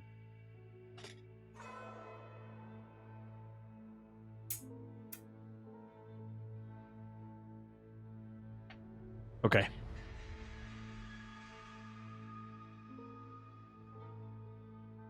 You taking lead? No chance. Bryce, get in there. Bryce fucking takes the tire iron, and just like he still has his football in a sling. Gives it a kiss. Good luck. Yep. And is holding the tire around and little stiff backed. Opens the door. Do I hear anything down there? You don't hear anything. The door has been propped open a little bit more. The mop and mop bucket are no longer there. But yeah, that door has been propped open a little bit more. So if you just kind of go into the closet, slide your back on the back wall, you'll be able to get around it. It still hits up against the shower basin that you would like dump out and rinse a mop out. Yeah, so I Mop a drain. I get through that and wait for my compatriots to follow. Sure thing. Yeah, as soon as you get around that corner, you can see torches lighting up a spiral staircase that is made of stone, much like the exterior of this building. I mean, it based on the sense of the building, it looks like it is carved into one of the pillars. And even just looking closely at it, you don't see seams. This looks like it has always been carved into these pillars, however old this building is.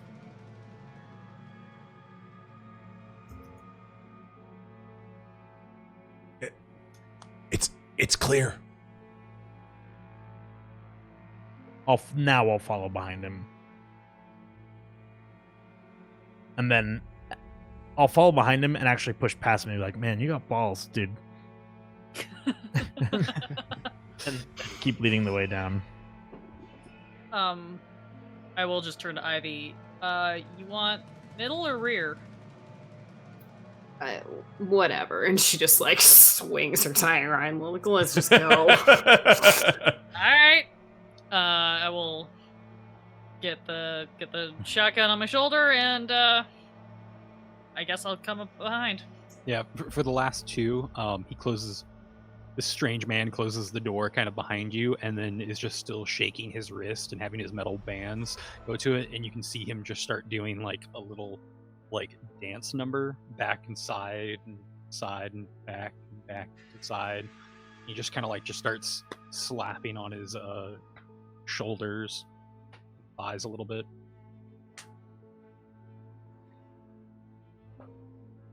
I'm trying to figure out if Gwen, the med student, would try to get something off of this, because Alandra, the player, has an idea of what's going on. He's on the lewds. Have history. He's on the lewds. Wow. Noise. Is he trying to do the haka? That was my question. It, He's sending us off well, strong and brave. I will give it to you. It looks like a very either lackluster or a very poor warm-up for the haka. You've seen the haka at Cal Rugby games. Totally. Like, that looks like either a really bad version of it or a butchered hula. Like, you're not entirely sure, but it looks like half a daisical, like lackluster moves. But it does seem to like have like a bit of a pattern. Like no move is repeated for a little bit, and you're just like, I'm going. Okay. Yeah. No, I just kind of clock it and kind of just nod, and then I follow everybody else down the stairs.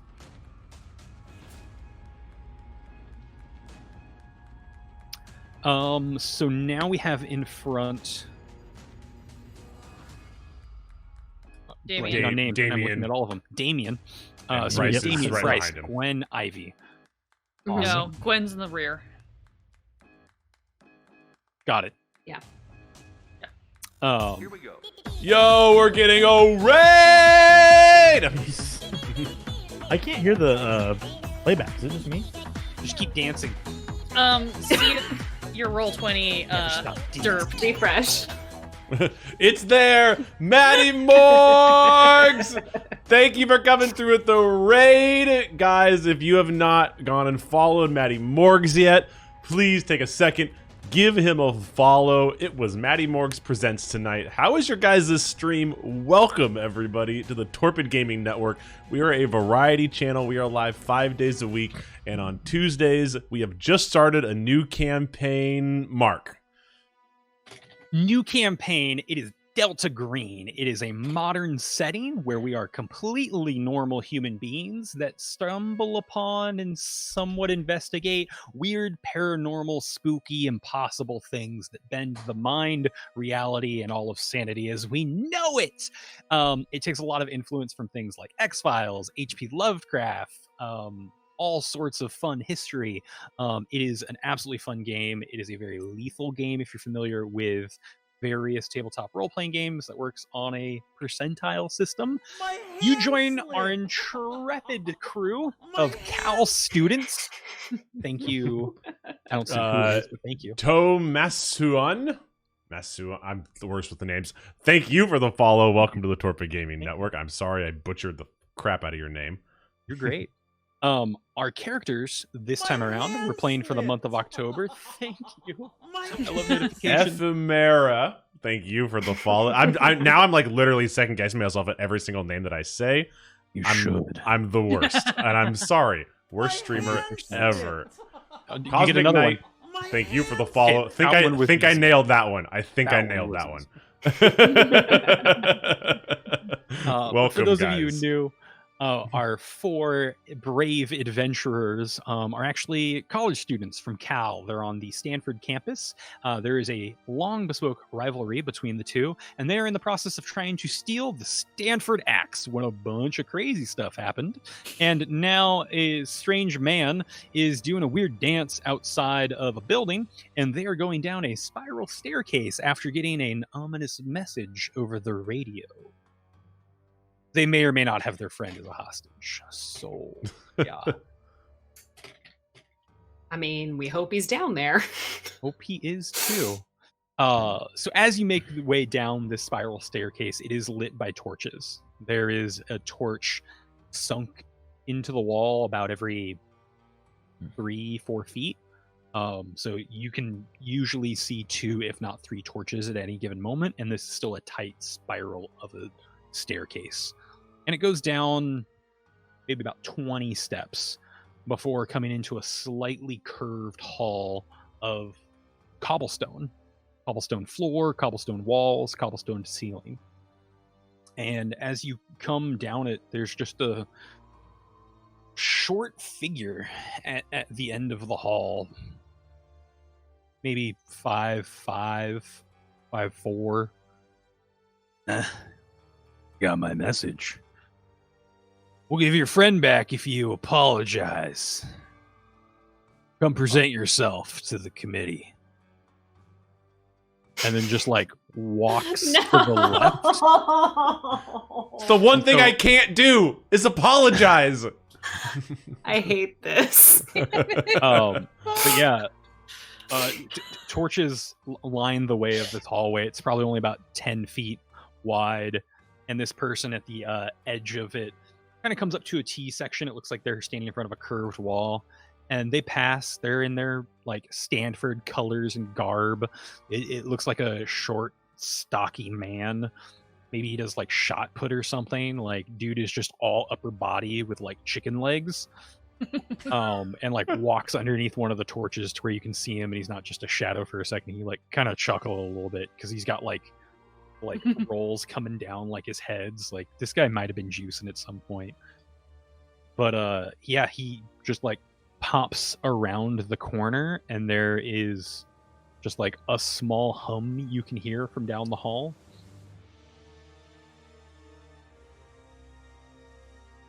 And yeah, he just walks around the way. And as you get a little bit closer, you can see that it is just like a curved hallway that kind of opens up. And you can actually look up once you're there where he was standing. And it looks like And it looks like there's a little symbol up on top of the roof that has like arrows and stuff to it, and like some tape. It just has in Sharpie, axe here.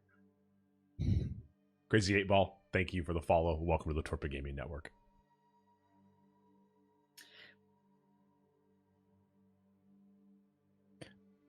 I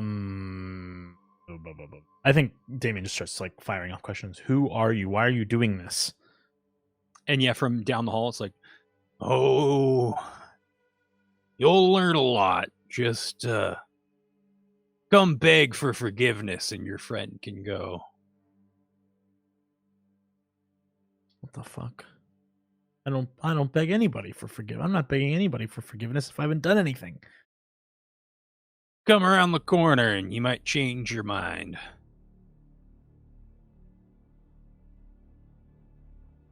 And yeah, you can see that at both ends of like to the left and to the right, it loops around deeper into what would be the base of the building.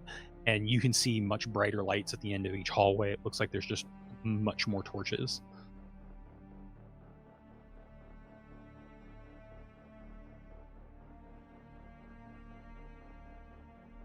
Gonna cautiously move forward. You want to go left or right? Left. Good choice. Always go left. Yeah, you Say, never go right. Is this guy not leading us? He's like giving us the option, or he saw you at the end of the hallway, told you something, and then got around the corner. oh, gotcha. And okay. then once you got to where he was, he's around the curve already and just keeps yelling out. Gotcha. Okay, just making sure I understood. Cool.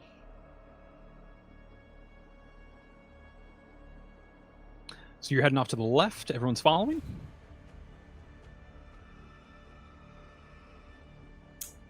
Yes. We can't leave him alone. Don't leave me to die, guys.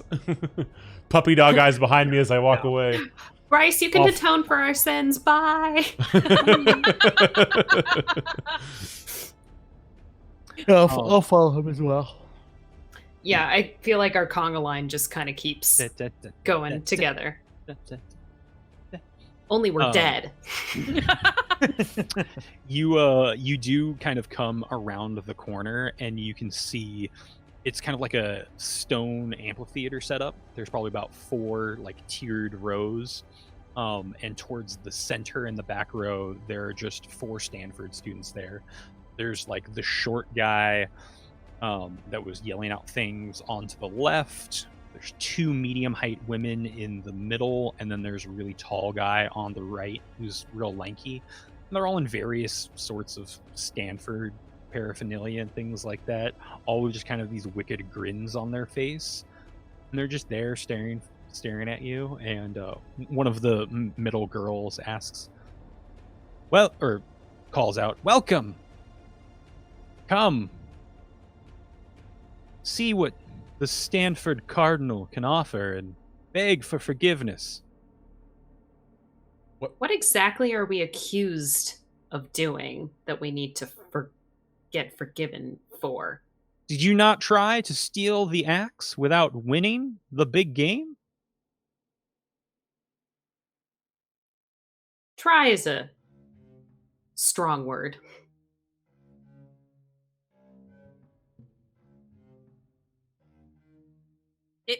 If anything, we admired your security precautions. Right. Security precautions. They all kind of chuckle. It's fine. Just, step on down.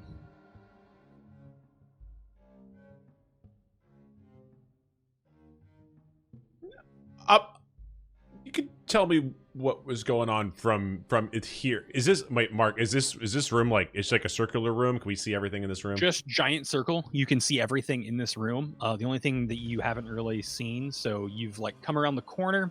You can see them at the very back of the circle. What would be the middle? They're all just kind of staring at you, hands behind. The 4 of them are just standing in a line, like almost like a pseudo military line. And they're just asking you to beg for forgiveness. And a couple of them keep eyeing something that looks like down in the center of the amphitheater. But once you kind of come around the corner, it's a little inset to wherever you were. So it looks like it's inset enough to the hallway that you walked around from. it would be slightly underneath that. Gotcha. So it's kind of like you came from backstage of an amphitheater, but the backstage is at the top level of the seats, and then everything goes down. Down. Okay, got it. I kind of like peek over towards where I can like see down, like down towards the bleachers of like, fuck is down there. Just ask the cardinal for forgiveness. And like the girl puts her arm out towards that pit, and the other three also do the same. Yeah, okay. I'm real sorry. I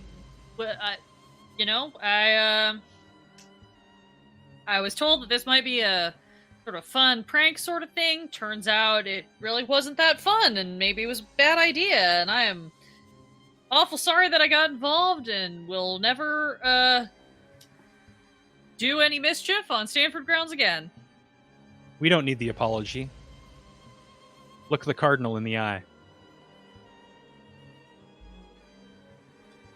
Sorry, the cardinal. Are we talking like a member of the clergy here, or like a bird? It's at that point they both like everyone throws out their other arm and then just like raises it up and then looks back down, and from the bottom of like this little concave area in the back come these just like silver and red metallic bark like spindrils that just pulls out this cardinal red spire metallic bark.